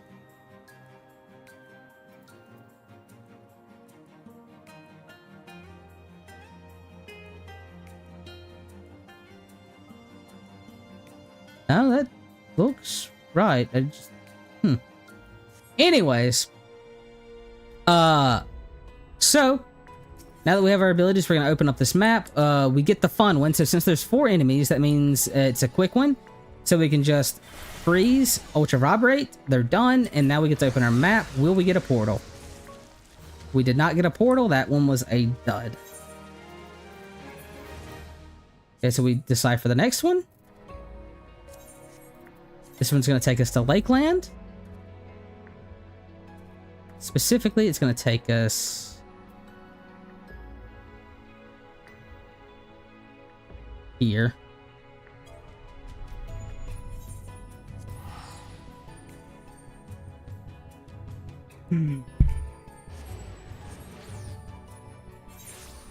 And so also something important to keep in mind is that since the maps are being sold so cheap, because people, specifically right now, because people are wanting to use their daily map get on the Lobo maps, which have really high ticket items. You could like doing the current solo maps, which is something I'll talk about a little later because I don't think mine is up.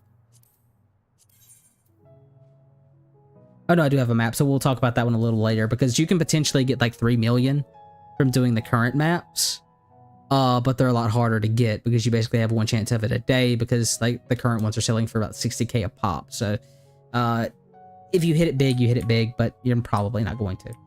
So, but we see there, I paid 1,000 for that map, I made 3,000, plus I got fire crystals, which are selling pretty well. But again, that's not the big ticket items, but as things are, that just made it a straight up positive. I went plus for doing this map just by opening it, and that's only going to be even more true going into the actual treasure dungeons, which are pretty common. We're gonna go ahead and open it. Gotta pay attention to your ultra vibration timer. So since this is one enemy, we're gonna hit it with dimensional shift twice. Do a dimensional shift here. Then we're going to swift cast dimensional shift. That's going to spawn the last wave of enemies. They're going to come over here in about a second. We're going to preemptively freeze. Make sure everything's frozen. Then we're going to ultra vibrate. We're going to open the box. Another dud. Okay, this is not making my life easy, but see, I got 10,000 there. So I already made 10 times the profit. And while that's not a lot, again, this isn't the big draw to it. It's kind of annoying it doesn't give me a portal, because usually you get a portal every so often.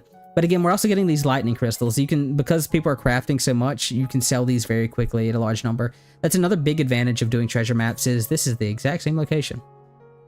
Okay, since I don't want to wait a minute, we're gonna unrestricted party.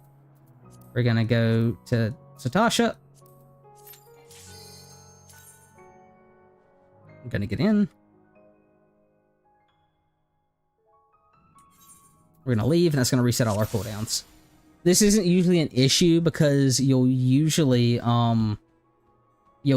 just by the time that you get to the next area, it's almost off cooldown. But since it's the exact same spot, we need to do that. So let's hope that we don't get 3 duds in a row. I do want to actually talk about the dungeon. So here we go. This is a annoying one. So since this is 3, we have to do all three waves. So we're just gonna freeze and ultra vibrate this one. We're gonna preemptively start casting dimensional shift. Then we're gonna freeze. Dimensional shift. Twice.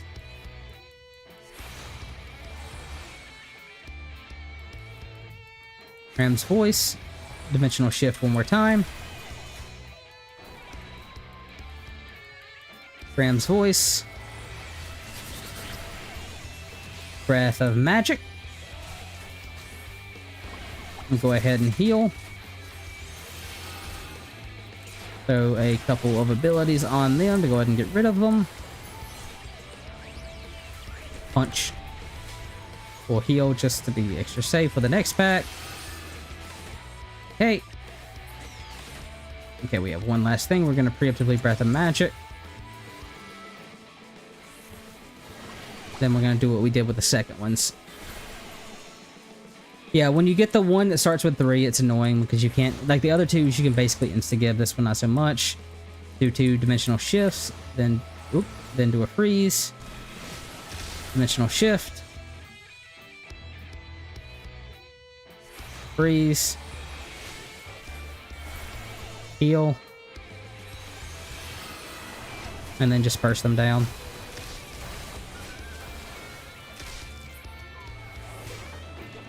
Kind of feels squishier. Anyways. Okay, we didn't get 3 whiffs in a row. We did get a cloth powder there. As you remember, that one was selling for about 60k. So we've already made, what, around 100? No, closer to about 80k just by doing these 3 maps. And we only invested 3k to get these 3 maps. So, but now that we're in here, as soon as it loads, which variant are we getting? Roulette. Okay, roulette. That's the one you technically want. We're gonna put on Mighty Guard. We're gonna put on Basic Instinct. We're gonna eat some old raid food because why not? Give ourselves a little extra health. And then we're going to spin the... Yeah, we're gonna spin the wheel.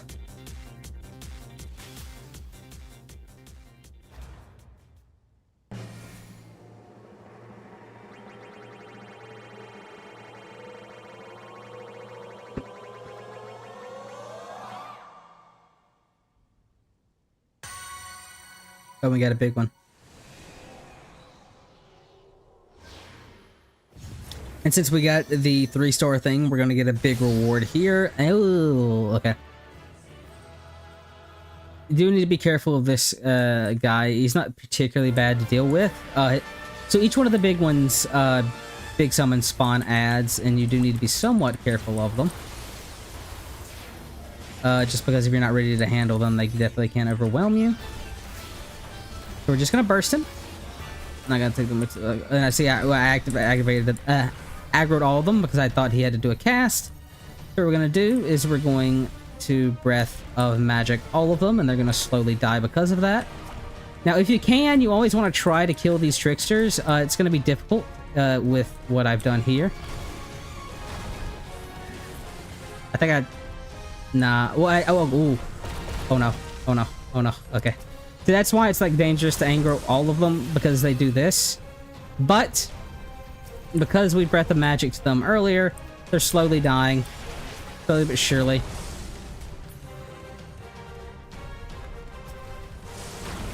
It's really just you don't want to get pulled into like their other AoEs.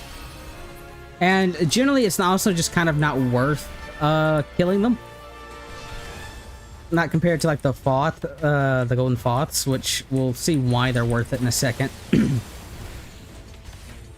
Pull you out of the gunk over there. We want to reset our Breath of Magic.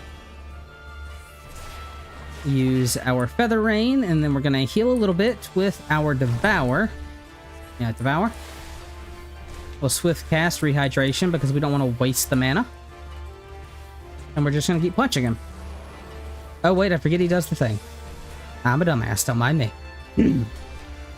We'll use White Wind to heal ourselves. Good idea to just keep yourself above half health. Generally, remember that he does the... Okay, no, that's not the one.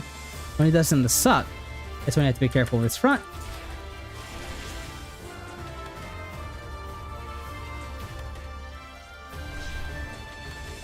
And he's dead.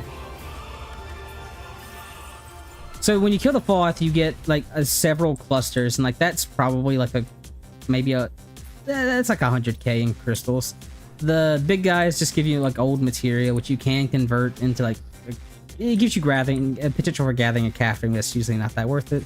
And did we get anything of note there? We didn't get anything too impressive there. But we did get 10k. So again, we're increasing our payoff. The other big thing we got though was the Earth clusters. Like again, clusters and stuff like that, that's going to be an easy sale. You don't really think about it, but and if you're a crafter and gatherer, that's a good way to make consistent money, because clusters and crystals are always going to sell very quickly and very consistently. Don't kick me out. I hate you. But even already, just because we've already gotten a soft clothing thing, we've already made like over 100k past our investment into it, and that can quick, like I said, that can quickly get out of hand. Are you gonna let me say? No, you're not gonna let me say.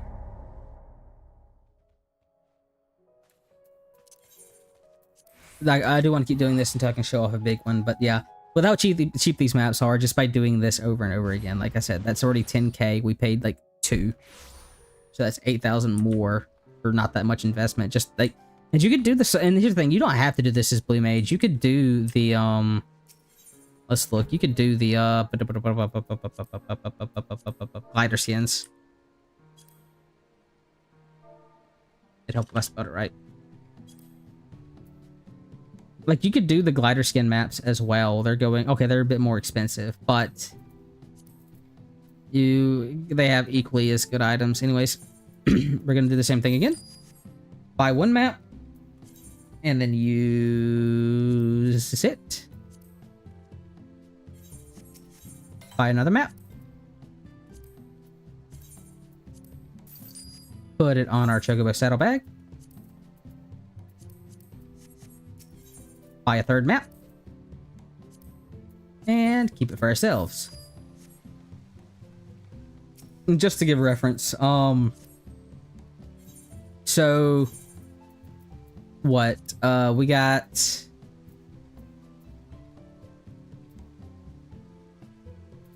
so we got like 200 earth crystals. So what are they selling for? So it's like 35, 34, 200. Okay, that one's not the best example, but so you'll end up getting like thousands of these. So like the reason that these are all, I recently, just before Dawn Trail, which I'm kind of an idiot, I should have saved them, but all of these were maxed out just by doing solo maps. Or like, for example, here, like what I would normally do is like 169 is quantity, and what are these selling for? 32. So it's like 31, and it's like, okay, that's not much. But if we do like the more high quality ones, which ones are like the very coveted ones? I think like fire, like 65, or ice. I guess so many people are crafting that they're not actually going that high because of it. Okay, like this one, like a stack of 99 is 1 million. Like, you can get some pretty high numbers. Like, yeah. So I was gonna do 4 for 140. Oh, god damn it! Right. I can't use my keypad.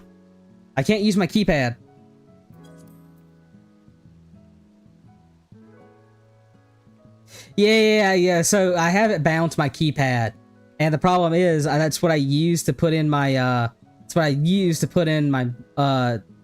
numbers, and I'm really bad about it. Cause god. Anyways, 141. So like, let's do that. That's 100k for 1,000 clusters. Like, that's not that bad. Anyways, that's like the easy one. I gotta consciously think about it now.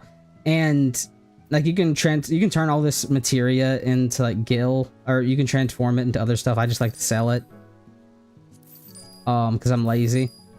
Like, I'm gonna keep the crafting materia, but like this piety, that goes in the bin, that goes in the bin, that goes in the bin, that goes in the bin, that goes in the bin, that goes in the bin, that goes in the bin, that goes in the bin.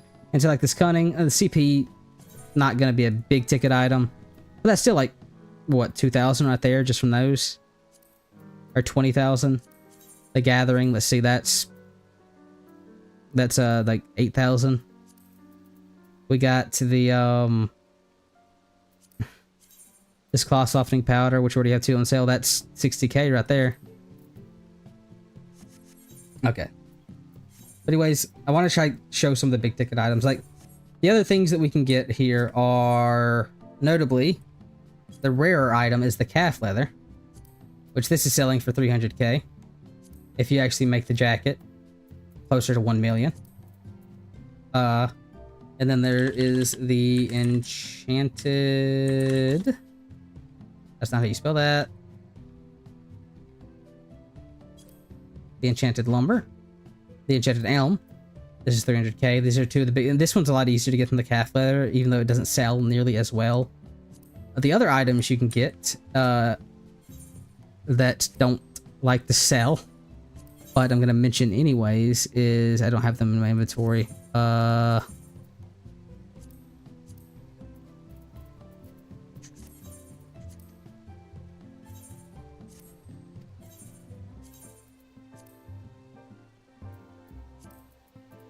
There's the music, but you get the paint emote, which I can't remember the name of, and I would look it up. Do I have it in my bag, actually? I do. So it's the delicate, the decoration.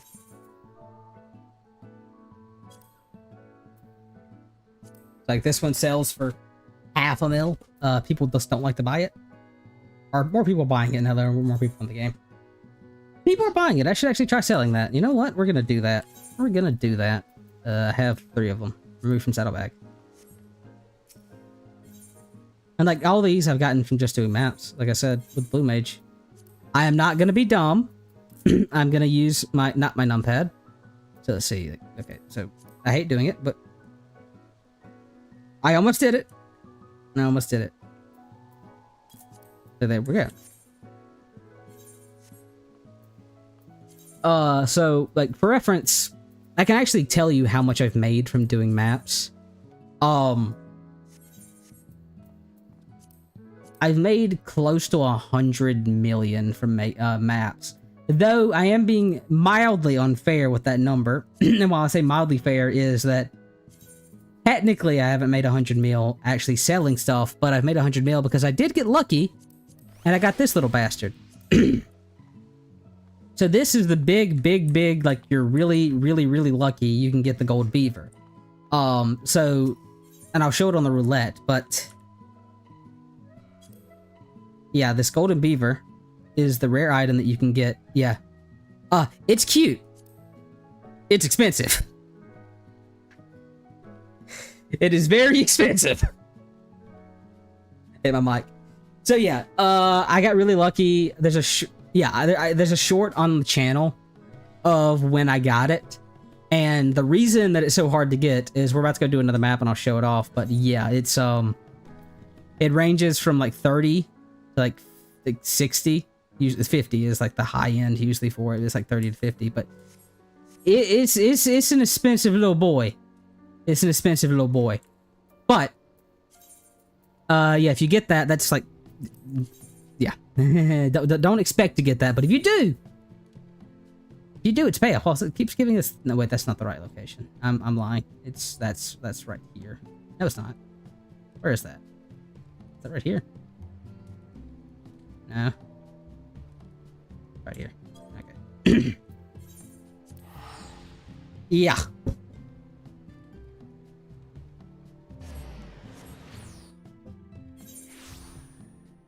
So, and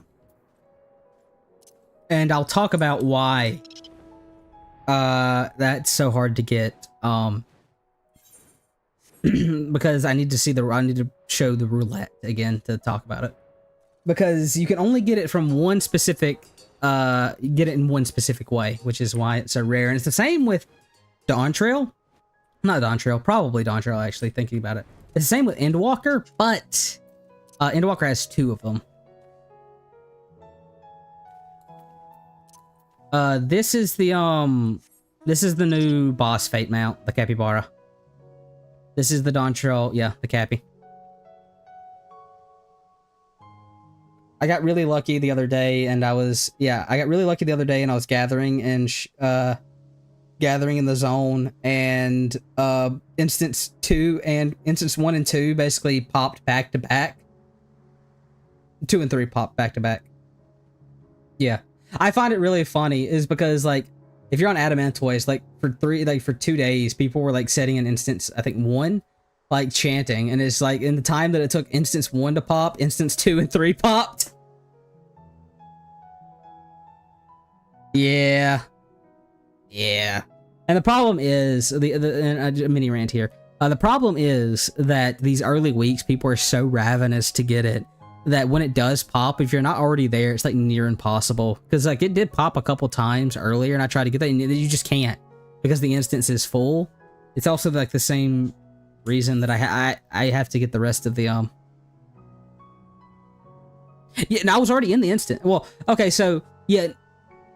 I was able to get into the instance because everybody that wanted to go there, because I was already in Shioni, but everyone that was waiting was in instance 1.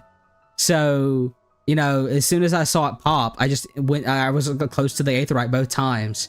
So it's like people were coming there because they were already waiting at the arena in the other instance. So it's like, yeah.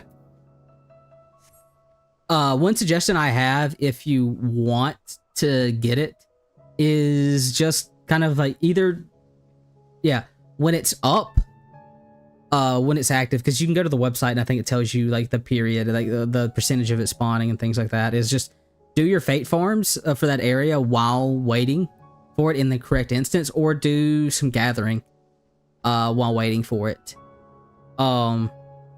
Just ever so often. But I would say I would also just kind of recommend not bothering with it right now, because like I said, unless you're like already there, it's gonna be nigh impossible. Yeah, it's gonna be like nigh impossible to get into the instance. I need to, but I've been focusing on my crafters.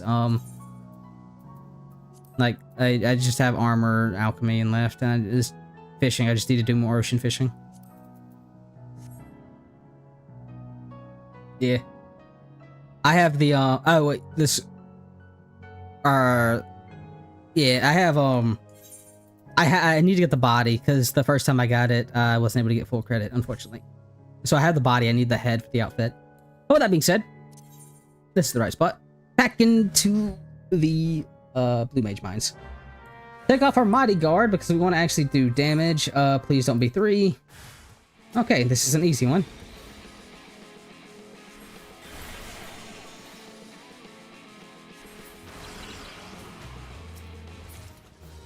No portal. Oh no, portal. I'm just an idiot. Oh, Jesus H. Christ. Oh, you meant that. I forgot that's a thing. Good God. Have mercy on your soul farming that. That's like a shit ton of, that's a shit ton of things. Oh, God.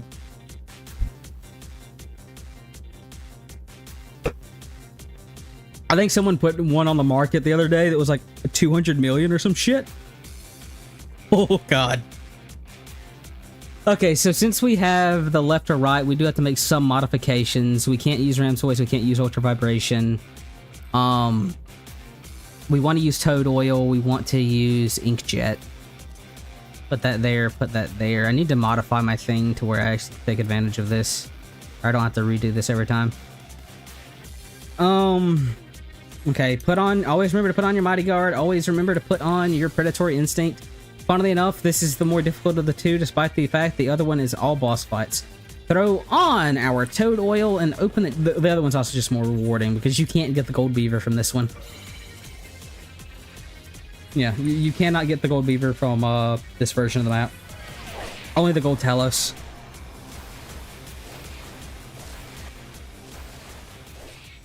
I mean, that's not a horrible plan, honestly, because it will drop as more people get it, especially if more people are hyped to get it. But at the same time, actually, no, it's a smart plan, because you'd probably be able to buy it cheaper than you'd end up selling it.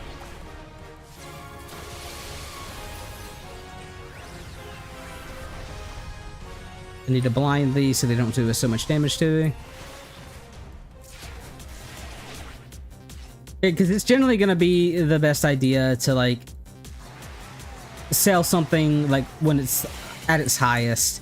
Like, there are new glamours. Like, the big reason the Lobo skin maps are so, selling pretty high right now is there actually is, like, 4 new glamours. And, like, they sell for, like, 3 million each. But that number is going to drop drastically, like, next patch, because you'll be able to get them from, the 4-man map. There's also the new hairstyle. Like, that's another thing. That new hairstyle is going to drop significantly when the, like, group maps come out, just because it'll probably be added to that list. What are we going to get? Nothing of note. Yeah, because for those that don't know, because I didn't. Yeah, there's new glams, new treasure glams.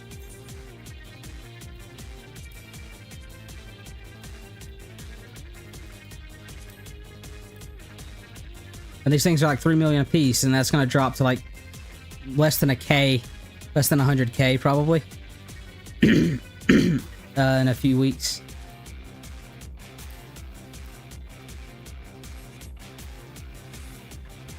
Always left.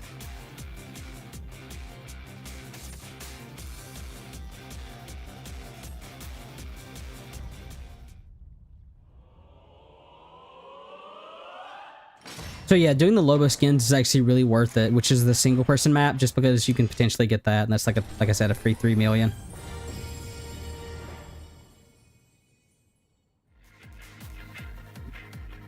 It is rare, of course, obviously.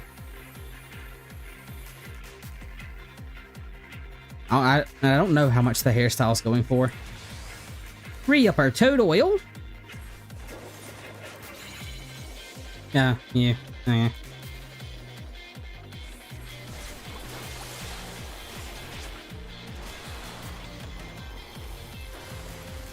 man. I'll do that. Oh, also, I didn't realize I didn't get the notification for you following, by the way. Thank you. I don't know why it's not... I get the mess with it. It's not giving me the Twitch notifications.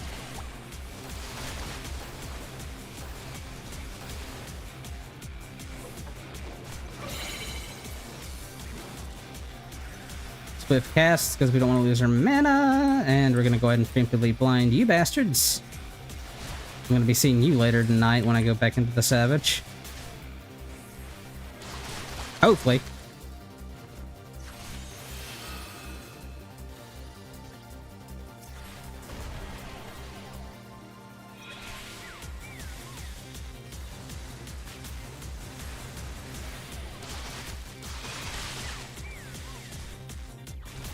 The sound of them just hitting me with fish is always like hilarious. Anything of note? Not particularly. I mean, like clusters. Clusters are good. So you can level Blue Mage. Again, I have a...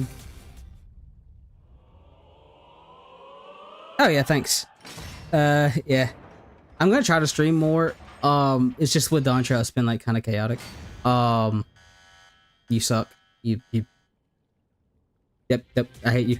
Apps suck. Yeah. White Mage is really fun. All the healers this time around are really good. And since I am streaming on both, sorry.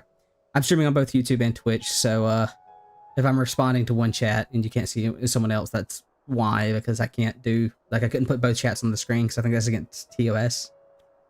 But I don't have, well, to be fair, I don't have either chat on stream. That's not the point.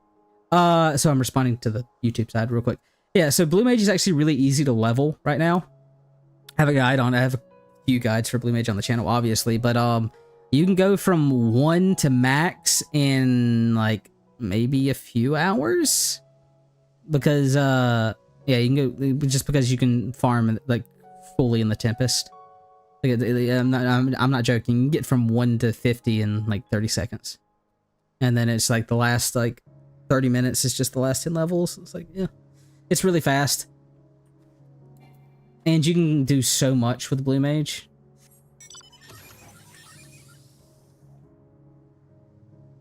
I don't necessarily think it's the leveling experience, because like I said, Blue Mage is literally just like, yeah, it's just like convenient. I think that like it's the hunting for Blue Mage that's like really good.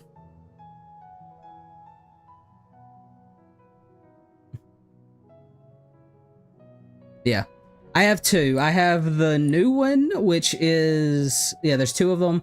The new one is the quick late. I have a Blue Mage playlist. It'd be in there. Like the one with 100k is 100k views is the old one.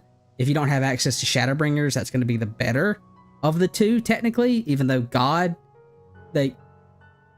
it's the better of the two if you don't have access to the better leveling methods. But as someone that solo leveled Blue Mage before the cheese strats, God have mercy. And then there's the newer one, which, like I said, it takes like a couple hours at most to get you to max. I need to open the next map. I also have a video. I also have videos on how to get each one of the, or where each one of the spells are, general tips for leveling, etc., etc., etc. Meg. That's an easy one. That's right here. There's some of these locations I have memorized.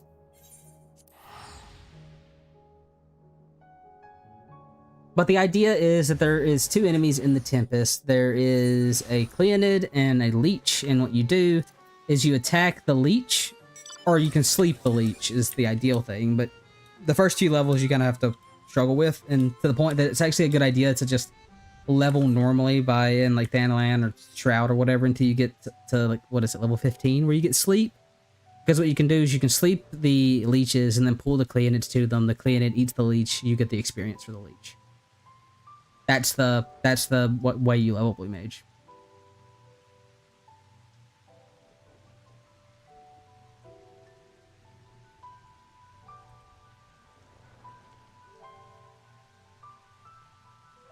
Okay, I need to remember to take off Mighty Guard.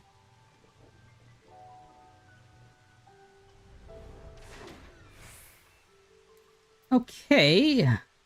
Well, ideally, I do want to get like a big ticket item. I haven't really been lucky with the dungeon so far.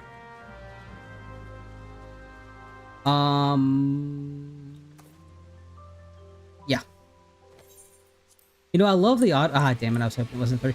I love the umbrella, like I can have it automatically out, but God, I hate that it does it anytime I leave combat because I always have to like remember to pick it. Oh, I forgot to put on Ultra Vibration. This is going to be a long and slow one then. That's another reason why I hate the actual dungeon ones, is because I always forget to put on Ultra Vibration. And that makes this go significantly slower. Oh God, I got hit by that. Oh, I'm just bad. I'm just bad.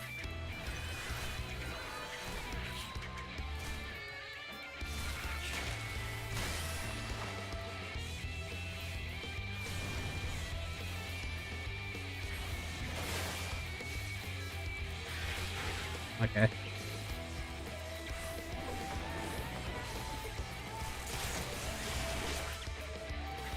Yeah. Because the problem is, like in the pick your like the pick path, when you like Ultra Vibration does nothing. All the enemies are immune to freeze. All the enemies are immune to Ultra Vibration, and it's like and you kind of do need Toad Oil and Inkjet, but it's like you get it so rarely compared to the roulette, and it's like, I hate it because this happens every time. This happens every time. I always forget to re-equip them.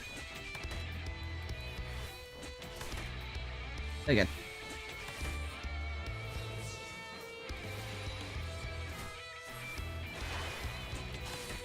Need to re-up my Breath of Magic.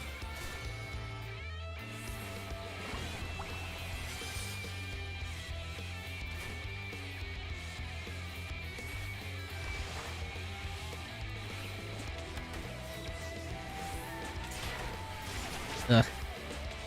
And it goes so slow. Okay.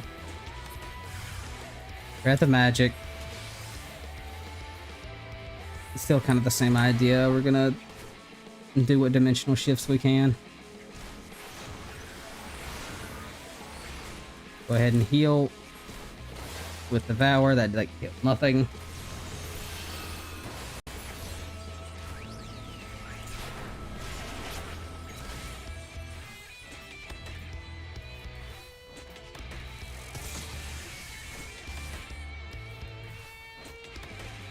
You know what? Screw it.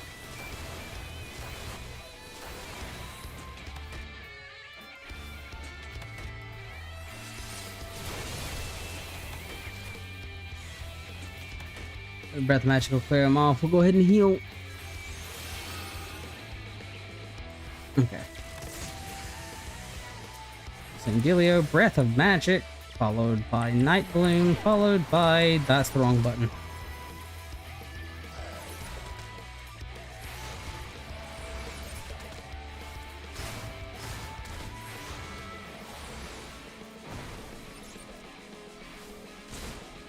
I kinda wonder if Blue Mage is gonna get the Swift Cast increase when they finally get to level 100. And then Phantom Flurry should... Okay.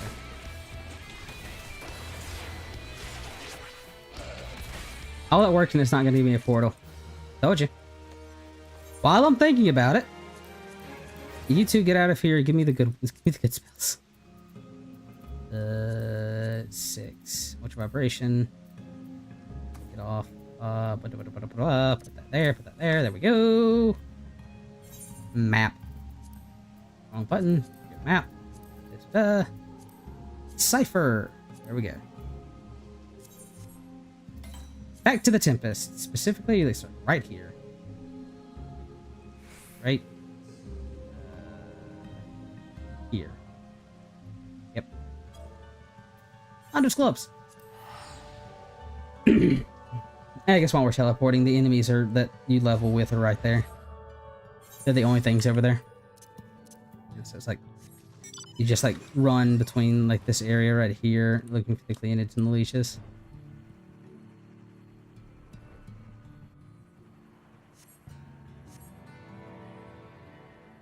Tag him.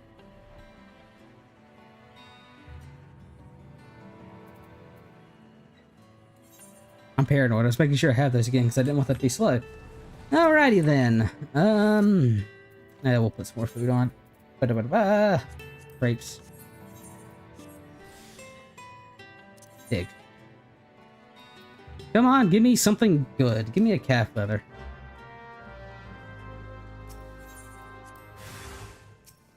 Not giving me good enemy spawns, I'll tell you that.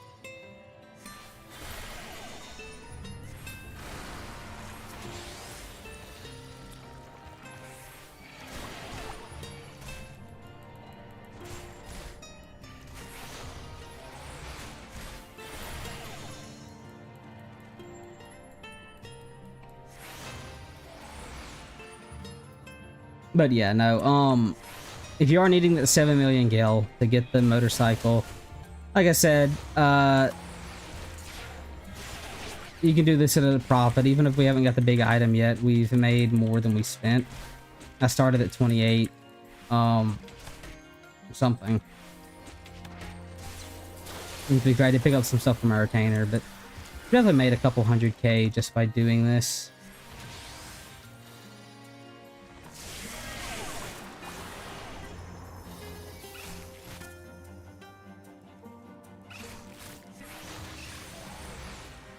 Okay, I was being a little optimistic there.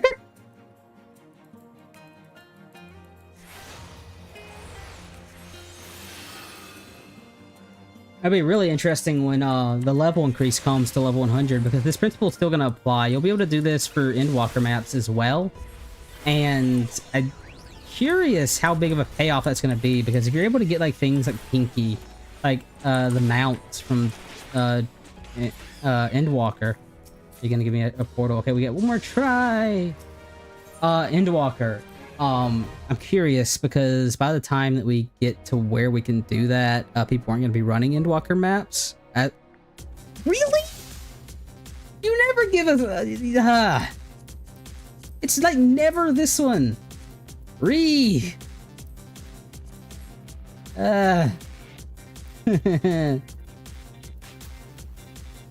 god.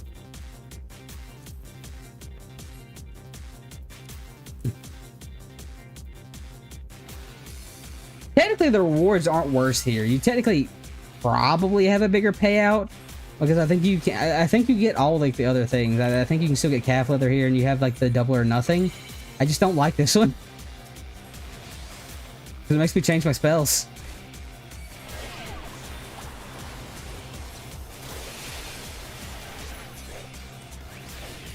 Also, well, to be fair, I've only done 6 maps. I usually like do a lot more. I am probably going to do more after this because, like I said, it's just really good to do right now because all of them are really cheap.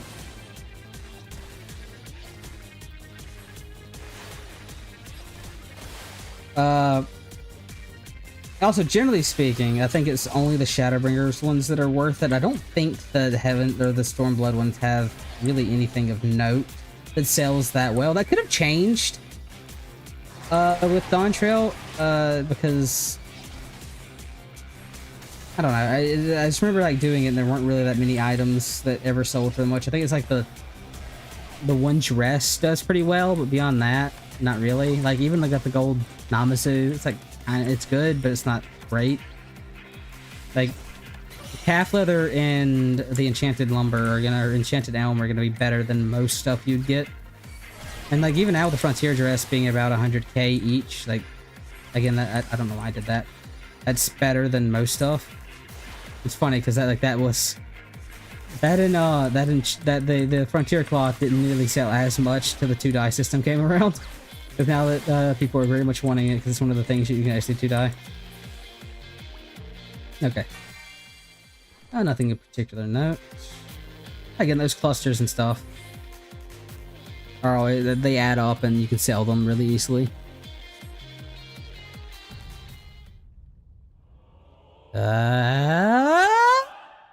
Oh.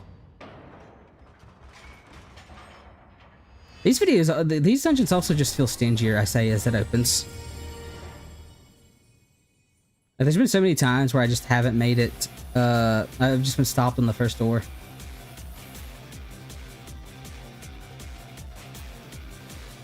And I think that's also part of the issue, is that they don't really start to pay, these specific dungeons don't really start the door ones don't really pay off until you get to like the third room, at minimum.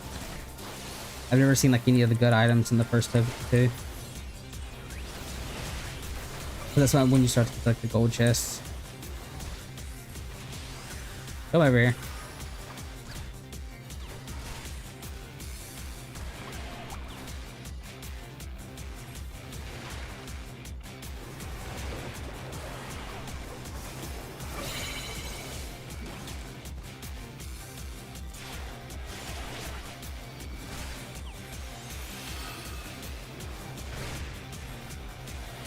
These also just tend to get kind of like sketchy as you get near the end.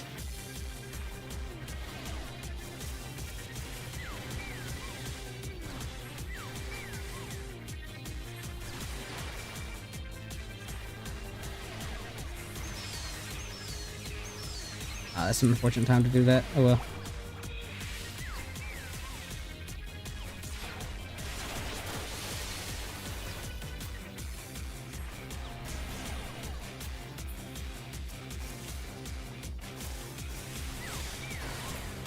And this is only going to get easier with more levels. Oh, free. A sea cloth. We got at least that. I think, what was that? Like 20k? 30k? Something around that.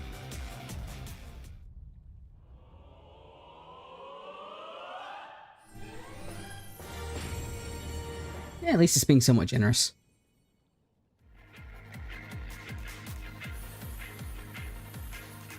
And this is going to be our first gold chest, yep. And this is where things are going to start to be a slight bit sketchy.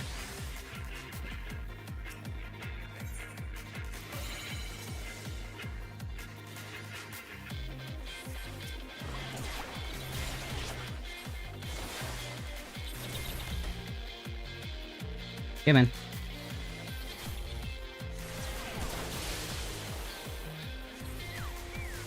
I'll go ahead and preemptively do this. What? I was gonna say, why did you guys spawn? Nope, I don't want to stand in that. I do want to try to kill you, though. Okay. Because again, those are always going to be worth killing.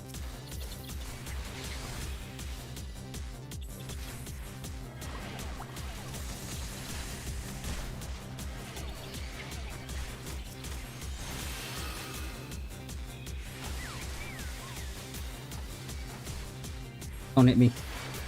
Thank you.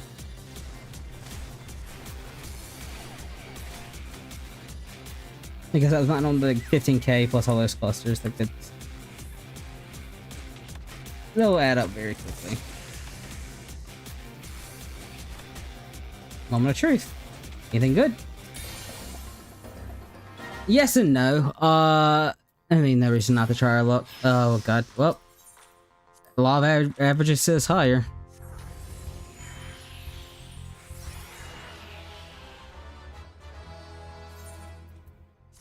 I should take my money and run, but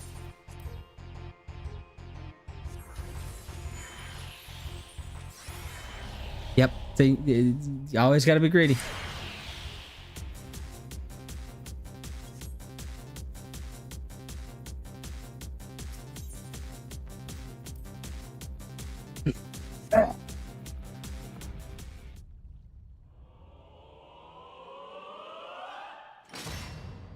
Is this where we get kicked out?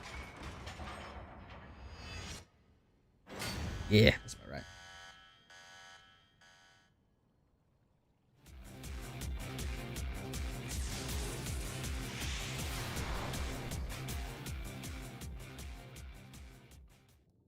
Okay. We'll do one more trio of maps, and I think that'll be it the stream for today. So again, I do want to try to get something like big, but I mean, like I said, I've made a decent amount of guild, like all things considered, actually. At least for how much is being invested in this. Again, because like, oh wait, no, I want to do a little bit of skin before we end. But yeah, I'm paying 1,000 and making I think 15k just from like one bag in there. I mean, that works.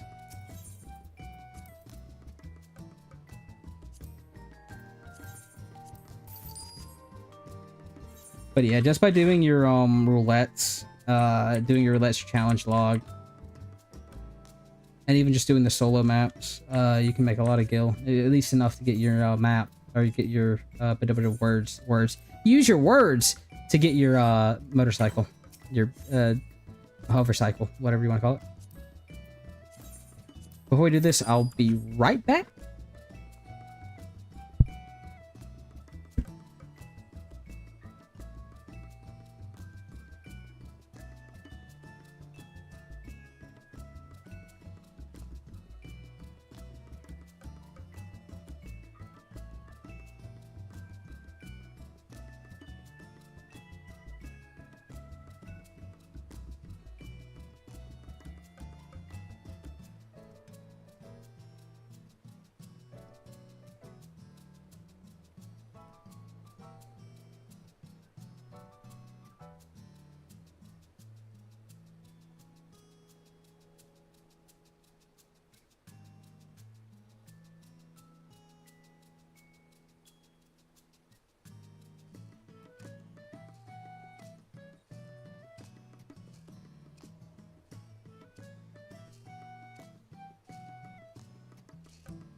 And I return for our last few maps. Okay then.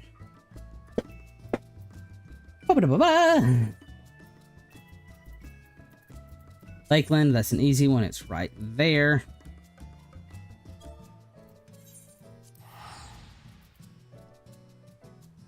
I'm not going to be an idiot. I almost forgot to re-equip my Ram's voice and ultra vibration. Almost. I would have been so upset at myself if I did that.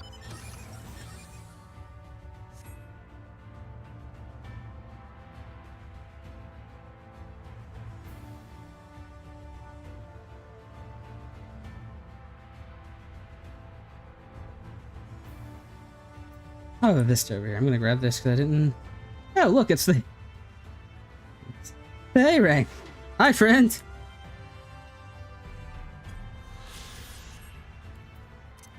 Hi, friend.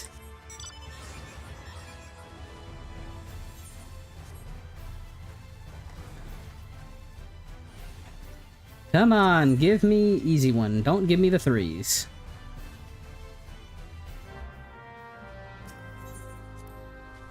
I'll take it.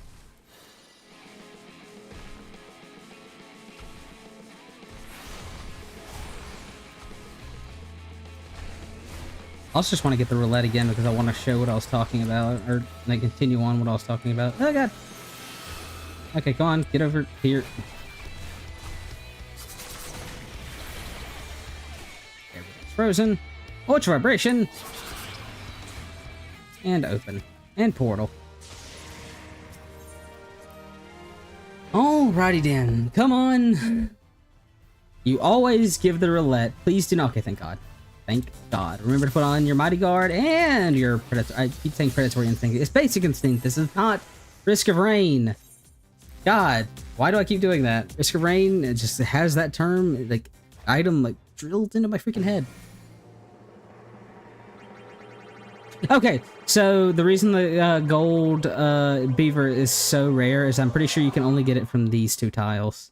And you never get these two tiles. And I think it might even be a rare version of these two tiles, so I think you might be able to get a golden sloth or a golden beaver, and I think only the golden beaver can give you the golden beaver. But yeah, that's why it's so rare, is that like, I'm pretty sure it only comes from those tiles. I could be wrong about that. Very much could be wrong about that, but the only time that I've seen it is when I got on that tile, so... Something bias.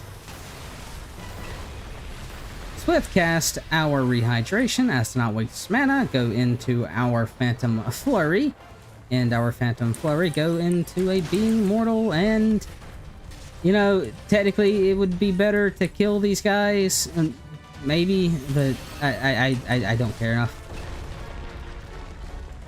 The fun fact about any adds in the boss fights, they are all, with the exception of the Mandragoras in the special fight, is susceptible to freeze vibration. For this one specifically, for some reason, if you do the Heavensward maps, that's not true. Or the Stormblood maps, that's not true. These are the Shadowbringers maps, the Zoro skins, to be specific, the party ones.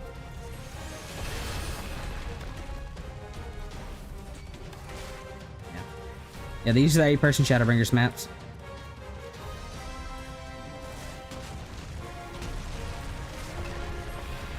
Though, come later down Dawn Trail when we should be getting the level increase to 90 for Blue Mage, the level 90 ones will also be able to be done.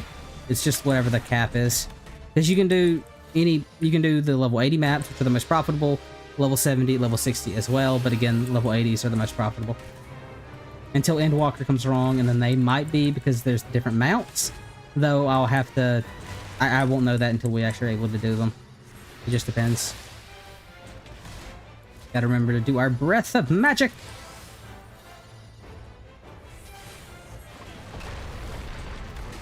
I also have a separate video going specifically over solo maps and a stream, another stream of me doing them too, if that's if you need extra help on them.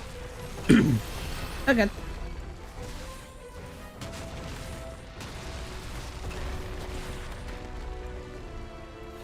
Oh, that's too late. Oh, it was not too late. Okay, we're gonna swift cast our thing.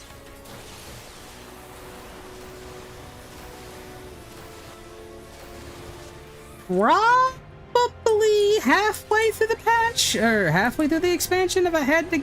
Yeah, actually, no, I don't know. I don't remember what patch Blue Mage actually came out in. I don't know. Nothing of a note, but 3,000 is not bad. More than paid for a map. And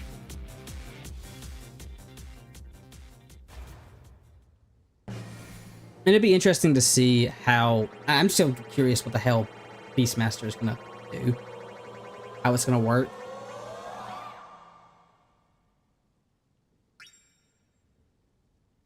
Okay. So yeah, again, like... free square. This one. This.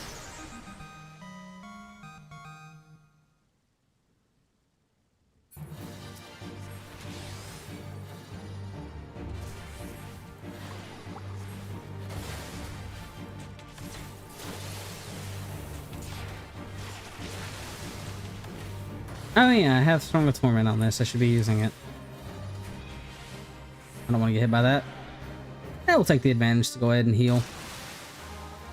That's the big thing that I think people struggle with when it comes to solo maps, based on like the comments I've gotten, is running out of mana. And it's just a case of you gotta know, be ready to take advantage of those moments to use rehydration. Ooh, this is gonna be a bit risky. But it works. Quick cast the rehydration so we don't waste mana on a White Wind. Gonna preemptively do a heal. We need to go over here because we don't want to be the way it's going. We want to be the way it's coming. Freeze our friends here and then vibrate them to death. We want to reset our Breath of Magic because it's our best source of damage. Use our Devour for a little extra healing and our Night Bloom for more damage, and then just use all our BCDs.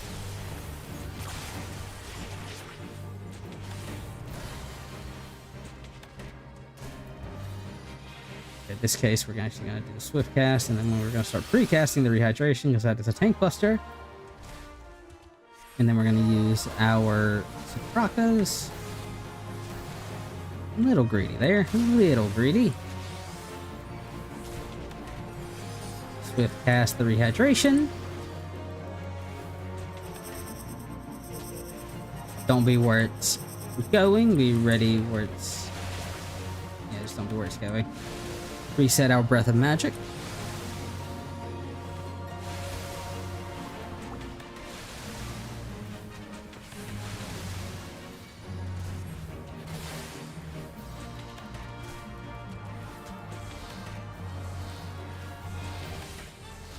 You know, I almost wonder if Beastmaster is going to be like a DPS or not. It'd be interesting if it was like a tank for, like do a limited job. Okay, that's a little risky. Do like a, have a limited job of each role, maybe. I don't know. I just don't know what they're going to do for it, I guess. DPS is what I think they're going to do, but it'd be interesting to see if that's the route they want to go with it. I'm curious. It'd be something I mess around with. Anything of note? Another Claw Softening Powder, so that's another, what, 60k?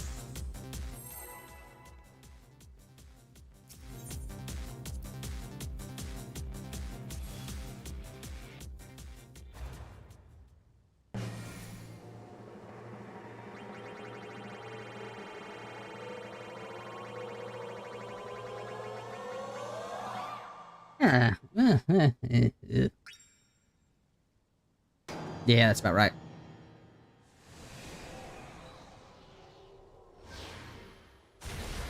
Not being generous to me today. It's usually a lot more.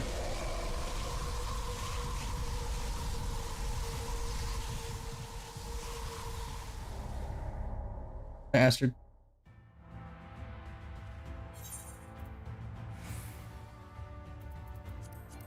I already have one of my for. There it is. Decipher. Yeah, this war skin. The Ritika Great. Okay, that's right here. Right here. There we go. Oh lord. Ow, my elbow.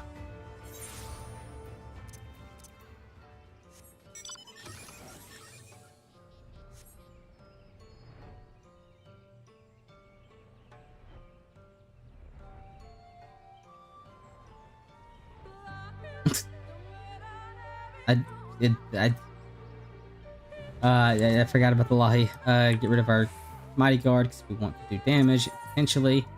Okay, I have my Ram's voice. I'm not a dumbass. I don't know why I wouldn't have it considering I just did that, but come on, don't give me 3. That is not 3. I am a happy, happy camper.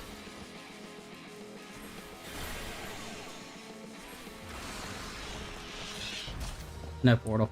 Though we did get Insatiable, that's something else that I think sells for an okay amount. That's the song that people really enjoy. Next map. Last of our normal maps. And then I'll go do the Lobo skin, see if we can get lucky and get 3 mil. Lakeland! Okay, this is like a weird one. It's like right here. That's exactly where it is. I know these too well. I've done too many, like, normal Shadowbringers maps.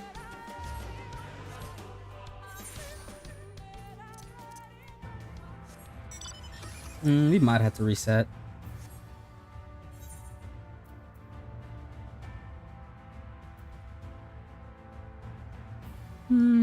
Yeah.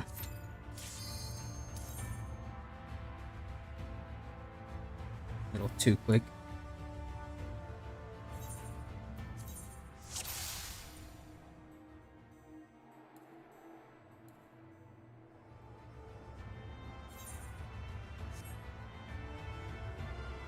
I need to map out a leveling path for Endwalker for Blue Mage, actually. Something I should consider in the future. Dig, dig, dig!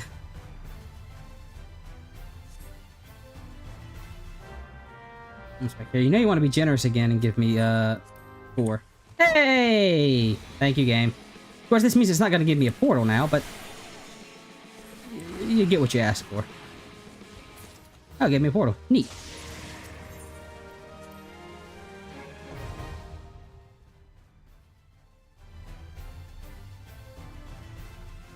Okay. Mighty Guard, Predatorian. Right, Basic Instinct. This is not Risk of Rain. I'm gonna keep doing that. God damn it. Wheel of Fortune. Turn, turn, turn. Give me a prize that's something to earn. I'm gonna guess it's gonna be this one. I am wrong. It's gonna be this one. Yep. Could not have chosen more wrong.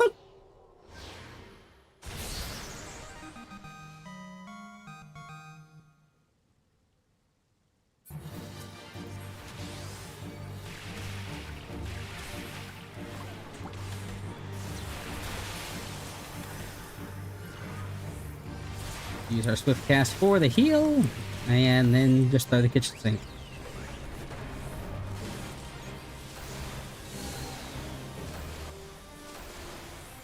Oops, that's not the right button. That's good. Screw it.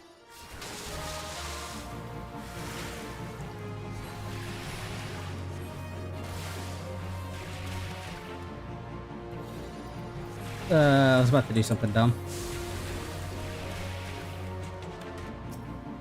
I genuinely forgot they were there in this fight. Okay, well, water vibration. We get out. Rehydration. For a hefty heal, we do our Breath of Magic. And then go straight into another rehydration. Never mind, go straight into another rehydration.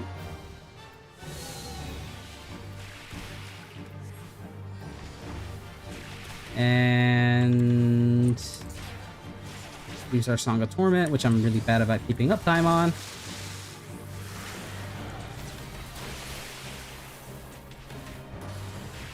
Use our Swift Cast on our Rehydration, plus our Lucid Dreaming, because we like mana. Use our Devour for a little bit of extra healing.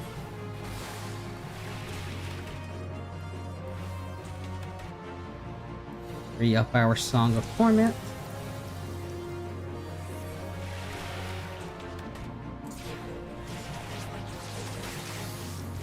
Rehydration.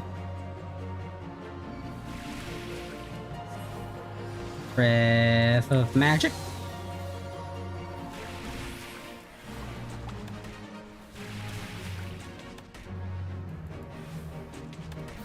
Night Bloom, Rehydration.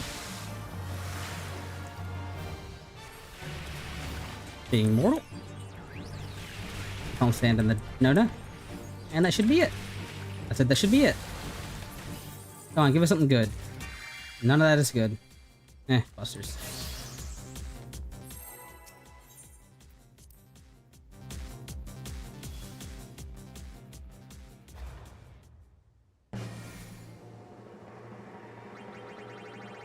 Wheel of Fortune, turn, turn, turn. Tell us the... I'm gonna double down. It's gonna... No, I'm already wrong. That's either gonna be this or it's gonna kick us out. Oh, okay. Fair enough.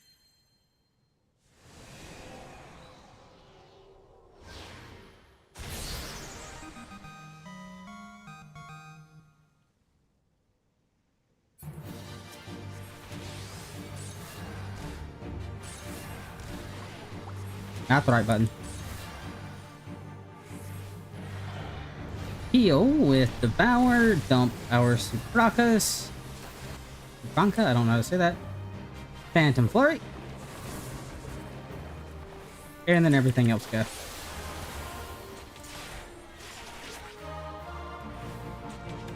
Swift cast our Rehydration. get ready to reset our Song of Torment.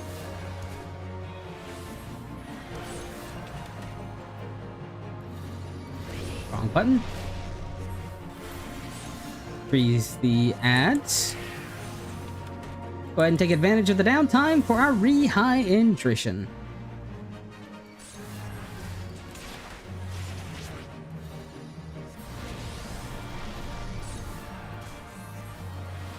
The only, so funnily enough, probably the most difficult of the bosses to deal with in the roulette is actually the easier versions. Like, this isn't a good example because this is one of the easier ones, but, I'm trying to think, that like the water enemy that we fought, like, can be hit surprisingly hard. Like, the shark's not that bad. And like the horse is like a 3-star one that's not that bad. The only like really hard ones I think for people are gonna be the exclamation mark ones or the high tier ones, because they can be a bit annoying. Like the easiest is the Gubu enemy we fought, or the keeper, whatever. They use the Gubu model. Just because like the big danger for him is actually hitting too many of the things and getting constantly stuck and getting hit by an AoE. But beyond that, it's not honestly that dangerous. The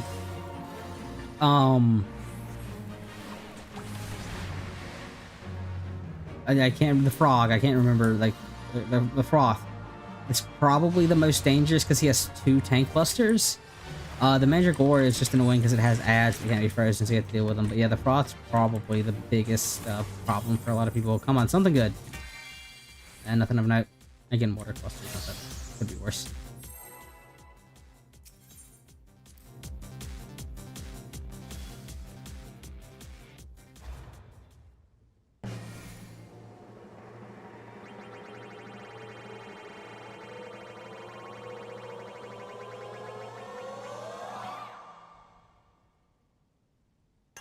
Okay.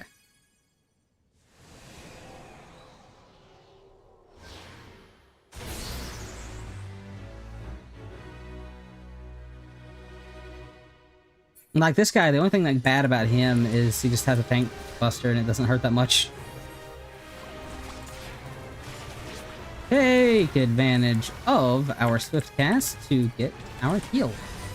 Yeah, like literally that's the biggest thing that he does.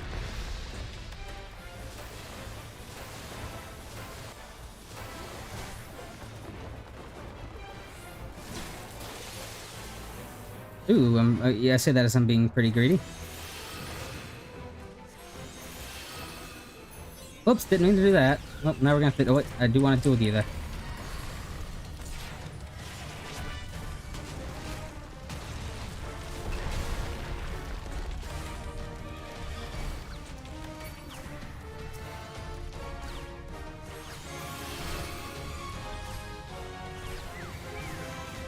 Whoops, not the right button. Oh god, oh god. I'm being bad, don't mind me.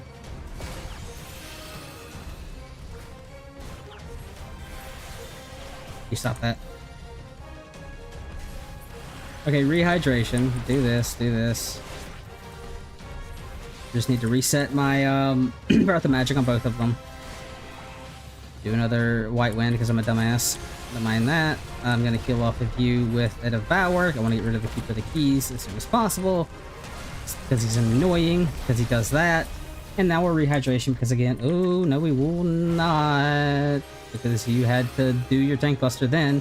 We're gonna go ahead and preemptively rehydrate. We're kind of lucky there. I made that more difficult than I should have, mind you.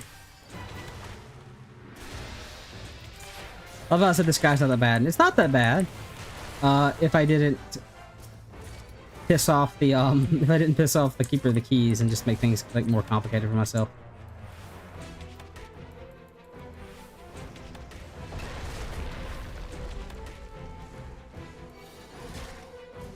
Go ahead and do the rehydration. Dodge that. Do another rehydration. Get behind him and do another rehydration.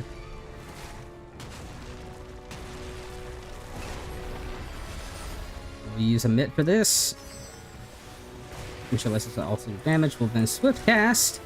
Go into the night. And then redo our Breath of Magic.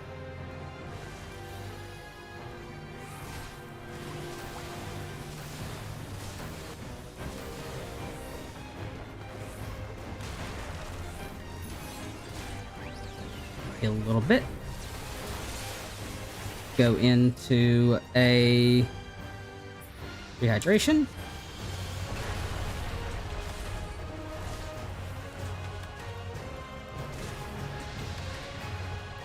Rehydration.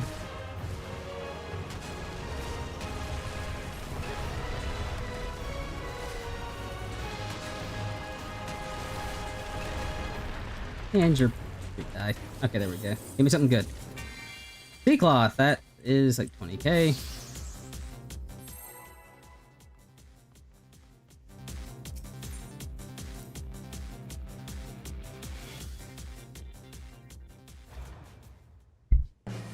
It's interesting because normally I like swimming and I like never get the sea cloth, but I always get like a mountain of frontier cloth. It's like, this is weird. Okay, this is where I go bye-bye. Yeah.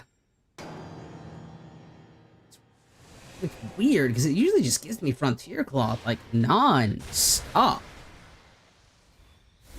Because I've given away so much of it.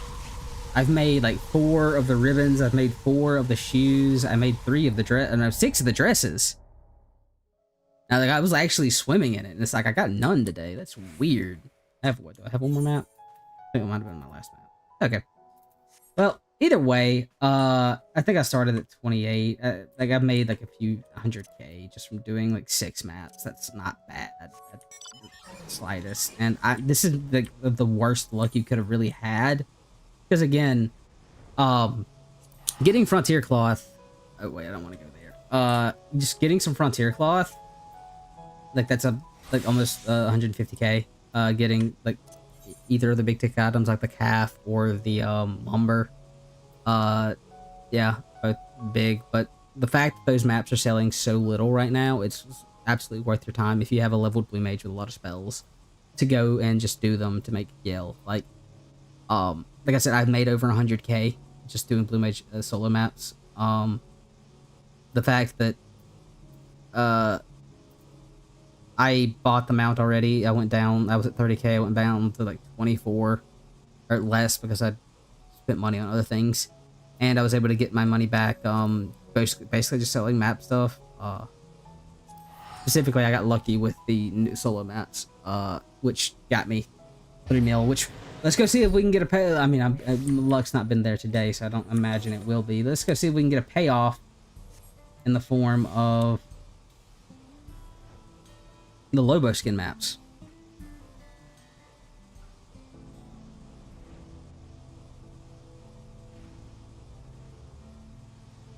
Let's see. Fun little fact.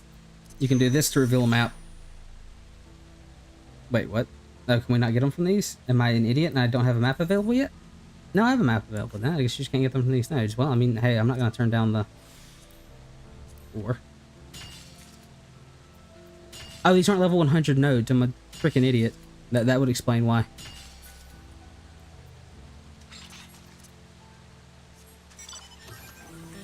That would explain why. Yeah. We're gonna go over here because I do know there's botany nodes over there. There's mining nodes over here too. Unironically, the worst place I could have went, because I think if I would have went there, just found there's literally like 2 level. There's like, I think every aetherite has level 100 nodes right next to it. I just like this area, despite the distance I have to go. Fun area. I think it really does look nice in the distance. I should go get that. I'm not going to, but I should. Anyways, now we can use mountain tier. Lobo skin. Life is easy. Sure. I should go get the unspoiled node, but I'm gonna be lazy right now. So let's see if we get lucky with our Lobo skin. Where is it? Yaktel. Nope. Nope.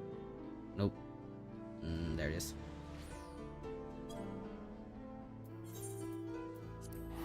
Moment of truth. And this will be the last thing that we do for today, is this map. Because I've done the role quest that I wanted to do. I've showed off Blue Mage maps a bit, and I have raids in a few hours, so I just still need to do roulettes and stuff. So, I'm going the wrong way. I'm a dumbass. Don't mind me.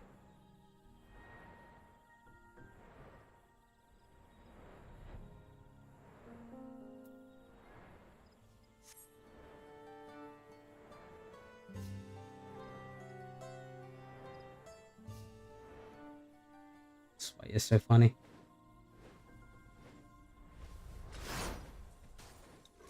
Anywho.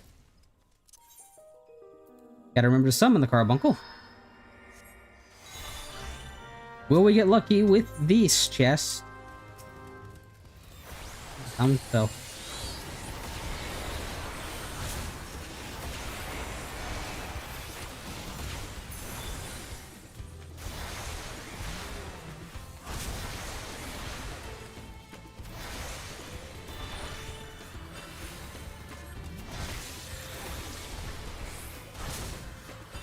And moment of truth. That's the beaver. Ah, no, we did not get lucky. Oh well. Got 30 stones. That's not bad. Anyways, that's gonna be it for me for today.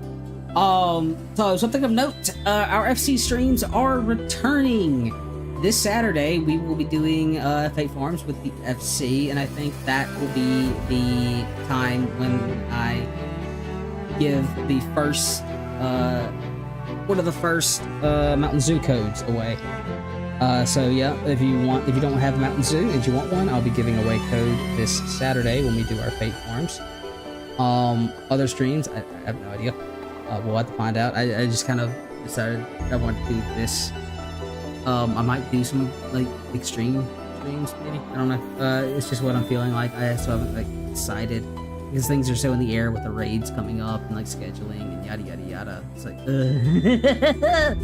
anyways, thank you all for watching me bumble around for what 5.5 hours.